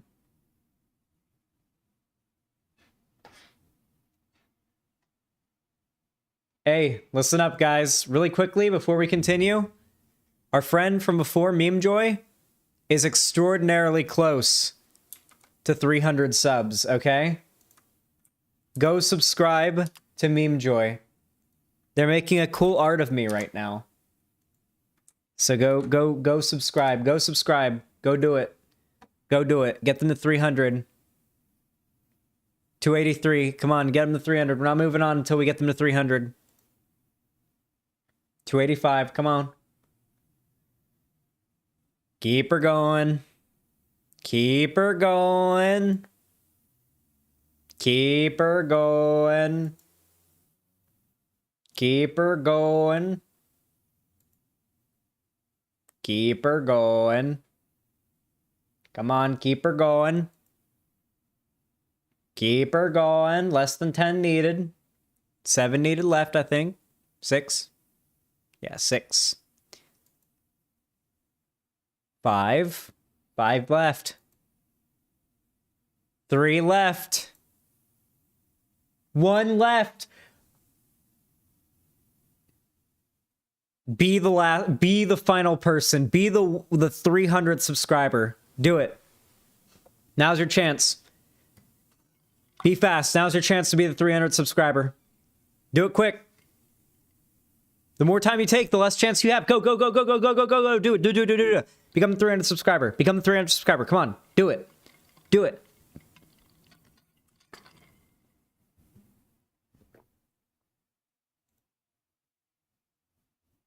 $304. There we go.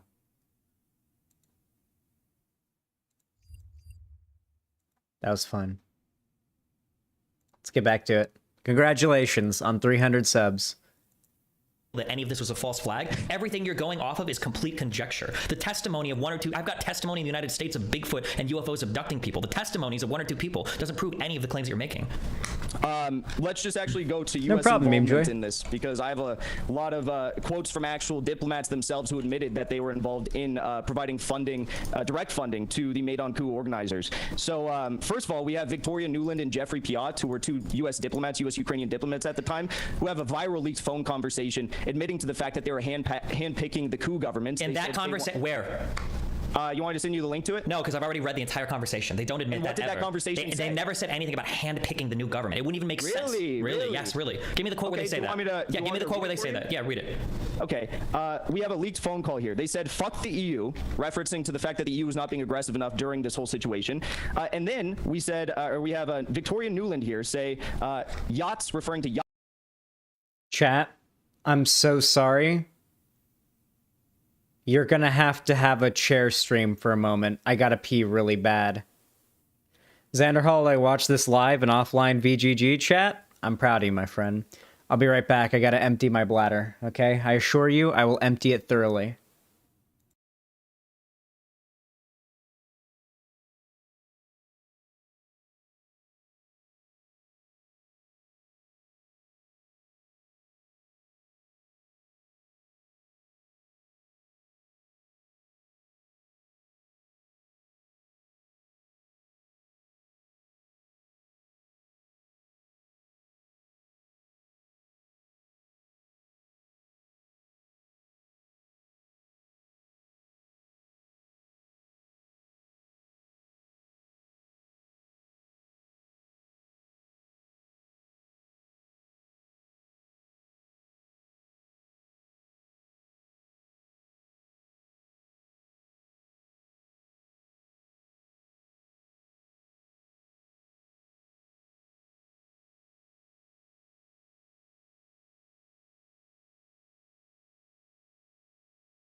I feel so much better. You guys have no goddamn idea how much better I feel now.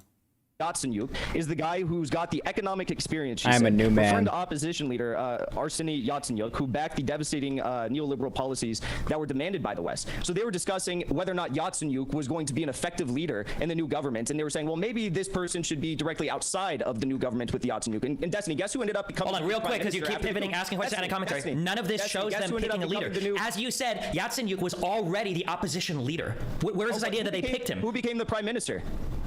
For after. What do you mean? The coup. Yatsenyuk?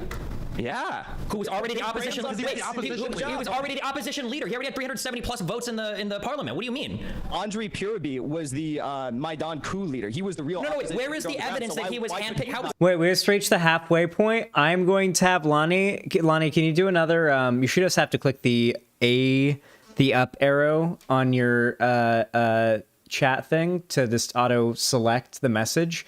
Can you do another poll for the thing? Do you guys want us to watch the rest of this with it in picture-in-picture mode while I play Elden Ring? Or would you guys rather I continue to watch it like this? Continue watching it like this, or watch it in picture-in-picture while playing Elden Ring? We're gonna do a poll in a moment.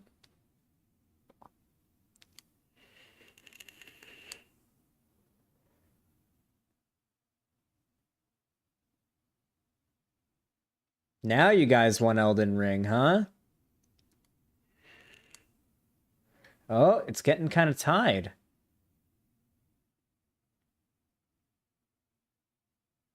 Welcome to capitalism, my dude. Drain the Lizzie. That's good. V-Raptor, thanks for the tier 1 gift sub to Wares. I appreciate that. Ooh, play Elden Ring wins by a pretty strong majority. V-Raptor, thank you for the tier 1 gift sub to Wares. I really appreciate that. Said, wait, Law? What are you, a fucking liberal? Thank you, V-Raptor, though. I appreciate that. And yeah, we love liberals here. Don't be shitting on the libs. We love them, okay? We cradle them gently to sleep. Okay. Let me just picture this motherfucker so we can get a schmoove on. A schmoovie on. What if oh my god, chat, I'm fucking genius. I think I might actually be one of the smartest people on Earth. Yeah, I think I'm actually just big brain as fuck. Hold on. I think I might just be genius.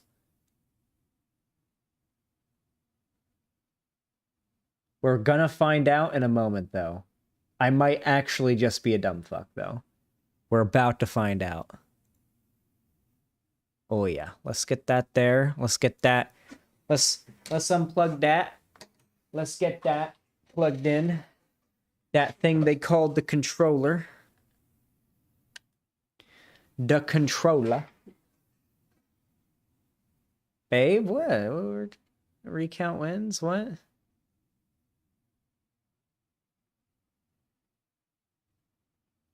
Wait, Taco Cat has been here. What? That's not fair. What? Babe, what? Rematch? Recount? What? Recount? What? What? Wait, you can't do a recount after the first one wins? Taco Cat doesn't want spoilers? Guys, then I can't stream Elden Ring. Then I'm just gonna play it off stream. If I literally can't stream a new game at all because there's a couple people in my chat that haven't played it yet and don't want spoilers, then I literally can't stream new games. I'm sorry, Taco Cat. I'm really sorry, but I can't. For like one or two people, I can't just like disregard the thing. No spoilers, Xanderhal, or suffer.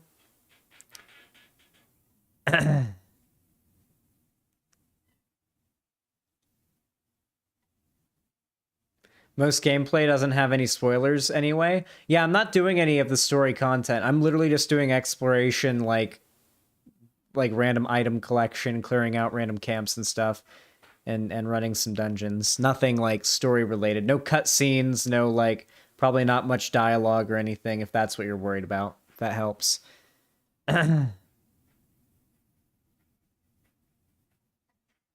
I vote play Elden Ring.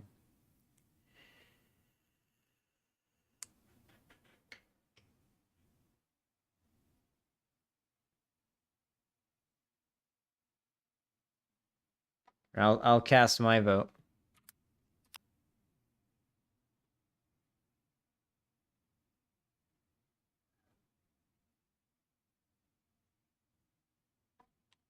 Here we go. Elden Ring wins again. Yeah, baby. Don't worry, guys. We're still watching the video. Okay. Hold on. I got a proposition for how we could fix this problem. Hold on. Wait, chat. Hold on a moment. I got a proposition for how we can fix this problem. Just hold on a minute. I'm going to be showing the Elden Ring title screen, but just disregard that. I'm not going to be doing anything with it. I just want to demonstrate something to you guys in a way that we can have a compromise here that will that'll make all parties happy, okay? Cheater. My vote didn't swing it.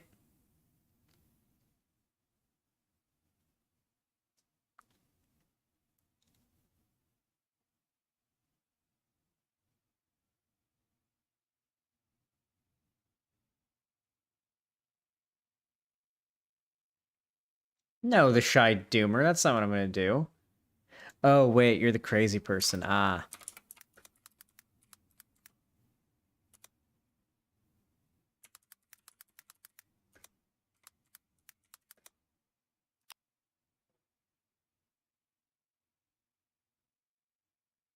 Your vote is automatically 5%? No, it doesn't. Also, it won by 15%.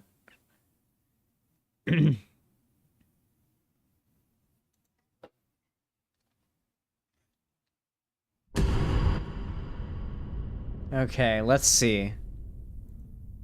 All right, chat, watch this. Watch what I'm about to do.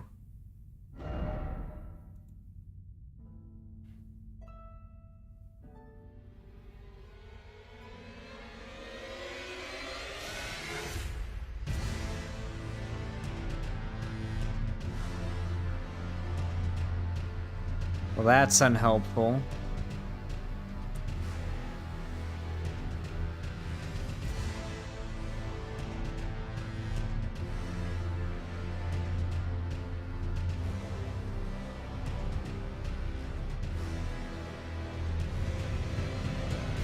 There we go. All right. We got ourselves a picture-in-picture on screen thing here that actually isn't really there on my screen. And I'll put this like, I don't know. It has to go behind alerts. For sure. Or just above alerts? Yeah, it has to go behind alerts. And let's transform fit horizontal. Center horizontally. There we go.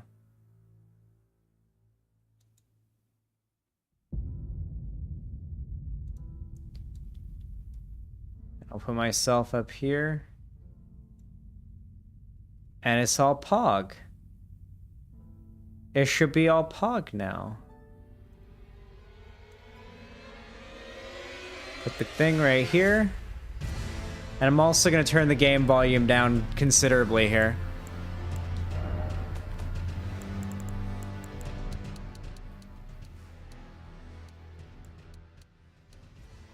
There we go. Considerably quieter. Hopefully still audible. You know, like you can still hear it at least. But I actually want it to be a little bit lower than we usually want it right now. Okay. Now I have my off-stream. Cancel.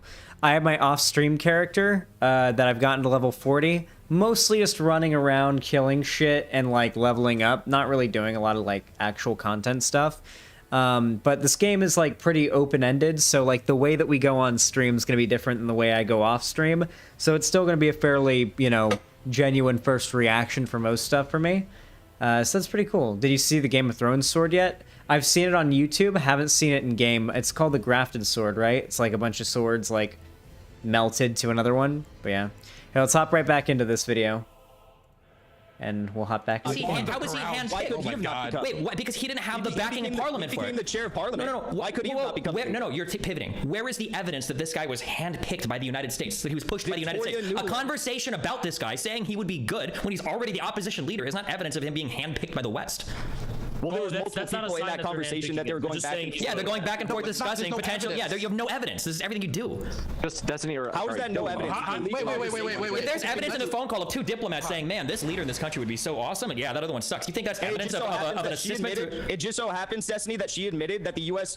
Stoked this coup with $5 billion in previous years to lead these regime change operations. Wait, where did she admit that? Where did she admit that? Read that quote. Read that quote. Read that quote where she admit that. Okay, I will. Okay. Give me 1 second here. Can we all sit in silence while he reads and wait for it? I want to hear that quote where she says, "The United." Always ask questions of these people. Every single fucking time, questions are what make these people fold. Okay? Believe me. All right? Every single fucking time, if you ask any tanky Nazi conservative, regardless of what their ideology is, if it's anywhere in that, you know, blighted group of degenerate fucks, then it'll apply, okay? Ask them, ooh. Oh, wow. Ooh. Just continuously ask them questions, okay? If they say that there's like some sort of agenda that's being pushed or advocated for, ask who's pushing it? What's it for? And then when they answer that and they tell you who, ask them why. What do they gain from it? Just keep asking them questions. And not like, you don't need to be knowledgeable about the issue. Just keep asking questions to the point where they clearly have to start making up shit because they haven't memorized enough of the propaganda that indoctrinated them into whatever bullshit they believe. Works every time. That was such a precarious one. Works every fucking time. Are you riding a bull? It's more of like an ox, horse, goat, donkey thing. It's called Torrent, and it's cute. I like him. He's my baby. Hey, chat. I have a question for you. Before I resume the video, do I go big strength or big dex on this build?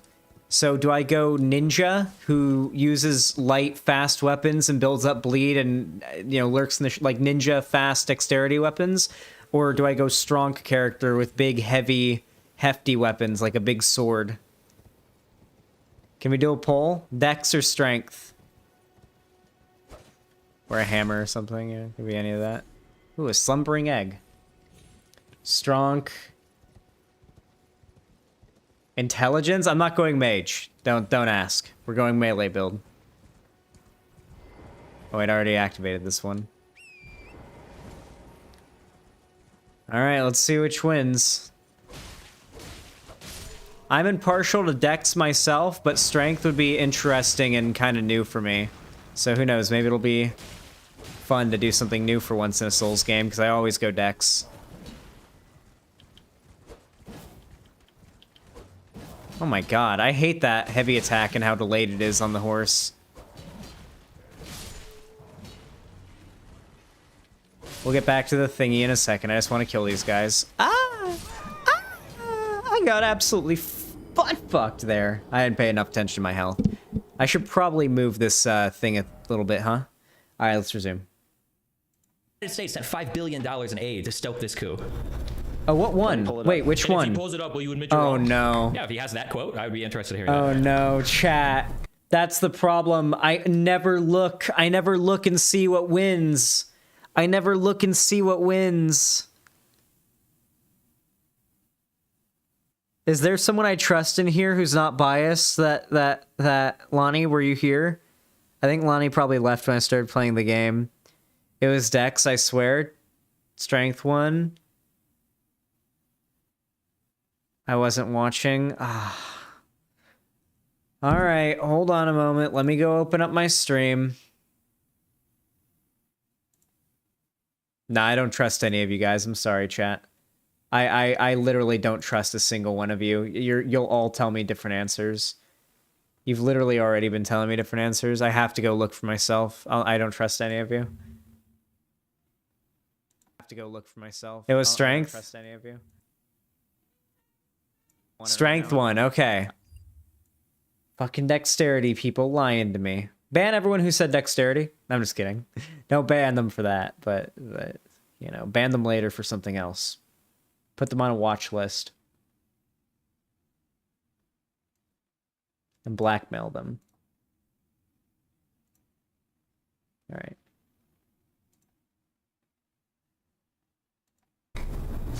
We don't have to be silent. I'm sorry, Dylan. Go ahead. Give me one Also be second. I interested will in read exactly where the $5 billion went. I would be interested in that too. Not watch party, but like another session of the Patreon thing. In the A meantime, pillow. folks, our guests are linked in the description. If you haven't already clicked on there, you can hear more from them.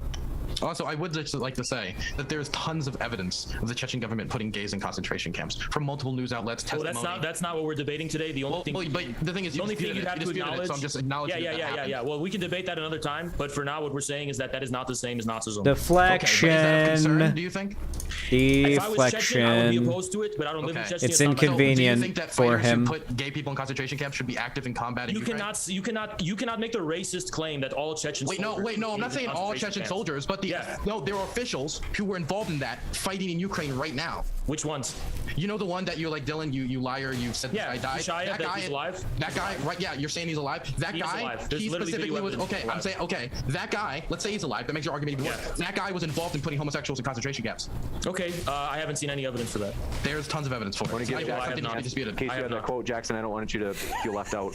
So, Victoria I wonder, Nuland, like- U.S. Assistant Secretary of State, estimated in 2013 that the USA had, quote, invested more than $5 billion in 1991 to help Ukraine achieve the future it. You know the future that I hope we get to see when it comes to the live debate genre with like debate moderators and stuff? I can't wait for the fucking timeline where we have live fact checking that's like really like good and reliable to the extent that like the moderator or like a co-moderator stops one of the debate actors and says, "Hey, what you just said is wrong. You just what is this?" And it's just like, "Oh, you just spread a lie just now." That would be starlight shards. I don't know what those do. Probably not something I can use though. My character has a very low IQ.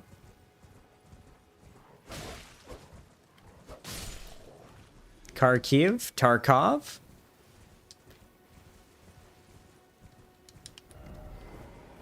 Oh yeah, off stream I did briefly go in here, but that's the only off stream stuff I did. I forgot about that. I did do that. That was my bad. All right, let's go back. Deserves, or sorry, since 1991. Since 1991, they've been investing money to have the coup in 2014. Do you not think that the Ukrainian citizens? Dude, you understand the context of that year? What was the quote again? Can you say it one more time? Yeah, let's hear the quote again. Since invested, I know what item to get. $5 billion since 1991 to help Ukraine achieve the future it deserves. What does that mean? How does that mean that they're achieving a coup? That could mean, hey, we're giving them money to help Ukraine get better. Victoria Nuland had leaked audio recordings handpicking Yatsenyuk as the new leader, and also we saw that the National Endowment for Democracy's president said this about U.S. support. He said just 2 months before the Maidan protest broke out. Those who know what I'm getting. He wrote that, quote, the opportunities are considerable and there are important ways Washington could help. And this was in reference to the coup. This was the president of the National Endowment for Democracy. Fuck off. It's all vague. It's nothing specific. Yeah, so here's the question. Wait, where did the money? No fucking shot.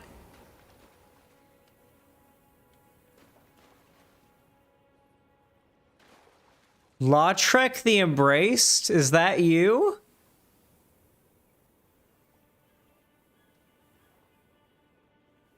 Dude, this game goes so fucking hard. I'm just riding around in the middle of nowhere, and there's this fucking... Is this Lautrec? From Dark Souls 1? The guy who kills the Firekeeper if you don't kill him first? You let him out of the prison in the Undead Burg in the belt, like right below the bell tower in Dark Souls 1. And he's like, "Oh, thanks for letting me out." Or you don't let him out and he's like mad at you, but he kills your Firekeeper in Firelink Shrine. He was called Lautrec the Embraced, and he had armor that looked like he had arms wrapping around him to hug him because he believed he worshipped this goddess, which seems to be on this guy's armor. And like the concept of the armor was that this goddess that he worships is always embracing him because he's the embraced in his on his armor. And this guy's got literally the exact same thing, both in design, color scheme, everything going on right now. Though I will say he's using a big sword and not like weird cleaver hooks like what Lautrec used. So let's find out who this guy is. Ah, a tarnished, are you? With a prowess for weeding Deathroot. I'm known as D. I hunt down those who live in death and weed their Deathroot. Interesting. How would you like to earn the strength of beasts? If you're inclined to hunt more of those who live in death and weed their Deathroot, then I'll introduce you to Garank, the beast clergyman. I have a matter of my own to attend to, and the beast himself wishes for someone to take my place. Accept introduction, sure. How could this hurt? Very well. Pepe Landi. Show me your map. I've marked the location for you of a hidden gateway. It will lead you to Garank, the beast clergyman. Like the stream, a red mark was made on the map. Am I gonna regret this? This feels like the kind of thing that is like a fuck you to players who don't think hard enough about a choice they're about to make that they could run into early game. That just like, imagine if it just leaves a big red blood stain on my map or something. Please don't tell me that's what it did. Please don't tell me my map is unusable now. Oh. Okay. Oh, it actually just marked a location on my map. I didn't know this game did that. That's cool. Well, don't think it's Lautrec. Clearly it's not Lautrec. Let me use all the dialogue that he has really quick, and then we'll get back to the video. Sorry. I have a matter of my own to attend to. I spotted the mark of this centipede here in the village. An ill-omened symbol that should not be. Someone or something threatens the sanctity of the Golden Order and must be eradicated. Okay, buddy. All right, have a good one, friend. $1 million go? Yeah, where did the $5 billion go? Yeah. So who received the money to start the coup? It's not the goalpost. This is where we're at. We're in the middle of the field. Like the thing is, I know you're shifting the fucking goalpost. Putin said exactly. Putin said this specific thing. And Mal the thing is, the $5 billion did not go anywhere near a coup aid or anything. The $5 billion. Where did it go then, Dylan? So I'm asking you. No, I'm asking you, Jackson. Jackson, you said the $5 billion. No, Jackson. Where do you think $5 billion? Where do you think $5 billion? Jackson, they can't answer the question. You can pretty easily Jackson can't answer the question. Okay, pardon me, just to be sure that people can hear each of you make your point. So, just going in order, we'll go alphabetically, which is DHJ. So, okay, Dylan, and then Haas, and then Jackson. So, Jackson, you talked about the $5 billion. We're saying it did not go towards a coup. I don't see no evidence of this. This is something Putin repeated in his speech, which is a lie. So, I'm asking you, since you referenced the $5 billion, and you have yet to show any evidence that anybody was handpicked, where did it go? Where did the $5 billion go for this coup? So Dylan, I know you're a fucking dumbass and you can't put two and two together here. There is logically nowhere else the $5 billion could have gone. So you don't know. You don't know. It couldn't, logically speaking, it couldn't have gone anywhere else. $5 billion from 1990. Wait. Do you know the history of Ukrainian-American relations since 1994 to 2014? Yeah, Dylan, you really think that $5 billion couldn't have gone there in normal aid? Unless Jackson has something. You don't think? Yeah, Jackson, I'll give you a chance so you're not left out. Yeah, let him leave like a little bit. Oh, you might be on mute, Jackson. Let me unmute you. I think I put you on there earlier. Okay. All right. Can you guys hear me? Yep. Yeah. The Financial Times, you're right, Dylan. Sure, I don't have the exact bank wire transfers and shit. You're right. I'm just completely making all this stuff up. Financial Times, though, smoldering church. Interesting. Groups like New Citizen received this place funding, is cool. and they said that they reported that this money played a big role in getting the protests up and running, referring to the Maidan I'm about to protests. get fucked. This was led, of course, by I am. Karubi, who's a notorious neo-Nazi. Maybe not. Oh yeah, I am. Look at that damage. The firing of protesters and police. That didn't even scratch you, did it? it. There's one other point you made that's slipping my mind right now, but yeah, I mean that sure we don't have the exact You're wearing dates of wire cloth and you transfer, have but the help of you can't Havel. entertain the fact that this all happened. $5 billion here. We have these phone recordings. We have all of this going on. We have Chris Murphy, John McCain, Victoria Nuland, Jeffrey Piot going out on the streets of Maidan, passing out cookies to the protesters. He's doing the gish Let me finish. Oh my god, dude, it's just a million bullshit points. Like when one falls apart. 15 more seconds, Jackson. Every time I get interrupted or you interrupt, so let me finish. You cannot entertain, or you have to entertain the fact, rather, that the fact that the funding began in 1991, 1 year directly after the efforts upon NATO-aligned countries to bring Ukraine into NATO, that lines up perfectly with what the overarching mission at play here is of Victoria Nuland, to get the anti-NATO forces within Ukraine deposed from government, that's Yanukovych, and to get pro-NATO individuals in government to join NATO.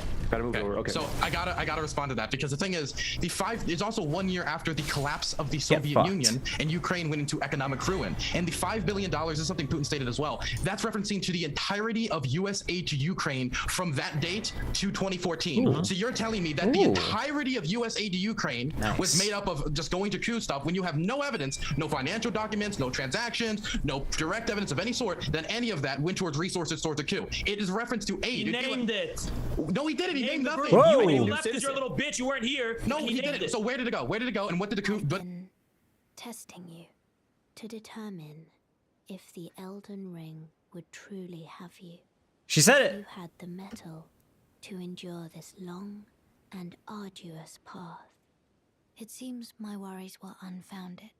Torrent had your measure from the very start, whereas I merely pretended. There is but one other thing I can do to offer you guidance. I can take you to the Round Table Hold, gathering place of tarnished Oh, not champions, right now. Okay. guided by grace. Yeah, okay. Very well. Let my hand rest upon you for but a moment. I stopped recording when the recording reached 2.5 hours, Lonnie, and I realized I was gonna run out of space. Cherry can rip it from the VOD. It'll be a lot easier and faster than me sending it. I don't know what half these words mean. Welcome to Dark Souls lore. You're not supposed to. I already have been through here, but we're just gonna talk to everybody. I feel like I should murder you. I feel like I should literally fucking murder you right now. All of my Dark Souls game instincts are telling me to shove this sword so far up your asshole that you can taste the steel. Are there any hot chicks around here you're gonna try to kill? Are there any hot chicks? Well, you're kind of a femboy. He might be after you.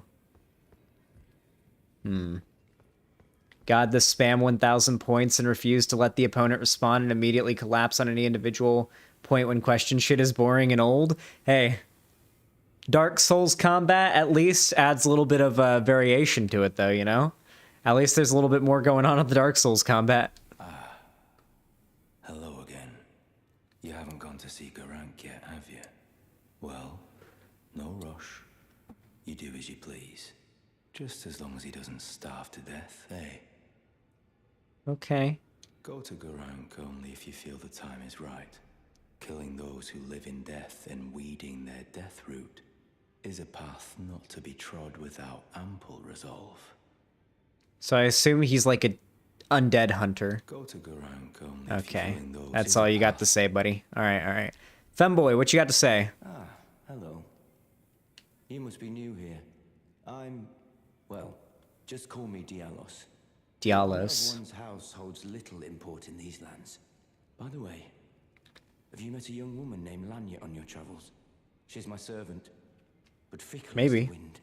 Take your eyes off her for but a moment and she's good as gone. If you find her, please be sure to tell me. That is Jon Snow, what the fuck? Yeah, it is Jon Snow. Be sure to tell me if you meet a young woman named Lanya. She's a servant to my house. She's been my companion. Wow, that is Jon Snow. I've lost count of the number of times I've had to find her like this. Honestly, she's such a little tomboy. Oh, we're looking for Arya Stark. This is Jon Snow, and we're looking for Arya Stark. Is that the reference?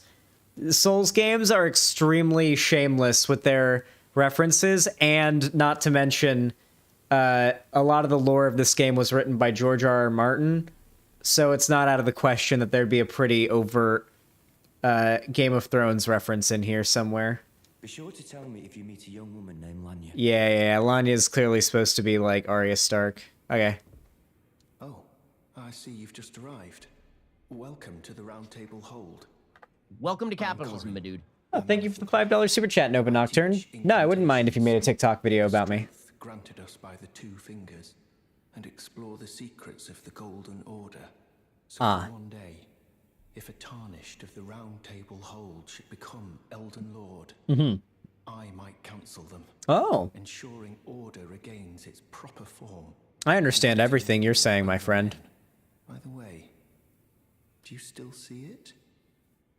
The guidance of grace. That I do see. That's the little thing on the grace campfire thingies. You do? Wonderful news. Most tarnished are blind to it these days. You are something of a rare breed. Well, built different. What do you say? Care to learn an incantation of the Two Fingers? One in the pink, two in the stink. What incantation? Sure. What do we got going on here? Urgent heal? Ah, a spell I'll never be able to use. In fact, these are all spells I'll never be able to use because magic is for pussies. And I want all of you to remember that. May the Golden Order shine through you. Yeah, magic's for pussies. We're never going to be buying anything from that guy, probably. Oh, this is a rare occasion. Hello, Witch King of Angmar. I can't remember the last time a new tarnished made their way to the Round Table. Very well. As your We don't fart on anyone's balls, true. I bid you welcome. It is safe here. You may let down your guard. Allow me a word of advice. As your senior, you are a mere visitor to the Round Table. Nothing more. A house guest. Yet to earn their keep. Remember your place, newcomer. Oh my god, was that the, oh my god, that was a fucking...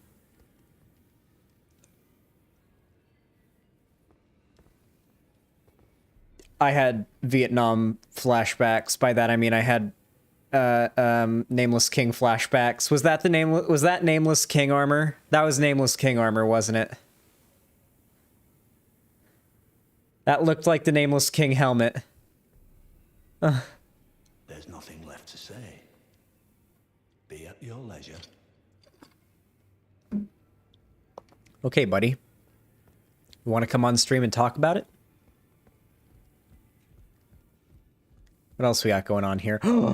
Our blacksmith. Ew, he's like a barnacly little bitch. What the fuck? Can we have Andre back? I miss Andre. He was cool. Hello, Lil BBG. What's going on? What's up? How you doing? You're a new face. No matter. It's all the same. Made a new meme? Pog. Lay out your arms. Let's get smithing. Let's get smithing. Strength and armament. I could upgrade this shit, but I'm not going to do that because we're going big fat is what we're going, chat. Check Twitter.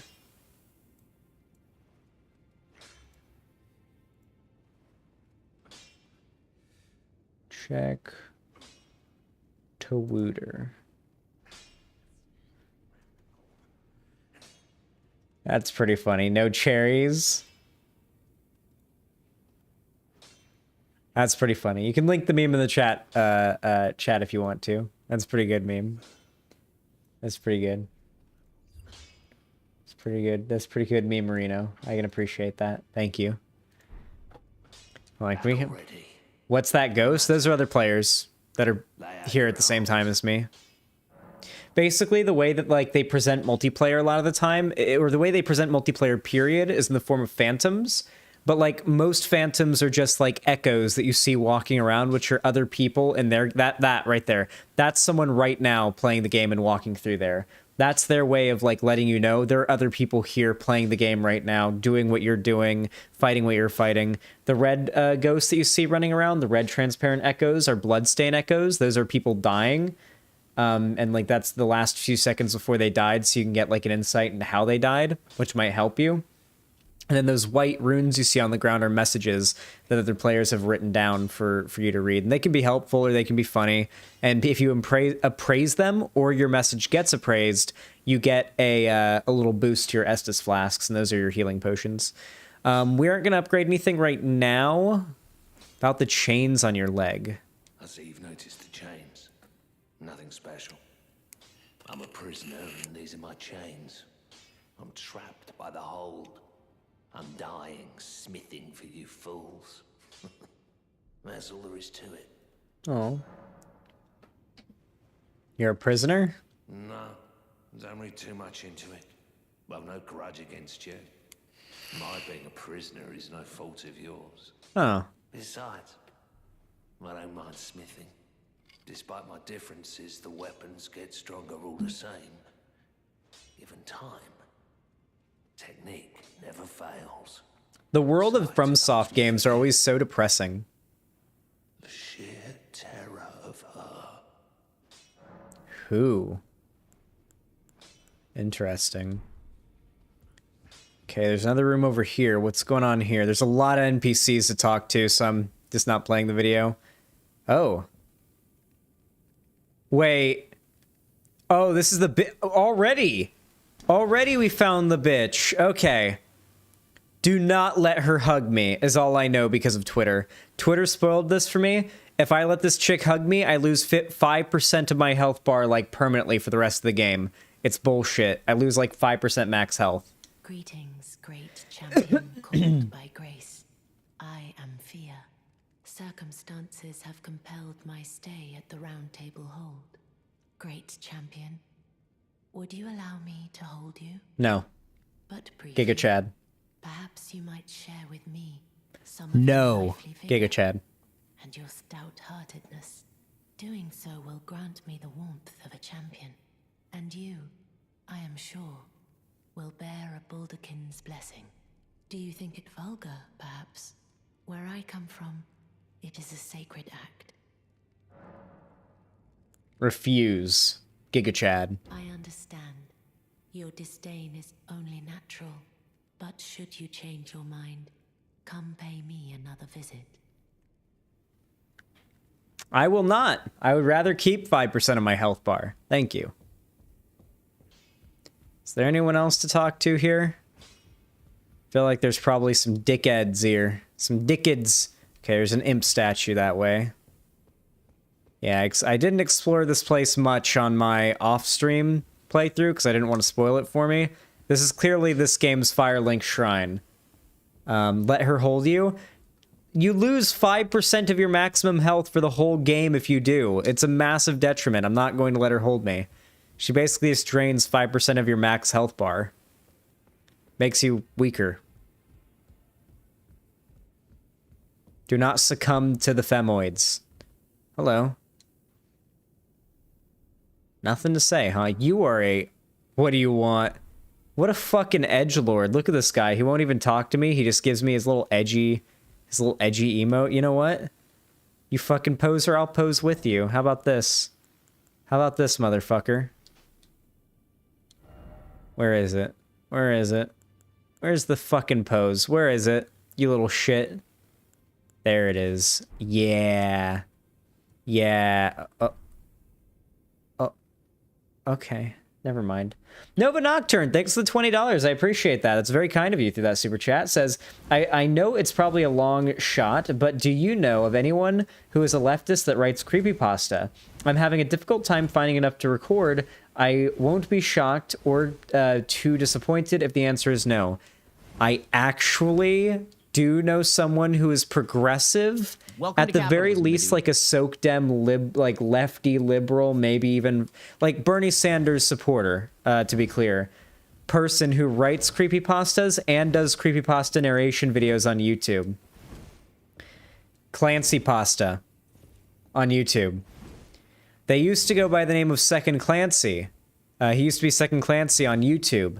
A lefty kind of, he dunked on SJWs when it was like popular, but he definitely was like clearly left wing. He was like, he was, I believe, more reasonable at that time than Shoonhead and Chris Raygun. Like, he was a cool dude.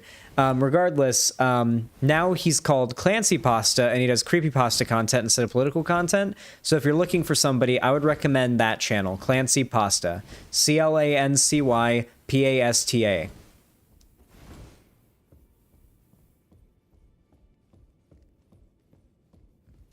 The hug HP is temporary. You get it back whenever you want. Wait, you do? When do you get it back? Oh, wait, hello. Offer a bell bearing? No bell bearing to offer. Why is that even an option then? What can I purchase? Oh.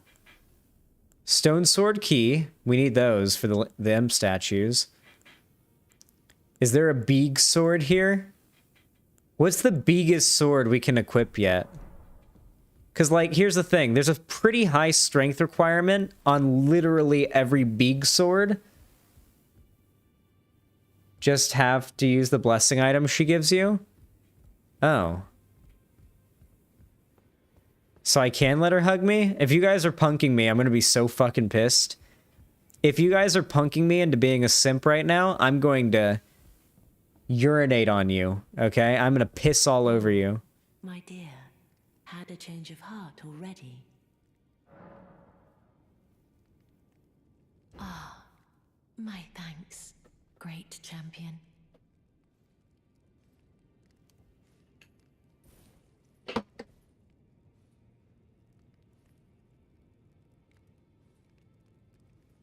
Mommy milkers. You are very warm. Baldachin's blessing. I lost my health. What you felt light up inside you was a Baldachin's blessing. Though it is but a fleeting thing, I am afraid. Come back to me, should you require another. I will take you in my arms as often as you need.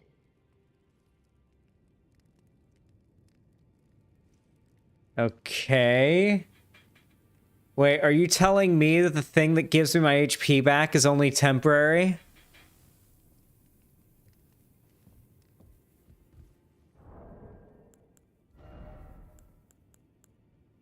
Uses FP to temporarily boost poise.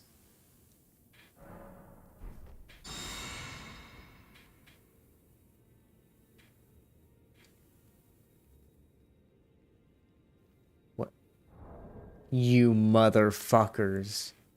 Wait, who did it? Wait, who's responsible for this?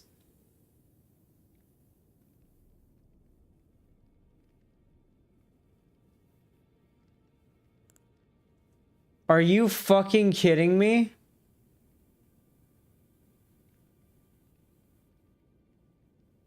Zan, you get it back? How? There's no blessing here.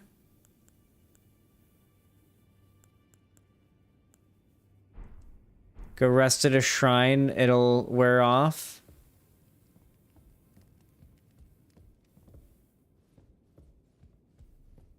Oh, I think I got it. Oh yeah, I think I did. I think I got it back. Yeah, my health is chipped away a little bit. I think I got it back. I think I got it back. I think we're good. Okay. I guess I benefit from that in some way. Was there any reason to do that? I don't know. Let's teleport back here and resume the video. Just fucking Google it. How about you just suck my fucking cock? I'm sorry, that was What did me. this group do that did the revolution? What did it do? Helped organize the protest. Maybe you want to. So the $5 billion went to what? What? So I'm saying that Financial Times reported, again, you're right, I don't have the exact wire transfers, I'm not in these people's bank accounts. I'm just saying it's a little bit suspicious that we have Victoria Nuland saying that we have $5 billion going to Ukraine since 1991. Victoria Nuland's office happens to be the same office in which the National Endowment for Democracy is located. They share an office in Ukraine. We have Financial Times reporting that new citizen received some of this money. Sure, probably, definitely not all $5 billion of it. And it just so happens that these protests, which were Western backed, and we know according to this phone call, they were at least sympathetic to the leader Yatsen who became the prime minister directly after the protest. This stuff all lines up, and it just so happens. I gotta respond. Okay, so we haven't established a single fact. We literally haven't established a single fact. We haven't established a single fact. So all we've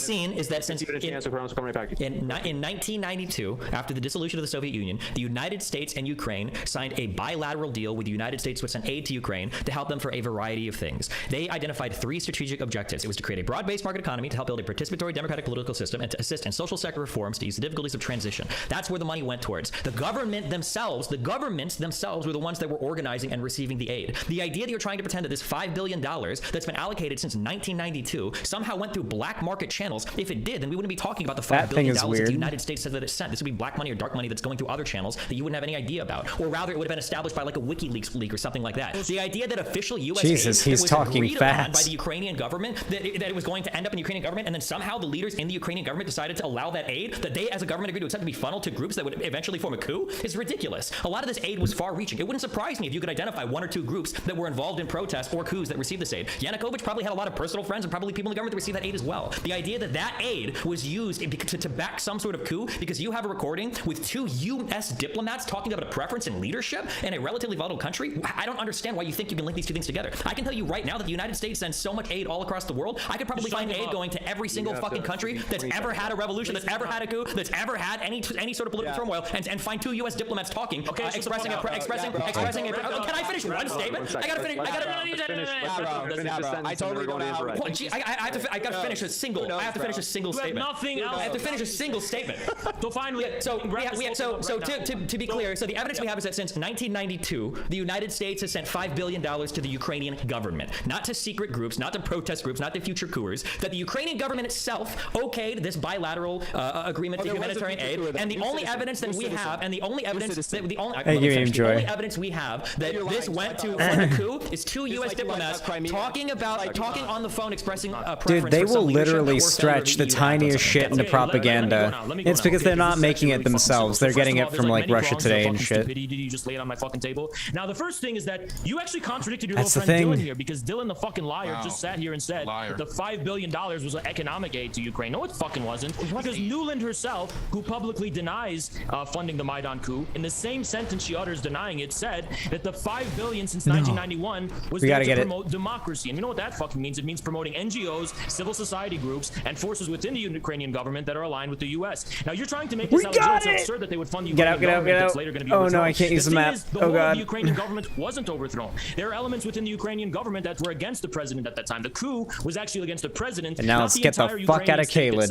And even during the presidency of Yanukovych, before the 2014 Maidan, there was still a division of spheres of influence within the Ukrainian government between the Americans and the Europeans on one hand, and the Russians. It was not a Russian puppet government by any stretch of the fucking imagination. It was still just as divided. And that $5 billion that was given to the Ukrainians since 1991 was going toward the forces that ultimately would culminate in the Maidan. Now, Jackson literally gave you a concrete fucking example. I could give another too, Haz. Of a group that received funds from this $5 billion. Holy crap, I can't stop. I'll check that out in a second. They helped organize protests for the fucking Maidan. So the whole point is that this $5 billion for regime change and democracy exporting that the U.S. was giving the Ukrainian government, which I reiterate, Bill the fucking liar claimed was economic aid when it was not. Oh, really? It was political influence. So can I get a commitment on it? Can you give me a commitment that none of this money went to economic aid? No, you're shifting the goalpost. Wait, no, I want to hear it. Oh, you're shifting the goalpost. Some of it may have had an economic component to it, but it was primarily to promote Got to finish up the sentence. You made it seem like it was primarily about economic aid. Number one, that's not even true. Okay, that's not even true. It's not true. So yeah, number one, 1.1 billion of it went to economic growth. 2.4 billion went to things like military assistance, border security, human trafficking issues, international narcotics abatement, law enforcement interdiction. That's actually the majority of it.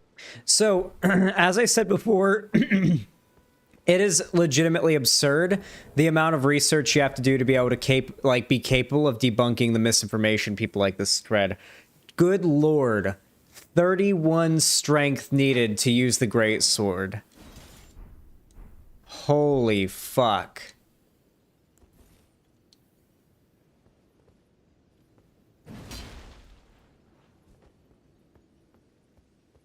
I can't use it.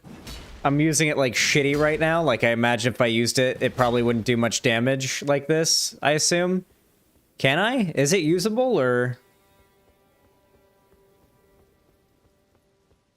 Is this like in a usable state? Because it has an X on it that I can't use it. Like if I walk up to an enemy and hit him with it, is it just gonna do nothing? Yeah, let's try a goat. Oh, okay. Yeah, it doesn't do jack shit. It can't even one-shot a goat. Okay. Alright, yeah, it makes sense. We just need to up our strength like crazy, which is gonna require souls. Lots and lots of souls. That, the majority of that, is not promoting democracy. It would actually be labeled under promoting peace and security when you talk about things like human trafficking, which is a legitimate... Tell Newland that yourself. Let me finish. I'm just telling you the exact money amounts, where it's going, and you're rejecting it. I'm telling you exact money. And the thing is about that, human trafficking, it's after the collapse of the Soviet Union, there was a lot of issues when it comes to children being sold into sexual slavery. There was a lot of issues with... Which the CIA is involved with. Bro, he can't just keep screaming into his microphone, jacked up as loud as possible. Like, you wanna cry about... I'm trying. Okay. So dude, Haas is not a real person. I refuse to believe it. It went to things to deal with things like human trafficking. It went there to deal with economic can't aid be after real. the economic collapse post-Soviet Union. Some of it, of course, some of it went to 800 million of it went to governing justly and democratically, and 400 million went to investing in people. We can get into specifics if you want to break that down, but there is no evidence in the $5 billion of the $5 billion, any of this going into black sites or anything of this sort. The majority of this money didn't even have to do with democracy necessarily. Gotta go into Q&A shortly, but I know that Jackson, I think you wanted to say something. So yeah, I would like to say something. Damn. So we also have the fact that at the start of the Maidan protests, the 3 new TV shows in Ukraine, that news TV shows that were covering the protests and working with opposition, were Hromadsky.tv, and there was 2 other ones. Let me see if I can find these here. But while I find these, I also want to note that these 3 TV stations received funding from the Dutch and U.S. embassies, as well as the Renaissance Foundation, which was funded by George Soros. The other 2 were Spilno.tv and Eknepeco TV, I don't know how to pronounce that. And George Soros, during the coup, the Maidan coup himself, admitted, quote, "I set up a foundation in Ukraine before Ukraine became independent of Russia, and the foundation has been functioning ever since it played an Soros now, part in the Maidan events right now." And then the third point, because again, you've alleged that I can't provide evidence for this, I've also provided the New Citizen organization, which was involved in the coup. We also have Yevhen Karas, who is the leader of Ukraine's neo-Nazi terror gang, C-14, which again helped lead the coup. He was the guy who said that if it were not for the 2% of neo-Nazis that were active within the Maidan protests, it would have been 90% less effective and successful. He said, quote, "We are now being given money, so much weapons, not because as some say the West is helping us, not because they want the best for us, but because we perform the tasks by the West, because we are the only ones who are ready to do, because we're the only ones who are ready to do them, because we have fun killing, and we have fun fighting," and they like, wow, let's see what's gonna happen. That's what they said. Holy shit. Can you imagine? Can you imagine a more like fishy sounding quote? You know? Can you imagine a quote that you would want to say, "Hold on, can we stop and look into that one for a moment? Because that doesn't sound quite right." Like no other, I can't imagine another quote that would have that level of a reaction from me.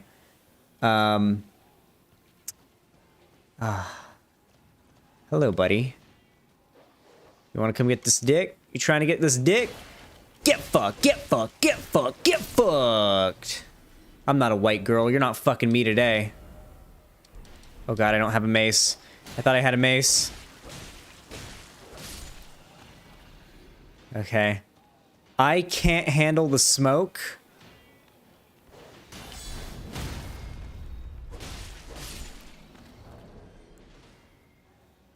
Will allow me. Let's actually grant all of this. Let's say that there was a coup. Let's say that there was some revolution for some reason. Future leadership is still maintaining a lot of popularity throughout most of Ukraine. Let's say that all of that happened, okay, but it was a coup, it was illegal, all that shit. What right does that give Russia to invade Ukraine? Oh, that's very simple. We should have gotten that for the start. So we talked about the balance of security architecture within Europe, which Ukraine was planning on upsetting with its plans to fucking join NATO. But that alone, you're right, doesn't justify an invasion, which is why Russia kept trying to negotiate with its Western partners for some 8-9 years about this issue, leading to fucking nowhere, to the point where they finally tried to negotiate with Ukraine also about the issue of the Donbass to settle a peace. And Ukraine signed a Minsk agreement to have a ceasefire in the Donbass. As recent as January of 2022, Ukraine made it very clear that it had no intention to implement the Minsk agreement, which said that they would lead to the destruction of our country, and we had to sign it at gunpoint by Russia. Now, finally, Ukraine's continued attacks against the people of the Donbass, they're what amounts to basically a genocide, the constant shelling of civilian infrastructure and the daily terrorism experienced by the people of the Donbass, by Ukraine's armed forces in the Azov battalion. Russia decided to step in finally and recognize the republics.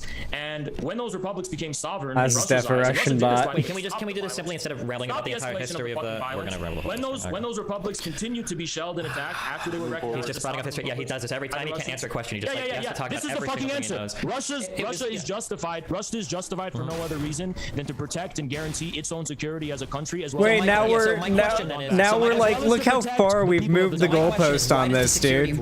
It's wild. People, when you open this with a quote about how the security of one country, because the security of the Ukrainian people was never under threat by Russia. It's NATO who is tipping its balance. It How is the security of Russia under threat by NATO? How is the security of Russia under threat by NATO? Sure, NATO has a history of disrespecting the sovereignty of other countries and invading other countries. Like Russia does right now with Ukraine? This is a fucking self-fulfilling prophecy. Russia's doing what it's doing in Ukraine to prevent NATO aggression against Russia. Russia has no plan on. I called it. Oh my god, I'm so goated. I called it. I knew it. I knew that'd be their excuse. Russia, the Soviet Union absolutely has in the past. Russia's absolutely looking forward to the future. Russia is not the Soviet Union. And second of all, the Soviet Union did not fucking export its system by military force. No, it didn't. It absolutely did. No, it fucking absolutely didn't. Name a single example of that. All three of the Baltics, at the very least. The Baltics were not taken by the Soviet Union to expand its system, but because it was a form of revanchism for the former territories of the Russian Empire. The countries were invaded, had their parliament disposed of, and then took votes and held referendums to join the Soviet Union. Sounds similar? Like Crimea. Russia, the Soviet Union has a huge history of doing public referendum. 96%. Yeah, not crazy. How after you get invaded, crazy. What the? Hold on, wait. I can't even finish my question. I can't even finish my question. I cannot say that. I just spoken for a while. Let me quickly finish this point about Crimea. 15 seconds. First of all, the people of Crimea made the decision first. I do want to. Then the Russian military came. Come on. Dylan's been waiting for a long time. They declared independence before. Okay, so what's really interesting about the Crimea thing is we keep bringing up the referendum. Jackson, can you tell me what were the options on the referendum? Oh, the two choices. They declared independence before the. Wait, no, Jackson, could you answer that question? That's souls. No, I'm asking Jackson a question. I didn't ask. What were the two options? What were the options on the referendum? What were the options on the referendum? What were the two options? What were the two options? Answer my question. What were the two options? I don't care how you want to construe it. 96% declared. Answer my question. What were the two options? It was legal. What were the two options? The Crimean government won't answer the questions, so they can't. Make him answer my question. Earlier on, you made him answer my question. Hold on, Ari. You're not gonna answer my question. He's dodging it. Okay, so the reason it's my time to talk. He's not answering my question. For a second. Okay, so I want to go back to Dylan. We'll give him a chance, and then we'll give you a chance to answer the question. Jackson, infra, I've got. They had already declared independence. I've got you on mute. Okay, give me a break here. So the reason why Jackson isn't answering my question is because the two options, neither of them was joining back with Ukraine. So they because they already shut up to do that. Shut up, please. Jesus Christ. So the reason why a lot of people, including like Crimean Tatars and others, boycotted. They already declared independence. Jesus. The reason why. Oh my God. The reason why they had already declared independence before. Loud equals right. You can't just they declared independence before nations came. They overtly rejected government. He's muting himself. All right, well, let's go to Dylan. Jesus. Liar. He is not okay. You didn't even let me lie yet. I'm about to. This man needs help. Let me. I need help. Jesus. Okay, let me tell my evil Western lies, and then you can like talk later, okay? So my evil Western lie is that neither of the options on the referendum was to join Ukraine. It was A, join Russia formally, or B, be an independent state heavily influenced by the Russian government. Is that what it said? Those were the two. Is that exactly what it said? That's not the exact words. It was a lot. You're fucking James, let me get this point and I'll stop interrupting. Jackson, I never. I can't talk. I can't debate about the sniper. James, I can't debate. I I can't. All right, okay, hold on. What was the question that you had, Dylan? That we do have I don't even have a question anymore. I'm just trying to say something, and they won't let me. Let me get 1 point in 15 seconds. No, I don't care. I don't care. Give me 15 seconds. Give me 15 seconds. Give me 15 seconds. Of all the people that need to speak right now, it's Haas. Jackson did not know what the 2 options on the referendum was. That's why he wouldn't Get answer my question. absolutely And or it was roasted inconvenient to him. and But toasted. neither of the options was whether Crimea could join back with Ukraine. And the problem is that I don't care. Has please, for the love of God. They had already formed. Okay, we're going to the Q&A. Wait, Oh, boy. James, let me get this last point in. I've been trying to get in. This is devolving fast. Constantly, just give me you've been 10 seconds. Give me 10 seconds. No, just find a way to fit it into one of these questions. This one coming in from Ozzy and Talk says, Putin destroyed Russia, and there is no way back from them without Putin stepping down and Russia apologizing. European Union should join NATO. Putin will go down in history as an example of one of the worst global leaders ever. Save the kids. True. One addition, Russia should also pay reparations. Yeah. True. I'll answer that question very easily. So Crimea had already declared its formal Wait, that independence. wasn't the question. That was other question. Shut the fuck up, you little bitch. You can't say that, Haas. You pussied out of a fight. Crimea had already declared formal independence before the referendum. But they do that under the Ukrainian constitution? They didn't need to because it was overthrown in a coup. The Ukrainian president was overthrown in an illegal coup. So the constitution is in the air and it's out of the fucking Oh, I'm window. alive. Holy shit. The constitution matters for thee, but not when there's a coup that's suspected. Do you think that Not when there's a coup. James, why do you keep fucking at me? But you let sovereignty of a given you let it 10 minutes. But you Jesus, stop screaming, Haas. Relax. Do you think that a coup violates? You don't fucking mute him. Let me fucking. Can I? Oh wait. The constitution is thrown into the air. Just kick him. When there's a fucking illegal coup. You gotta kick him. I would like to his timetable isn't even accurate. The Declaration of Independence for Crimea took place after. Literally acting like a coup doesn't violate the sovereignty of a given. Wait, real quick, just because Haas keeps screaming this. The Declaration of Independence from Crimea happened after the Russian invasion. The fact that he's trying to say that it happened prior to that isn't even true. Russian troops were on the ground in February. In late February, Russia was pushing into Crimea. The Declaration of Independence was on March 16th. What does it mean pushing into Crimea? Go ahead. As in, Russian troops rolled through the area with little resistance and took over the entire fucking peninsula. I wonder why there was little resistance, because they had already expressed and declared their intention to be fucking independent. Even if they had, sections of your country cannot just vote themselves to join another country that has military bases in that peninsula, aggressively positioned to go and invade you. It doesn't work that way. That's not how sovereignty works. Can I vote to join another debate? At gunpoint. Can we do that? This one coming in from Can Fight says, just got. Wait, I never got to respond to Jackson's question about sovereignty. I want to answer it. Super short and pithy. Okay, so Jackson asked me if a coup violates a nation's sovereignty. It depends on who actually does the coup. If the people of said nation overthrow the government, I believe they're allowed to do that. And so that's what they did in that instance, because the Yanukovych regime was morally corrupt and worked against the interests of the people. Sorry, there you go. There was no vote for the coup, Dylan. That's not how coups work. The majority of they had an people. election. They had an election. There wasn't even a majority that wanted to join the EU. Not even at the time. I think we need another mute here on the Moscow Manlet, please. You're saying that now they have a majority? The Moscow Manlet? Oh my god. Holy shit. He workshopped this in his chat. He workshopped that with his chat. Like Sid from Ice Age. He has the body of Sid from Ice Age. He has the body of Sid from Ice Age. Repeat it a third. He kind of does. Wait, that is actually kind of true. That was a good burn. The largest nuclear power plant in Europe. A violation that scene does kind of look like Sid from Ice Age. A huge Nazi problem. In parentheses, Limonov literally made Nazbols. Fuck. You know I have trouble pronouncing these. Are we allowed to answer that question? Are we allowed to answer that question? Or who's that question? Who's that question addressed to? Can we answer? Lamanov was an anarchist. Have you read anything by Lamanov, you fucking dumbass, asking that question? Like, it's like you're flipping a bat switch and you're drowning everybody else out. Your audio is just off the charts. I'll give you a chance to respond in front of Jackson, but it's just that your audio. Why is it that I feel like we should be condemning crimes against humanity and war crimes on both sides of this. That's why I support the International Criminal Court investigation into war crimes that have taken place here since 2013, which the media seems to be leaving out of the announcement of this ICC investigation and the preliminary examination into war crimes and crimes against humanity here. But the thing is, if you're going to talk about war crimes and crimes against humanity and civilian casualties taking place right now in Ukraine, then you better be talking about them taking place in Donetsk and Luhansk still today, and the ones that have taken place there overwhelmingly in this conflict that has been waged asymmetrically by Ukraine, by the Azov Battalion in particular in eastern Ukraine, since 2014. People seem to leave that out. Yeah, wait, can we all agree that that would be a good idea then? I think that Russia should pull its troops and respect Ukraine's sovereignty, and then after they do that, we can have an independent investigation to see if there were any human rights abuses committed. The 25th of February, protesters blocked the Crimean parliament and expressed their will to be independent. So that was before the That's not even on topic anymore. You're still rambling to preliminary examination led by the International Criminal Court. Who launched the first war crimes and crimes against humanity here in this conflict? I want to actually address two. Oh, that was a question for Destiny. But I wanted to. Can I agree with you? I'm trying to. That was a question for Destiny. Jackson, I want to agree with you. Destiny, who did it? Can I? Okay, I won't agree with you then. Okay. Destiny, who did it? Do you even know? Do you even know what the first war crimes or crimes against humanity committed here were?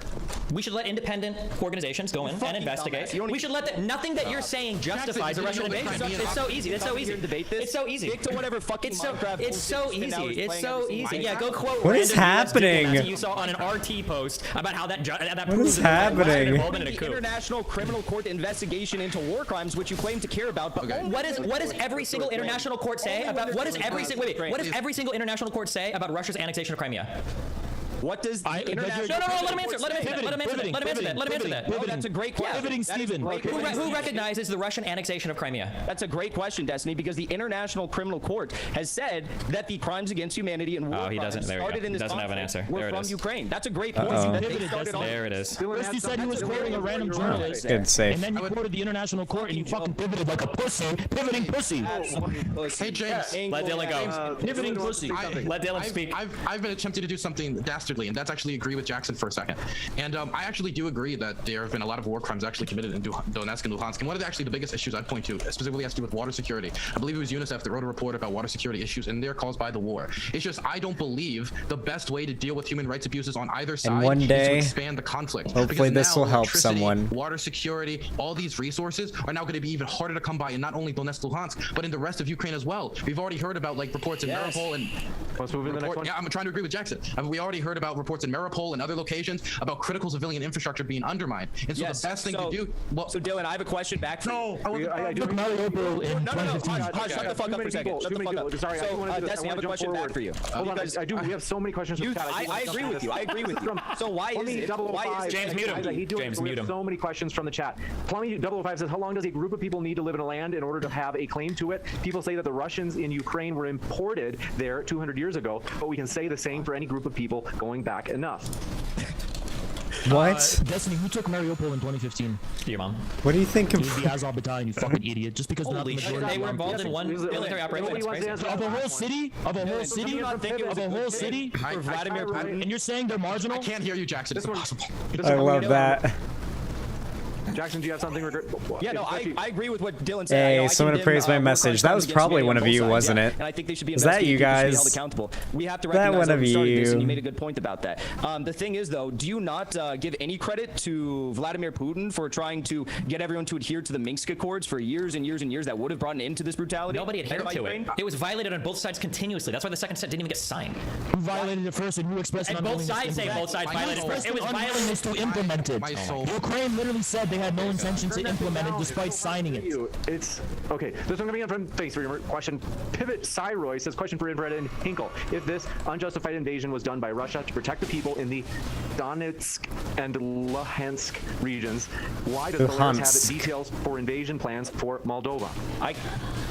Based on what evidence? Show me the evidence. Oh my lord! Lukashenko, he showed a map on screen during a speech, I think 2 days ago, where they showed invasion plans. Don't fuck around in Souls games, chat. They could be contingency plans. How do you know those are invasion plans? Those could be contingency plans in case the events change. Oh yeah. Okay, buddy. I mean, so listen, that seems to be a development that we are either not aware of or don't have the intelligence to answer completely. You know, I'm not gonna be like if we test Putin and Putin turns out to be like a full-blown raging sociopath and he continues on and does disgusting things at a grotesque level, then of course I'm not going to defend him or anything like that. But what we have to understand is that, and I thought this is where the question was going.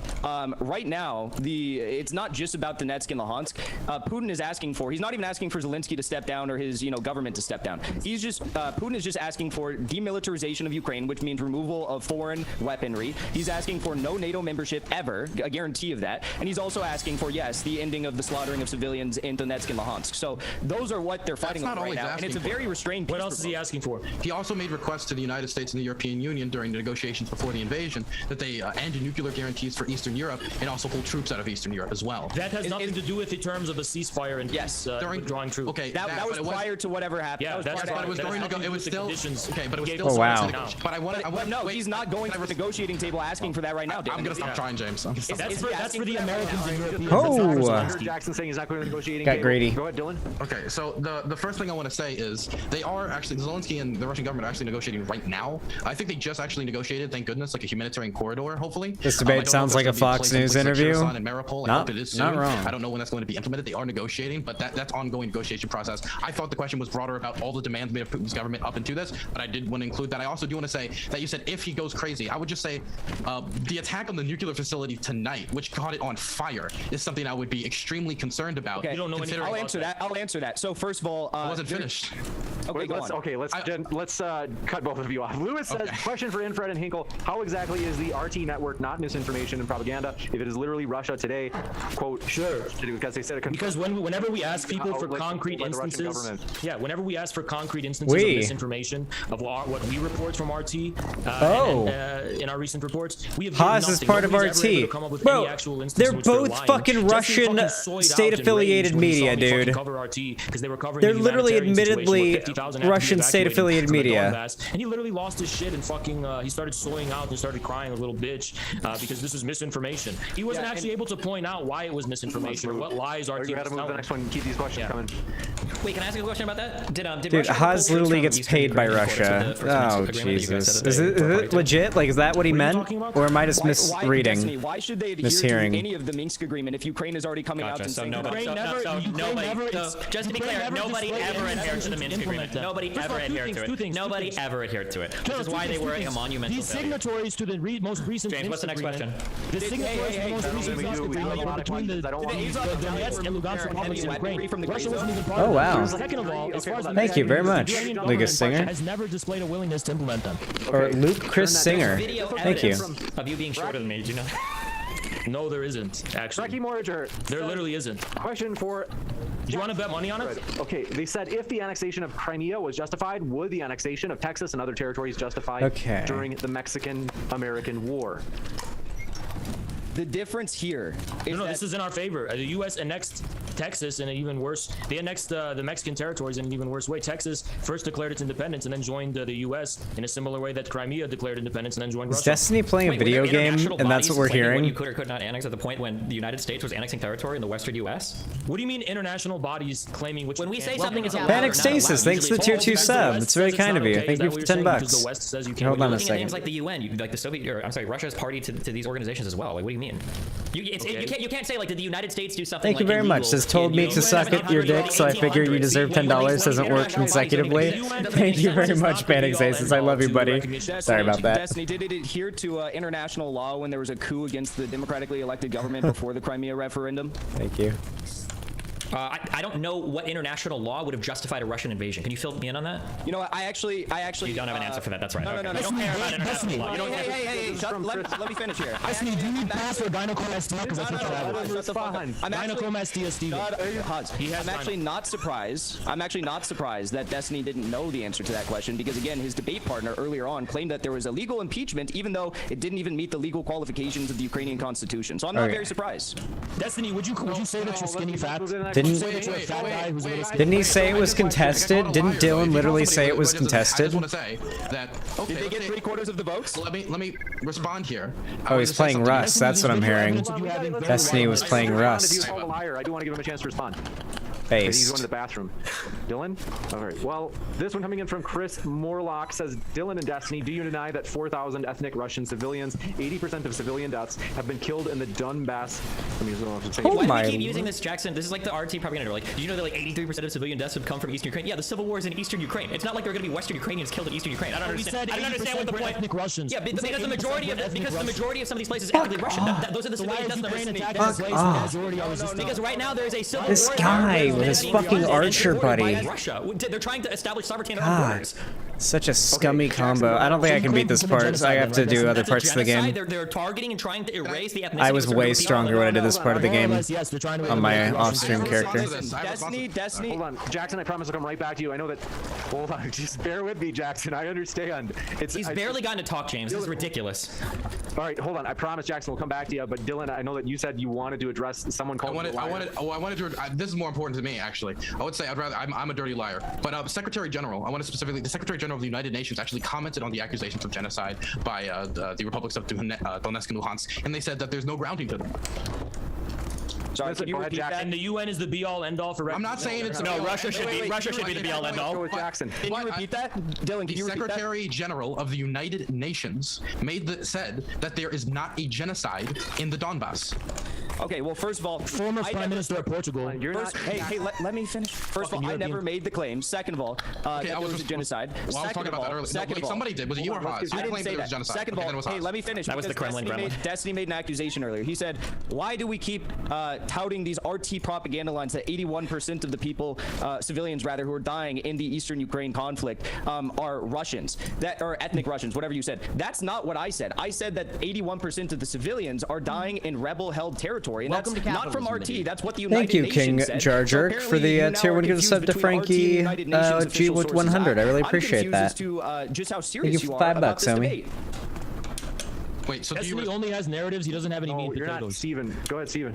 Wait, I'm sorry. The Leningrad leprechaun just threw me off. Can you repeat your question to me? Oh my god, Destiny, dude. start talking about body types. You have the most grotesque. These are getting good. Skinny Sid from Ice Age. Jackson was talking. Destiny, my question to you. Haas is coping about Destiny being taller than him is pretty funny. Just fucking mute him for a second. And I'm taller than both of them. Wow.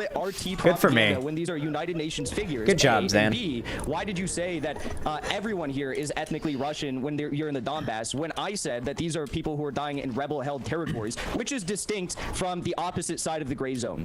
Wait, what was the first thing said by Unification? Beta male Bono, it looks like Sid from Ice Age. That's, he has fucking. Oh, stop. Okay. He's got gyno. He literally has gyno. No, all right. Jackson said something. Go ahead. The Soviet Shorty over here is just destroying my ability to hear anything. Can you? Beta male Bono, who is literally fucking built like fucking Sid from Ice Age, just with a long torso, who isn't. Okay. That is true. That is a good one. He's talking about other people. That is a good one. I met him in person, and that is pretty true. I thought the same thing, low key. Wait, I couldn't even hear. The Russian runt was screaming so much I couldn't even fucking respond to his question. The Russian runt, that was good. I love this. This is the greatest thing I've ever watched.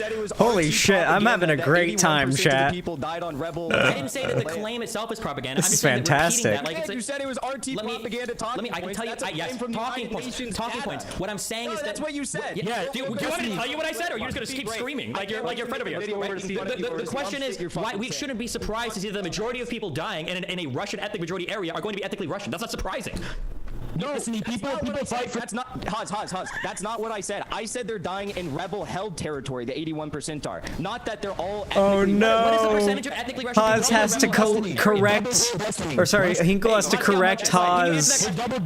Oh no! It's falling apart for them. There's a rebel-held territory, and then there are the Ukrainian That's a military feels and bad, man. militaries warring on the other side. What I'm saying and what the United Nations is saying is that 81.4% of the civilians killed over the last 3 years. We don't have all the numbers, but over the last 3 years, died in rebel-held territory. Go ahead, Destiny. And what Bitch States Bono doesn't understand is that people are in their sovereignty. I want to hear his answer. Just like a man, his wife, and Haas, I want to hear. I can't. The tiny tanky is too much for me. I just can't hear. Tiny tanky. Oh, this is so good. Oh, a stone sword key. Just like a man wants to defend his wife from not. Next one. Let's talk about Steven's body later. Dan Cole says, does Haas think we don't realize that whenever he is getting owned on a... Okay, never mind. Sorry about that. Okay, you're a beta male, and you think getting owned is from a fucking 32-year-old StarCraft player who literally has nothing going for him in life. Yeah. StarCraft player. Grown man StarCraft player with fucking gynecomastia steel. Okay, this one from Ryohan says. I can't, dude. Built like an 11-year-old child. Hold on, Haas. Hold on to that comment. This one coming in from Irvin says, Irvin Lockman says Russia has the worst human trafficking problem of any country on earth. Are Haas and Jackson pro-child sex trafficking? What? Are Destiny and Dylan Burns pro lowering the age of consent to 16? Because as Destiny's friend, Mr. Girl, Destiny has a pedophile community. All right, let's go to the next one. Louis defends the pedophile.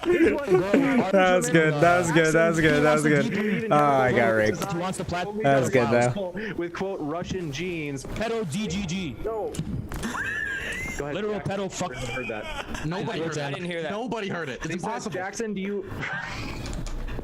Jackson, do you believe in chemical weapons designed to only target people with quote-unquote Russian genes? Really? Box die.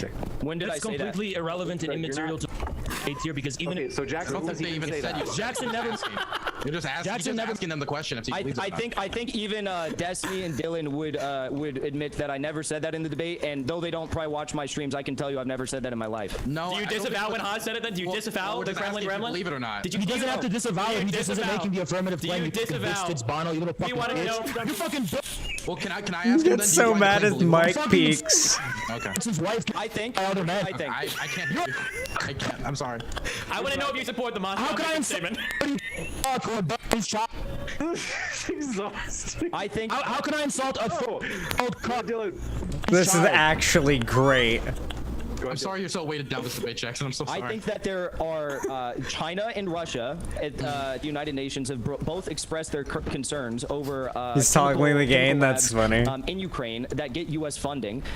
There's several of them, but we don't really know what's going on there. And I think it would be I don't think we can jump to conclusions as to what's happening there, except for what Russia and China have both said when they've expressed their concerns.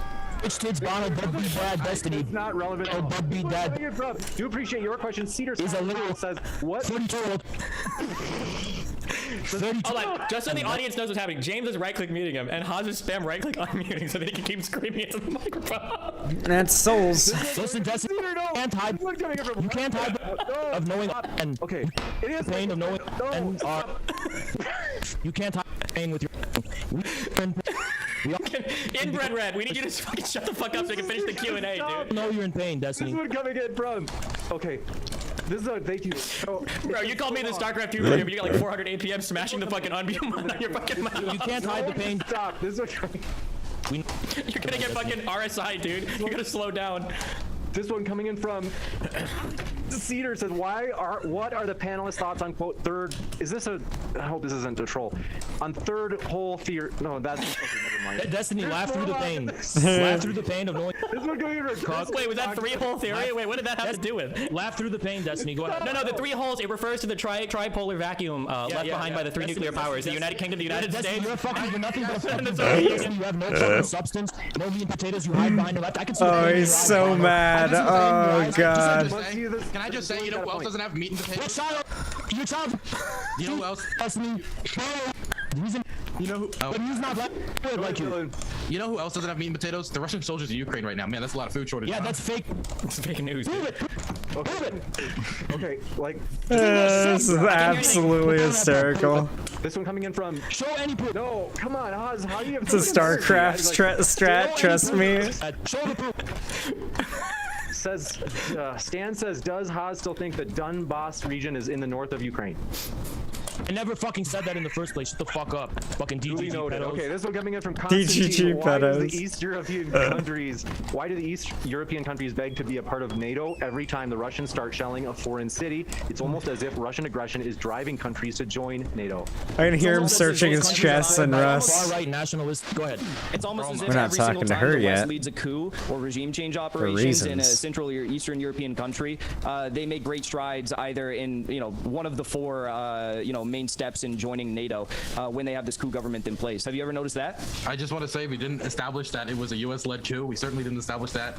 And we more than established that. With 5 billion. Just for the record, Ukraine, just for the record, Ukraine wasn't going to join NATO until the Crimean invasion happened. What? That statement. That's not true. What? Oh, you want to debate about that? We have the Prime Minister literally said. Literally said they were not. Wait, Destiny. Do you know the 4 steps to join NATO for being being given the green light by NATO to join is not the same as having an intention of joining. Oh no. Haz, wait, I'm curious. I want to hear Destiny's thoughts on this. First of all, do you know the 4 steps in joining NATO and how many of those steps Ukraine has achieved? And also, do you know what NATO said about Ukraine membership at the 2008 Bucharest before the Crimean referendum? I don't care if they were given the green light in 2008. Yatsenyuk literally said, giving the green light. Let him finish. They didn't have an intent to respond. Let him finish. After the coup, the prime minister literally said that there were no plans on the table to join NATO. He literally said that. That was his stated position. That was his stated position. That changed, Oh my God, that dude. changed once Russia invaded and annexed illegally the Crimean Peninsula. And that's why, and the other statements that countries have made about joining NATO have also changed as Russia has increased its aggression. That's why countries like Finland and Sweden are considering joining NATO, which, given what Russia's doing, seems to be pretty fair. Yeah, because Russia's gonna. I'll respond to that. First of all, in 2008 at the Bucharest summit, NATO declared that Ukraine could become Dude, let's say Russia invades Poland down the road. What are the tankies going to use as an excuse? What do you think the tankies are going to be arguing? In 2017, the Ukrainian parliament adopted legislation reinstating membership in NATO as a strategic Oh my God, you poised that shit, buddy. 2014 and 2017. Why would they want to join NATO in 2017? In 2019, of course. Why would they want to join NATO in 2019? You sound like a little bitch. Okay. Always sounded. No, wait. Why would they want to join NATO in 2017 and in 2019? What happened, Jackson? What happened after 2014 in eastern Ukraine? We could go there too. No, let's go exactly to what I said. Do you deny that the prime minister literally said that they were not seeking at the trade union hall match? They were not. Okay, yeah, pivot. Okay. You're the one pivoting. I'm not pivoting. I made it very clear. Destiny, what was Maidan about? What was the fucking Maidan about? They wanted to fucking join NATO, you dumb fuck. That was before any fucking. No, it wasn't about joining NATO. It was about joining. It was about the EU and NATO as a whole. I hate these dogs so much. It wasn't. No, it wasn't. They had every intention to join NATO by then. It was not about joining NATO. It was about European Union trade deals. It was about joining the West in general. Can you mute the Holodomor Hobbit again, please? Holodomor Hobbit. There's 2 things I want to. Deadbeat Destiny. I'm gonna keep at Destiny. James, I'm trying so hard, man. Please. Laugh through the pain. Destiny. Hey, James. Wait, it was my turn. Wait, no. Destiny or Dylan. But I never had to say. I've been waiting. Wait. No, I don't You don't want me to. Okay, so there's 2 things I want to. You him when he insulted. I'm gonna go for fucking beef. I'm not insulting you right now. I'm trying to. I just want to say something. If we were insulting you, okay, Vladimir the Virgin, we'd be asking you about 3 whole theories. I'm not high enough for this. That was decent. That was decent. Okay, so that wasn't as good, but that was decent. The Euromaidan protesters was Holodomor Hobbit was great. Yanukovych pulled out of negotiations to join the EU, and then once the protest movement started, then it expanded to like anti-corruption and a lot of other issues as well. And there were people on the ground, not all of them. Jesus. The Euromaidan protesters. These dogs are literally designed to not get hit by my weapon. It started once Yanukovych pulled out of EU negotiations. And the second thing I wanted to bring up about NATO was my weapon's literally designed not to be able to hit these dogs. Jesus. Started in Ukraine. Now, Finland, the first time in human history, the majority of Finnish my people perfect block heavy attack didn't work. NATO something. He has I gotta switch to a different weapon. Legitimacy in the modern age, where there was tons of people like the Finns. He's like, I don't know about joining. Why does it even exist? Now, why? And they're gonna put nukes in Venezuela. Good luck with that. Russia's gonna put nukes in Venezuela. Good luck with it.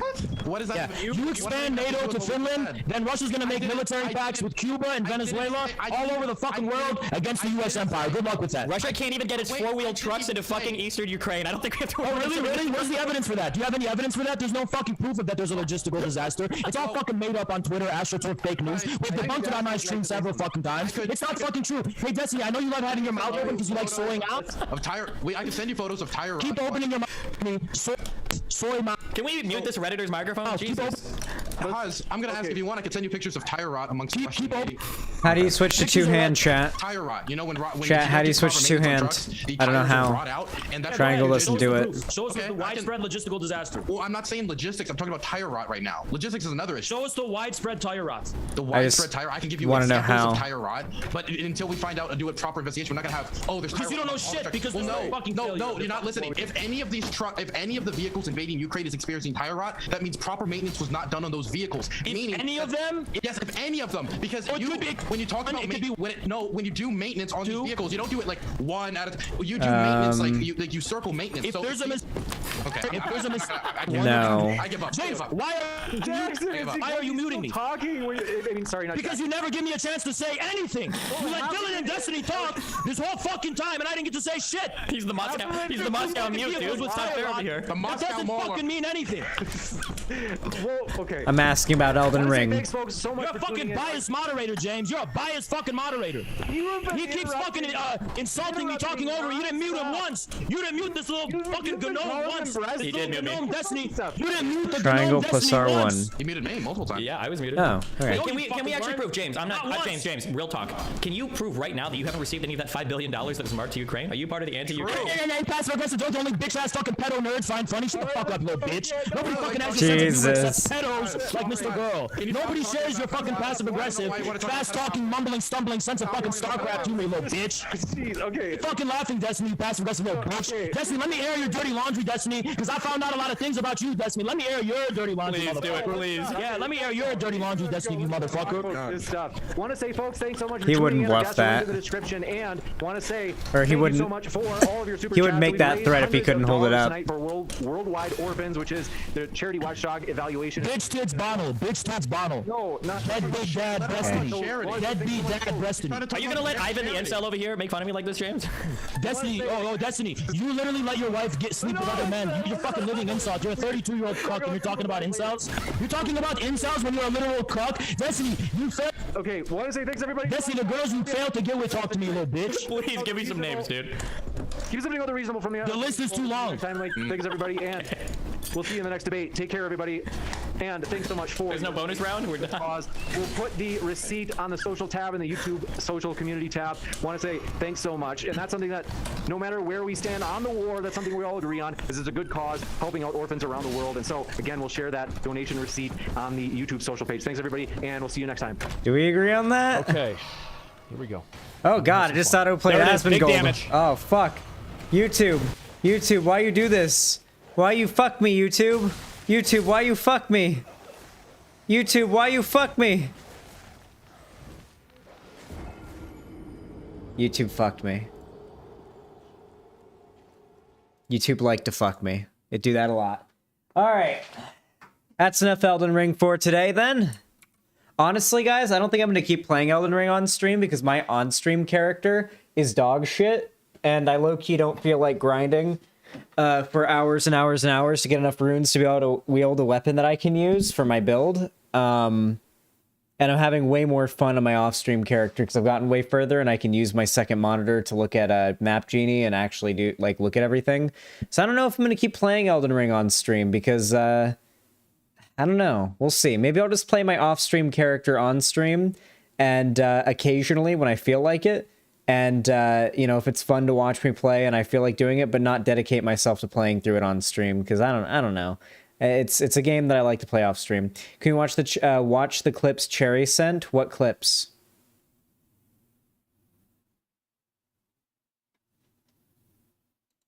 Why are there always clips? Why are there always things I gotta do? I hate when there's things I gotta do. I hate that.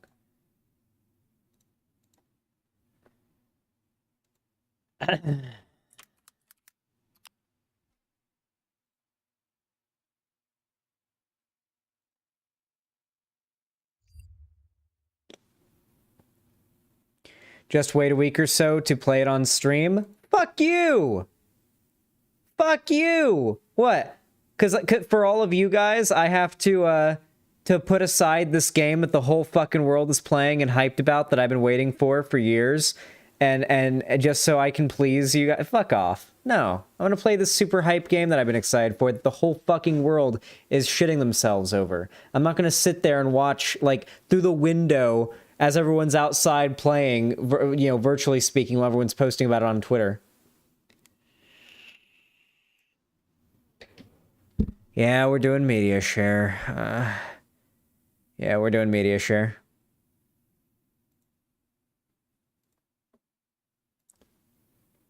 All right.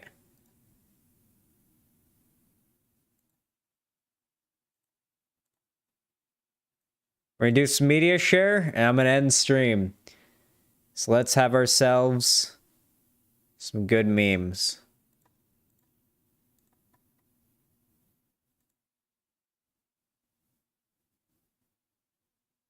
Yeah, I'm not playing it on stream anymore. Alright. Well, I am, but not exclusively.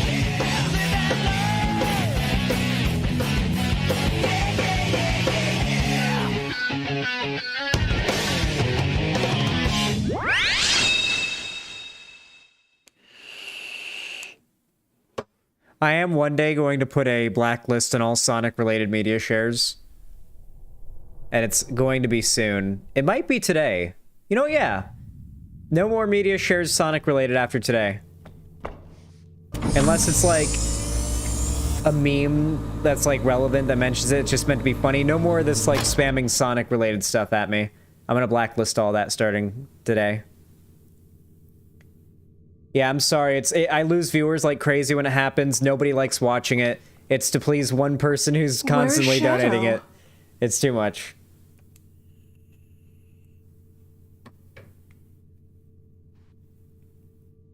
He died fighting a Nom. I'm still playing Sonic on stream, though. I promised that, so I'll still do that. But I'm not going to do the constant Sonic songs and media shared.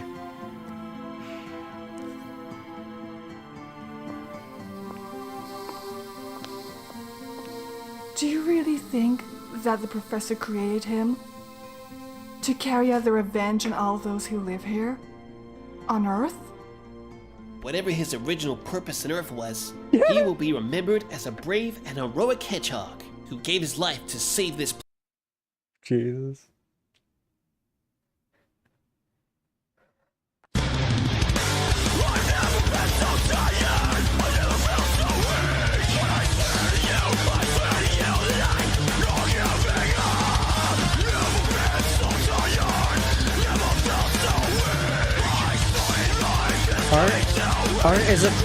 Aren't she and like Doomslayer canonically friends? Someone said that during my Doom stream.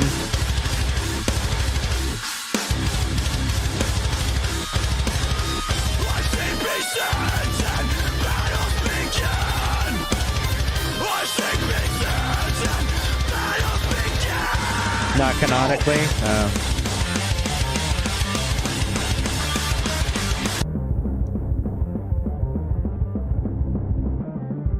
My room when I'm playing Doom.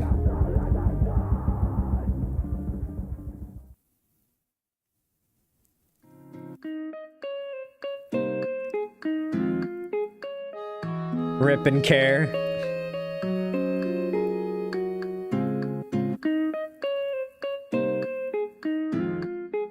The people behind both franchises acknowledge the pairing. Oh, that's bug.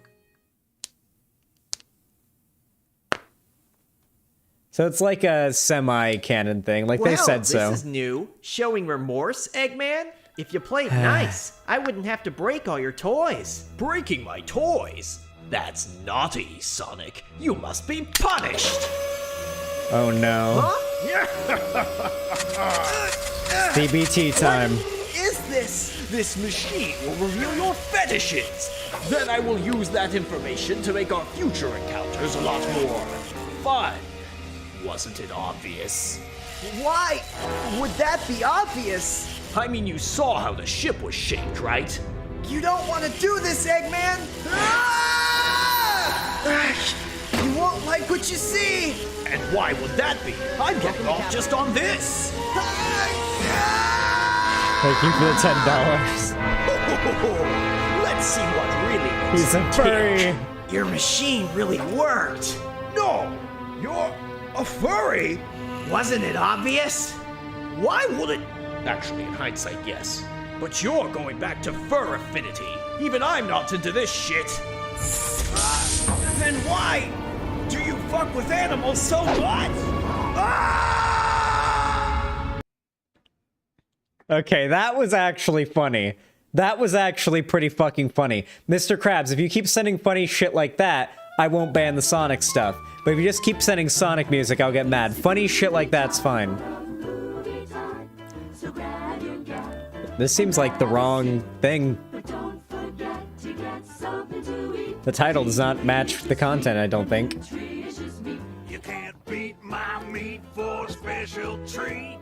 Suck Knocking on me is really neat. Don't be a jerk, and don't be a fool. Be a good neighbor and follow these rules.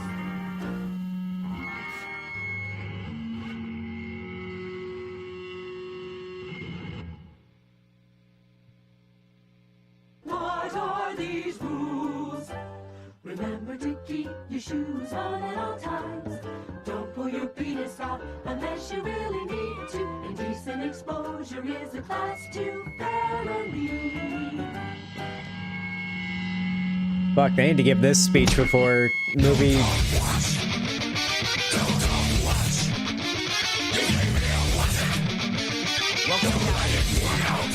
Thank you, Space Daddy. For $10.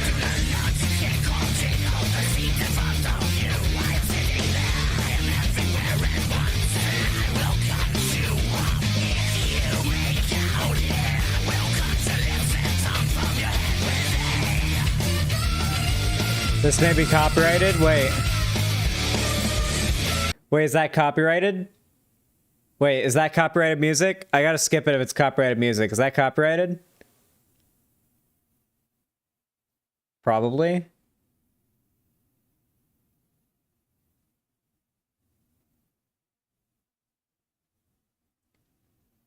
Listen, I'm sorry. Listen, if you played Snoop Dogg earlier, yeah, but not for that long. I played it for one Just a hit. good song. Check out the rest later. Thank you, Panic Stasis. God damn, you guys are juicing today. Jesus. We're at 727. Hold on, I gotta update the dono goal. Hold on.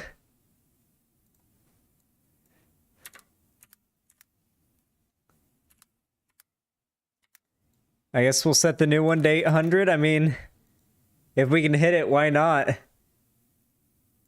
There you go, chat. We're at 727.96 if you guys want to try to hit the $800 stretch goal. No need to, by the way. It's not like there's anything at the end of it, but if you guys want to support me that much and be that generous, you can. I will appreciate it a lot, but that's where we are. Just updating you guys.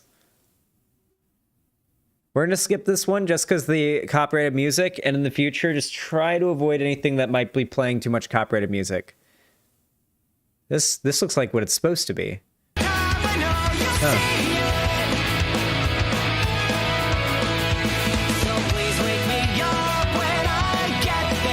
Okay.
amazing. Thank you for that, Sagittarius. True, yes, lesbian. this is good. This is very, I watched very this good. last Yes. night. Siegfried, how goes This is construction very on the accurate. chest-high wall? Barnaby, so good to see you. I built the chest-high wall as high as the chest. Ah, just the height we desired. No one can get over a chest-high wall. No one. I picture a man trying to scale our wall, and I think, no, it couldn't be done. There is no way. Were someone to ask me to rank the crossability of different types of walls, I would rank them as such. Chest-high wall, there's no way. Knee-high wall, you might stand a chance. Toe-high wall, you're getting over that bad boy. Gentlemen. Hello? Ewan, is that you? Ewan, what are you doing over there? I crossed because I thought I saw a four-leaf clover. How did you get over there, Ewan? You're on the wrong side of the chest-high wall. Well, the problem is I crossed the wall when it was toe height. And then I noticed that you fellas were just a bit too efficient. Well, was it at least a four-leaf clover? It wasn't even a clover, not even a three-leaf. Just like a weed or something. Ewan? Oh. You damn fool, Ewan. No, I'm out. You are in. I'm on the outside. No, Ewan, I know you're out, but you in. I'm in trouble is what I'm in. But, Ewan, this happens every time you out. What? Ewan, you fail to understand me, and it is upsetting I'm going to die, and you're making jokes. Ewan, Siegfried. Wait, what is that? Someone's heading right for the chest-high wall. He is suicidal. He is coming right for the chest-high wall.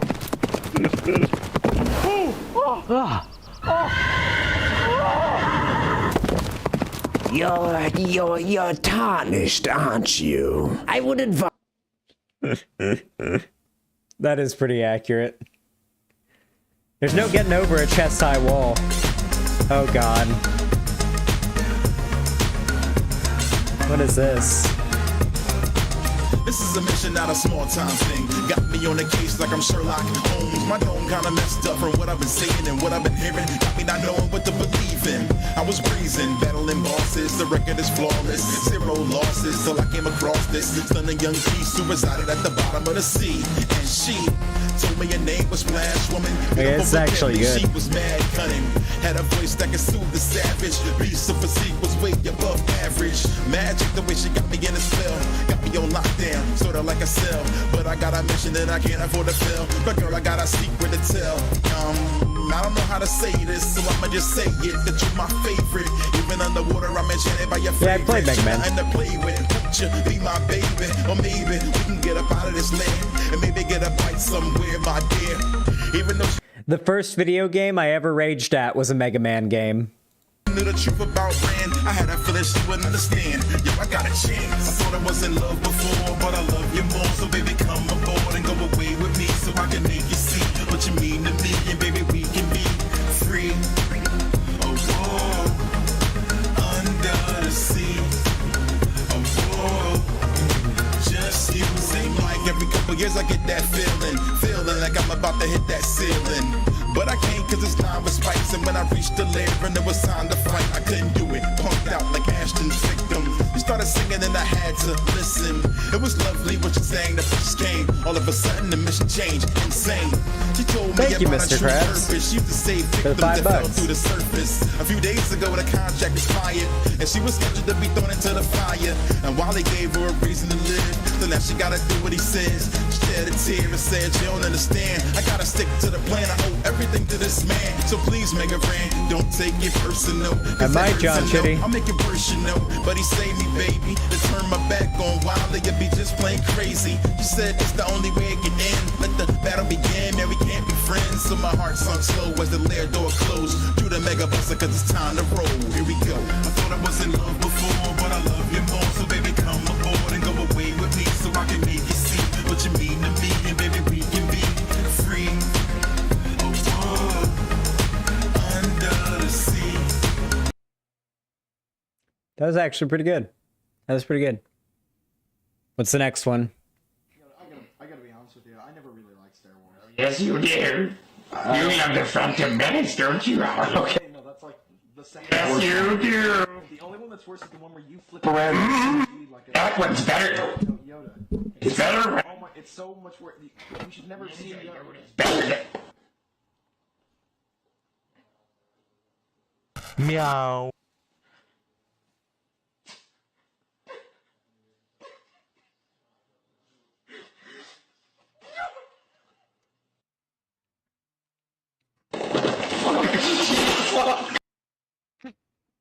fuck? Oh no, is this gonna be it? Oh god. Oh yeah. All right. Leftist Hello, audio. everyone. My name is PigPuncher368, and welcome to my channel. For those of you woefully uninitiated, this is my first ever video. Mr. Krabs, thanks for the additional $10 donation. We're at $742.96 right now. $742.96. God damn, you guys are insane. All right, let's enjoy my first ever video, Baby Zan. Let's see how far I've come. Heck, come. So, this is my very first video. I didn't plan on it being my first video, but the situation just kind of came. Now, this series, it's going to be a Minecraft series, is based off of a series by a couple of other YouTubers that was done many years ago, I believe back in 2013, maybe 2012. The YouTubers were Aya's Cupquake and Chimney Swift 11. Man, I loved these guys back in the day. Well, one of them was a girl. You know, I actually think Chimney Swift still streams on Twitch nowadays to like a fairly smaller audience, like small enough of an audience that if I rated him, it would be like, holy shit, who just rated me? And he's like another one of my childhood heroes from when I was younger in the Minecraft community. I feel like I could like so easily build that bridge. I should do that. Chimney Swift was one of my favorite YouTubers when I was younger. His series, his Minecraft Files Season 4 was fucking phenomenal. Holy shit. But yeah, obviously I really like 12 Days of Christmas. That's what inspired my very first video. I would always watch Captain Sparkles. Captain Sparkles is great. My Night Season 2 was phenomenal. My Night Season 2, I think, is what every single SMP series that's come after it has strived to be. But I don't think you could ever beat My Night Season 2. That was as good as it gets, as far as people playing Minecraft together gets. Like, that and some of the like classic Tekkit Yogscast series, that's the best as it gets. That's the best it gets.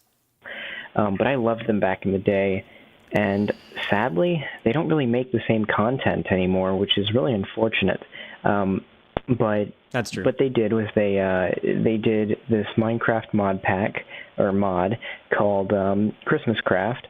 True. And they used this Hersomer Christmas texture pack that I just really, really liked. It's fantastic.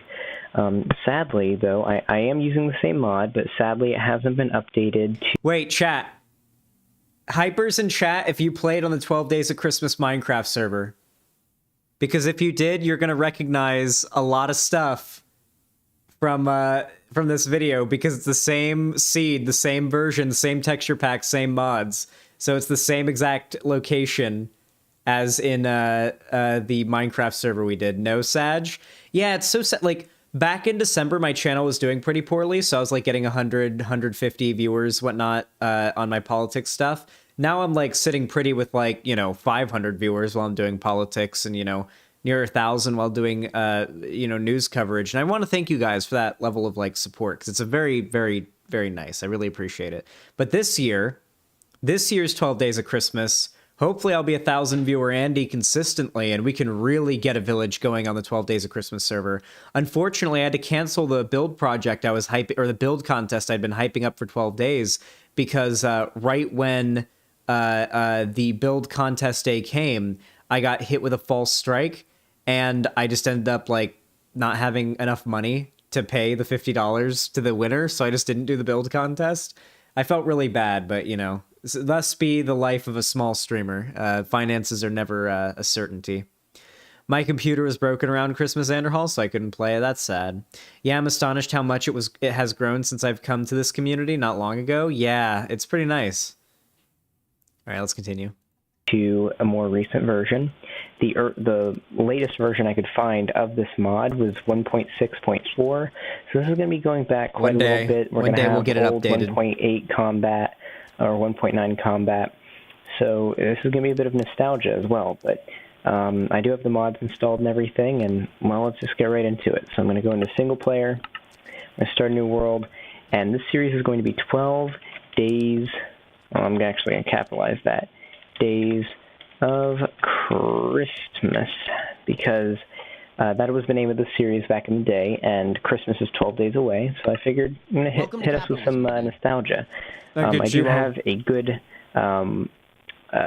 back when I would play this version of Minecraft with these exact mods, actually, thank you for the $5. I would use this seed, Snow PLS capital. So if you guys want to use the same seed as me, you can. And we're going to create a new world. Now this is probably one of my favorite mods. It's a pretty small mod, but it actually adds a lot to Minecraft. It adds a few mobs, it adds lots of decorations and stuff, and it's really, really fun. So here we are, we're in the game.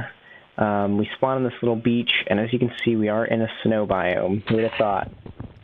So I'm going to start punching down some trees. First, I'm going to go ahead and turn down my sound just a little bit, because it's a little too loud. So yeah, this is actually my first video I'm ever recording, and hello, welcome to my channel.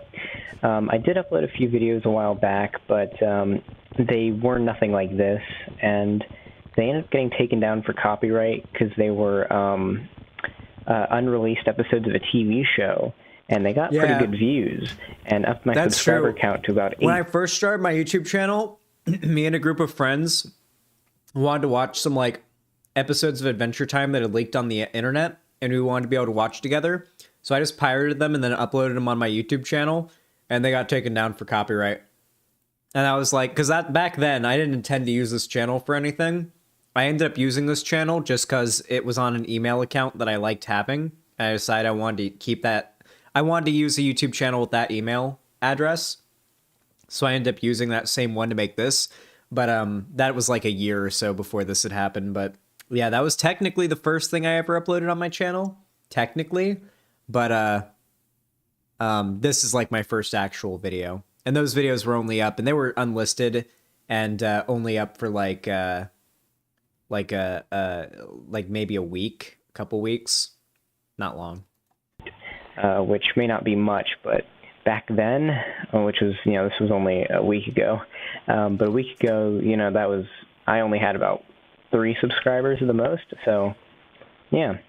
And I know Minecraft is pretty oversaturated on YouTube, and most people don't really respect it. But to be honest, I don't really care. I love this game. I've been playing it for nearly a decade. I mean, Jesus, almost 10 years. It's been about 8 years. I was 18 when I recorded this, by the way. I'm pretty excited for the day that I'll have been playing this game for a whole decade, and I will continue to play well afterward. But yes, I am using the Hersomer Christmas Texture Pack, and I will leave a link in the description of the 2 YouTubers and the series that this was based off of, even though it's pretty old. I'll leave both their channels in the description, even though they're much bigger than me, as well as a link to download this mod and to download this texture pack. I know it looks a little weird. It's a pretty odd texture pack, to be completely honest, but, you get used to it, and you'll realize why I used it pretty soon. It's really not that weird, even though it turns, I'm going to turn on the music, even though it turns everything into, like, chocolate, and it turns cobblestone into, I believe, it's supposed to be some kind of cake. It's probably some kind of fruit cake. But yeah. So Christmas is 12 days away, starting today. Same, Raptor. This will be day 1. And my plan, very much like the series this is based off of, is to release an episode of this every day. And obviously the last episode, the 12th episode, will release on Christmas Day. And it'll be pretty... Was I a right-winger during this time? I think I had either just discovered Destiny or was just about to. It was like Christmas time 2017 that I discovered Destiny. Late 2017. It was like, it might have been a couple days before New Year's. Like just a couple days before New Year's. Like, honestly, I think it might have been my parents kicking me out and having me move in with my uncle that disrupted my binge watching of Destiny's content. Because I think it might have been like, because it was on New Year's Eve that they kicked me out and had me move in with my uncle when I was 18. Which was like the end of the month that I recorded this, which also is why there was a bit of a gap in uploads for that reason. but I think I discovered Destiny's content, gotten kind of out of the right-wing stuff due to that, and kind of gotten to a more centristy liberal position from that. But before binging more of his content and getting more into the left-wing politics stuff, I ended up having sort of a whole life turned upside down scenario. And that just sort of, the last thing on my mind was a new YouTuber I discovered, you know? There was also a bunch of other life shit happening with me at that time. We got a reverse stick there. There was also a bunch of other life stuff happening with me at that time that just kind of made it so I totally forgot about his content. And I didn't pick it back up again until late 2018. Like a whole year later is when I got back into it. And then furthermore got into like BreadTube and then started doing what I'm doing now. Fantastic. I've actually wanted to record this series for a long time. I'm talking years, but I never really got a chance. Wow, that was loud. Wow, thanks for logging into Steam, buddy. Sorry, one of my friends just logged into Steam and it was very ear rapey. But yeah, so I'm just going to cut down a few trees. I do plan on building inside of this snow biome because it's the most Christmassy biome around. Although I specifically did a whole bunch of research to try and find a seed that would have the most concentration of biomes that I need to do the things in this mod around. The only thing I think I might have trouble getting are cactuses, because we do need cactus green dye to make certain things that we seed need has for a this desert mod pack, close. Or this mod. But that shouldn't Isn't be a it big wild? problem. Everything else is pretty close by. For those that played on the server and built in the village and everything, isn't it wild seeing the same place where the village was back to its pristine original state again? It's a little bizarre, isn't it? That village came out great. I still have the map and everything saved as well. I still mean to make that public. Remind me to do that. I still need to like make like a Google Drive like public thing where you can download the world seed and the mod and everything so that you can like play on that world. I mean, it depends on if there's any desire for it. If it's desired, I'll do it. But if no one wants it, then I won't. But this year's 12 Days of Christmas could be really exciting. If the channel really grows to the heights that I'm hoping to grow it to and that I think it'll grow to in this year, then not only will we have enough people and viewers and income to really have a bangin' village going on for the 12 Days of Christmas 2022, but on top of that, if I make enough this year, I might have enough money to pay a mod, some like Minecraft modders or whatever, to not only update the Hersomer Christmas texture pack, do a few tweaks on it to make it look better and update it to a modern version, but also update the mod to the most recent version of Minecraft.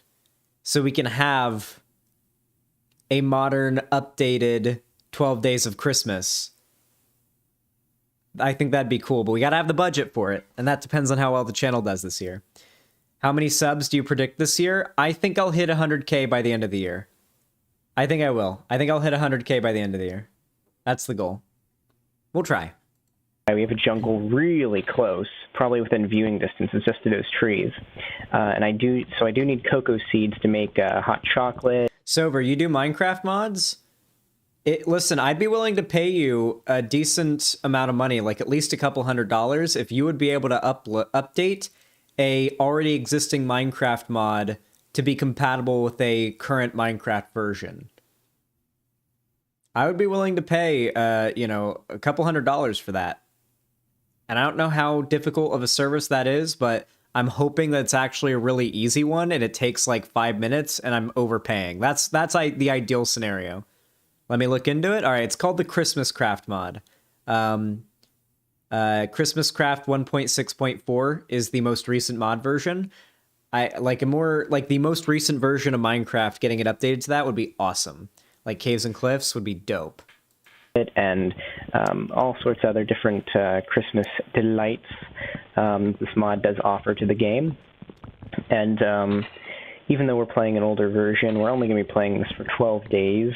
So, it's not going to be like, it's not going to be that too bad. It's not going to be too bad. So I'm just going to get some wood. Right now I'm thinking I should just build a small shelter, and as the series goes by, I kind of want to build a bit of a nice log cabin.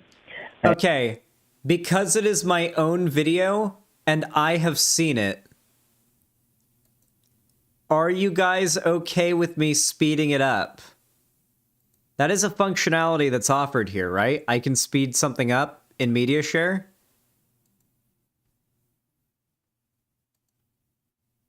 How do I do it?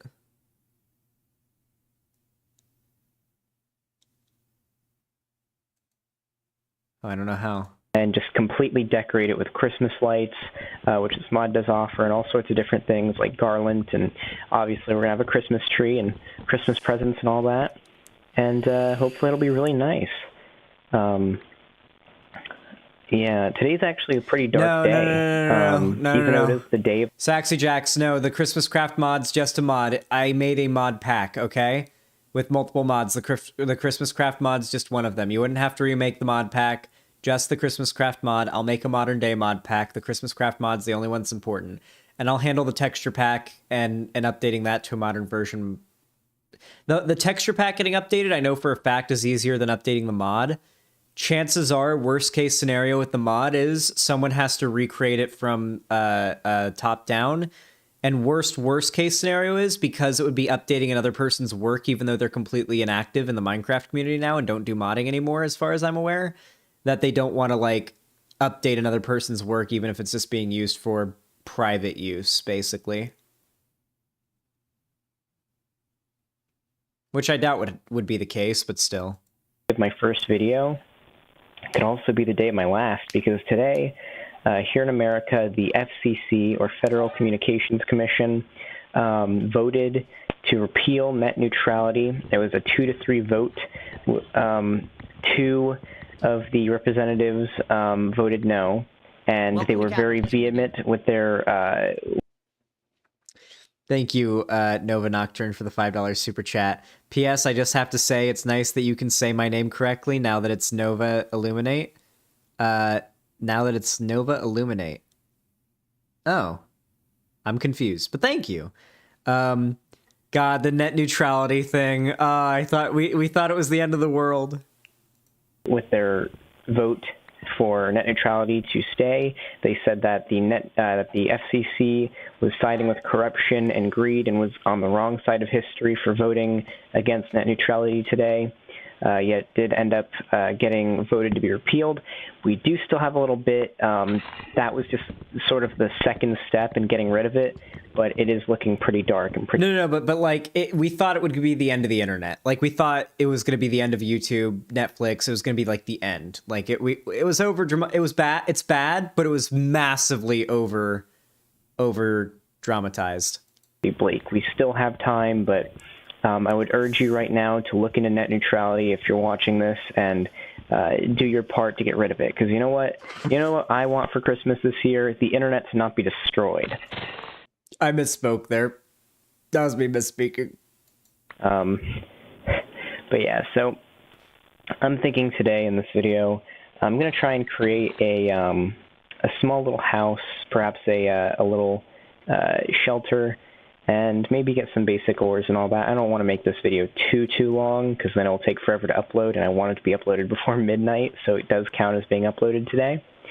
So here I'm going to do a little bit of a design I do with a lot of my first houses in a month. Clip it and ship it, boys. His first ever video was the clip we needed to cancel him all along. Minecraft world. And I'm going to make myself just a little hut. And so this is going to be 8 by 8. It's going to be a square. It's going to be 1, 2, 3, 4, 5, 6, 7, 8. Nice. 1, Thank 2, you, Nova. 3, 4, I guess Illuminati 5, is your new 6, name. 7, 8. Thank you for the $2. And then we'll just come all the way over here, and this should be Welcome to capitalism, perfect square. It's small, but this isn't going to be where we're building the initial house. I think we'll probably build it over there somewhere. Or not the initial, the main house. I want it to be a big cabin. So I'm going to have to clear out a bit of trees and get a lot of wood. But it's going to be very cozy, but also pretty large, because I want there to be a big Christmas tree. And if you are familiar with this mod, you will know that the Christmas tree that you build is quite small with this mod pack, or with this mod by default. But you can build out from it using sheared spruce leaves, which is what I plan on doing. So this is just a little... Oop. All right. This little design I have for this house, I did actually do it a little bit wrong. I made that part a little too short, but that shouldn't be too much of an issue. I'd also like to bring up my mic quality. I imagine most of you can already tell by now it's not the best, and I do apologize for that. It is a temporary issue because I will be getting a new mic for Christmas, hopefully. Oh boy. So perhaps even on day 12, the final episode, we'll be using my new mic, and the video or the sound quality won't be so absolute. Hey, I didn't get a new mic for Christmas. That my mom lied to me about that. My mom said I would get a new mic for Christmas. I didn't. I continued to use the shit mic. Yeah, my mom very regularly would make promises like that, like, oh, do this, do that, and I'll get you this for Christmas, and then I'll do all that, and then she doesn't do it. So yeah, that was a lie, and it's kind of sad that me believing and falling for that lie is preserved in my first video. That's funny. Absolutely horrible and ear rapey. I'll do what I can do, and I'll see what I can do while I edit this video, even though it is currently 6:58, and I don't have that long to have this up before midnight. So I don't know how much editing I can do since I've never really edited before. This is my first legitimate YouTube video. I'll see what I can do to help with the audio quality, as well as try to make the background as I'm doing these things a little more enjoyable. I wanted to make a server with this mod and play this with a friend, but I just couldn't figure it out. So I'm doing this single player, which I'm pretty okay with. I do have a nice Christmas skin, kind of a flannel. This is what I look like in real life. So that is true. Only now blonde. All right. So time to dig out the floor. I'm probably going to replace this with cobble, even though the cobble looks like not really what I would usually have be as a floor. I'm probably going to end up making the floor in the main house either oak wood or red dyed wool, and you'll find out why, because the red dyed wool looks fantastic in this texture pack. So I'm going to make ourselves a furnace, which actually is this is actually one of the first texture packs that had animated textures. So when you put stuff in the furnace to burn, it actually has a real fire in there, which I always thought was really cool. So there should be a cave nearby, if I remember correctly. I haven't played on this seed since a year ago, back when it was last Christmas. Die chicken. Yeah, I might collect some food before I go down to the mine. Go to bed later, chat. Have a good one. What's up, Salas? Hopefully. Oh, I'm on peaceful. I don't know why I was on peaceful. Sagittarius, can we? Do we finish it? Do we finish this video? There's so much left. It's so long. Might have been because I was testing. But yeah, so we're going to have it on. Okay. Actually, I'm going to set to normal, not easy. Yes, I love it. Adorable. Oh, God. Yeah, so let's wait for this chicken to cook, and I should have enough food to take with me down to the mine. Perfect, perfect, perfect. And in video settings, make sure I'm on bright, all that, max FPS, fast, normal. Smooth lighting should be maximum, that's fine. I'm getting a pretty stable 83 frames per second right now. If you're wondering what I am running, what graphics card I'm running the game with, I am actually using a MSI Radeon R7 260X. I do hopefully, Cave, I should hopefully be getting a... This was the year that I had finally gotten my graphics card back. GTX 1060 for Christmas as well. And if that happens, then we'll...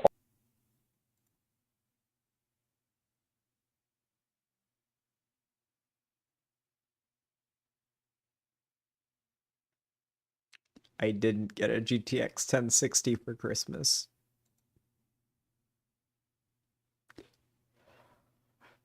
That's so sad. Oh my God.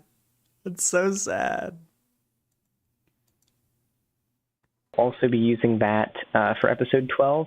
And I might, clothes. if the FPS is not so horribly butchered, use some shaders to play this with. That might actually be pretty nice. Wouldn't have been able to run it. Hi there, Mr. Grinch Creeper. So if you can't tell, this texture pack makes Creepers the Grinch, so hopefully I won't die doing this. Wow. Yeah, there's a few hearts as well. This isn't really supposed to be a very dark texture pack at all. Oh crap! Yeah. I see a Skelly Bun. I see a Skeleton Man. Oh man, and I can just spam the click because it's old combat. Fantastic. So yeah, I don't really know how to make my commentary very entertaining. I suppose I could tell stories and whatnot, but I don't know. I try to be as entertaining as I can in these videos, but it can be difficult. This is my first time recording. True. I suppose I could just tell a story, but I don't really know. You know what? Yeah, I'm gonna tell a story. I'm gonna tell the story about how my house was destroyed by a flood, which will probably make this video kind of annoying to any of my friends because they already know this story. Oh God, I'm getting ambushed. This is the hurricane story. I really hope I don't die down here. Hurricane Hermine. It's a shame I can't turn on dynamic lighting. I'm used to using shaders and just having the lights kind of follow me around because I have a torch in my offhand. But I can't really do that right now. Oh yeah, so in case you can't tell, these black Christmas presents are coal.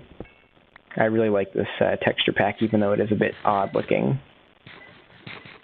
But hopefully you guys will get used to it. I think this will be our main mine for most of the series because we aren't going to need that many resources. I don't think we're going to try and beat the game. I actually haven't beaten Minecraft since 2011. I think that was the last time I just full-on legit played through the game and beat the Ender Dragon, just all legit. I beat it in hardcore recently, not be that. Last year. I was thinking about doing the plain vanilla Minecraft survival series to start off my channel, but I was like, oh man, I don't want to wait a whole year to do this series so I could do 12 Days of Christmas, and I didn't want to make my Minecraft series completely vanilla. I wanted to have shaders, and unfortunately this graphics card is not exactly strong enough to record and to run shaders at the same time. So I will have to do that after Christmas when I have a new graphics card. Alright, that dropped down there. We'll have to take care of that later. I'm going to use some dirt here to block up this water. I apologize if I sound a little quiet. I'm trying to be a little quiet today and not really mess up my voice because, I don't know, I don't feel very energetic right now. It's because my parents were in the other room. It's almost like I'm straining my voice when I speak. I'm not really sure why. I would talk as I usually do, but I sometimes find my own voice kind of grating. And if you find my voice to be as grating as well, then I suppose anyone watching this in the comments can give a bit of constructive criticism. So I'm going to keep on mining. I think after we get enough stuff to make full iron armor, that's when I'll go back up to the surface, and I'll probably end the episode there. I do think my voice is grating. I don't want to make these episodes too long, because they'll take too long to upload, and to edit especially. Damn it. I'm hoping I can put some nice Christmas music kind of quietly in the background to make the video more entertaining. But, you know, that might take a little... Oh, well. That was cute.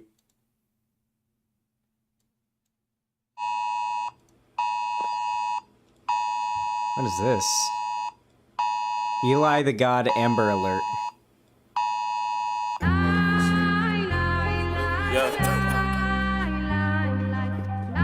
Yeah, I don't think they're ready for this one. I know they ain't ready for this one.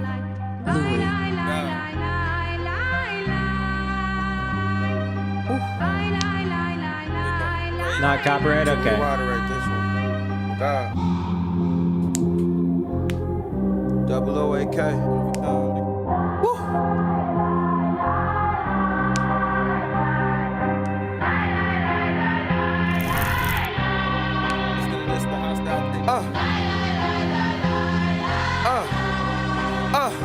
This shit shit like chaos. Young nigga never took a day off. Summoning the demons like a seance. Bitch, I bomb like napalm. 10 dimes with me like Ray John. Ray Allen with me, better stay calm. Better put the brakes on. Turn the shit up, let it play on. I'm on the same shit, catch his play on. Knock him out like Leon. Spinks, he can't put my belt on. He eats on. Jinx, only gave a fuck about what my day one stink. They never steer me wrong. Stay with the OG kush, smoke out the bong. Don't quit your day job, dog, you don't belong. Couldn't sit through your project, work to moms.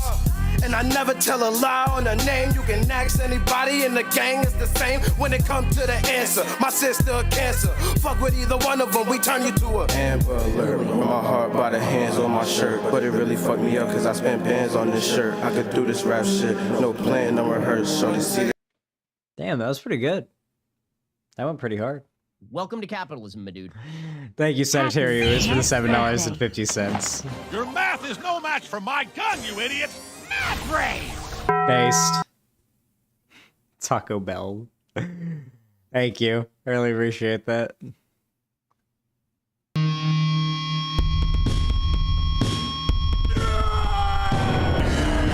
It's your birthday today. Xander! It's your birthday today. Xander! Rock and roll and celebrate! Celebrate, we lose control and you cut the cake! Cut that cake! Tonight is yours! Destiny awaits! Oh, wait with me! So share toast with your closest mates! It's your birthday today! Xander! It's your birthday today! Xander! Grab your goodie bags! Open your gifts! Blow out your candles!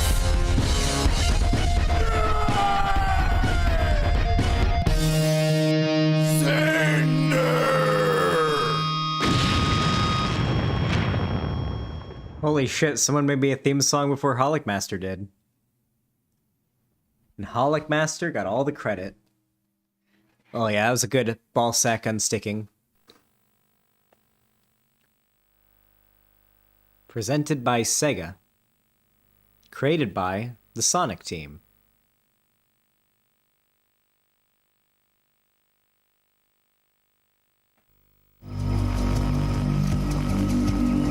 Oh my god, it's him.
Moto, I hate to inform you that we're wrapping up stream right as soon as we finish up Media Share. You've come in the 6th hour of the stream, right as we're wrapping up and watching the Media Share videos.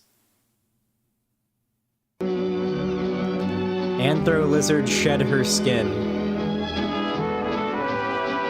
Alright, chat, would ya? Hypers if you would.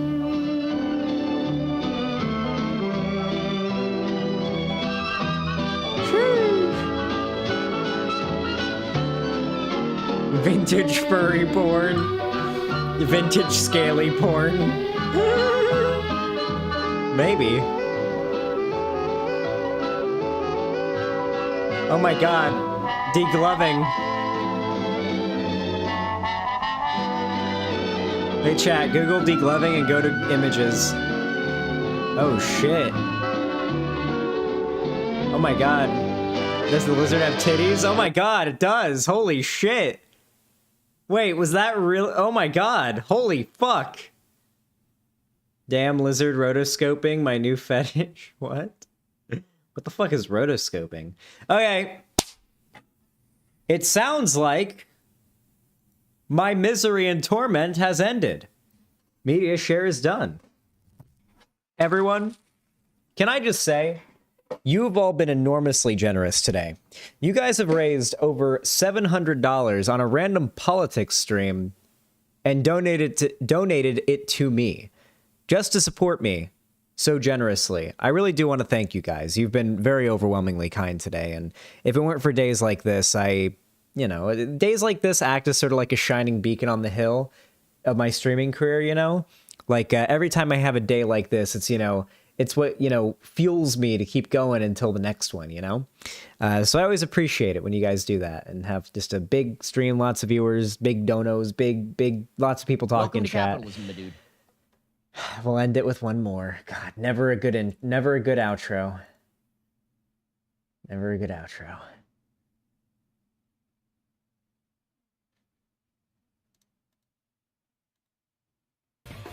Somebody touch my spaghetti!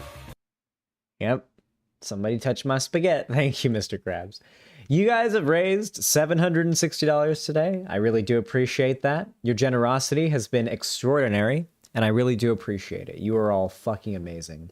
I love you all so much. Thank you for coming out today, and I will see you all during tomorrow's stream. I don't know what we'll be doing. Probably covering Ukraine stuff. We'll see. But yeah, thank you all so much for coming out, and I will see you all tomorrow. Or something, maybe. Doo-doo fart. Doo-doo fart.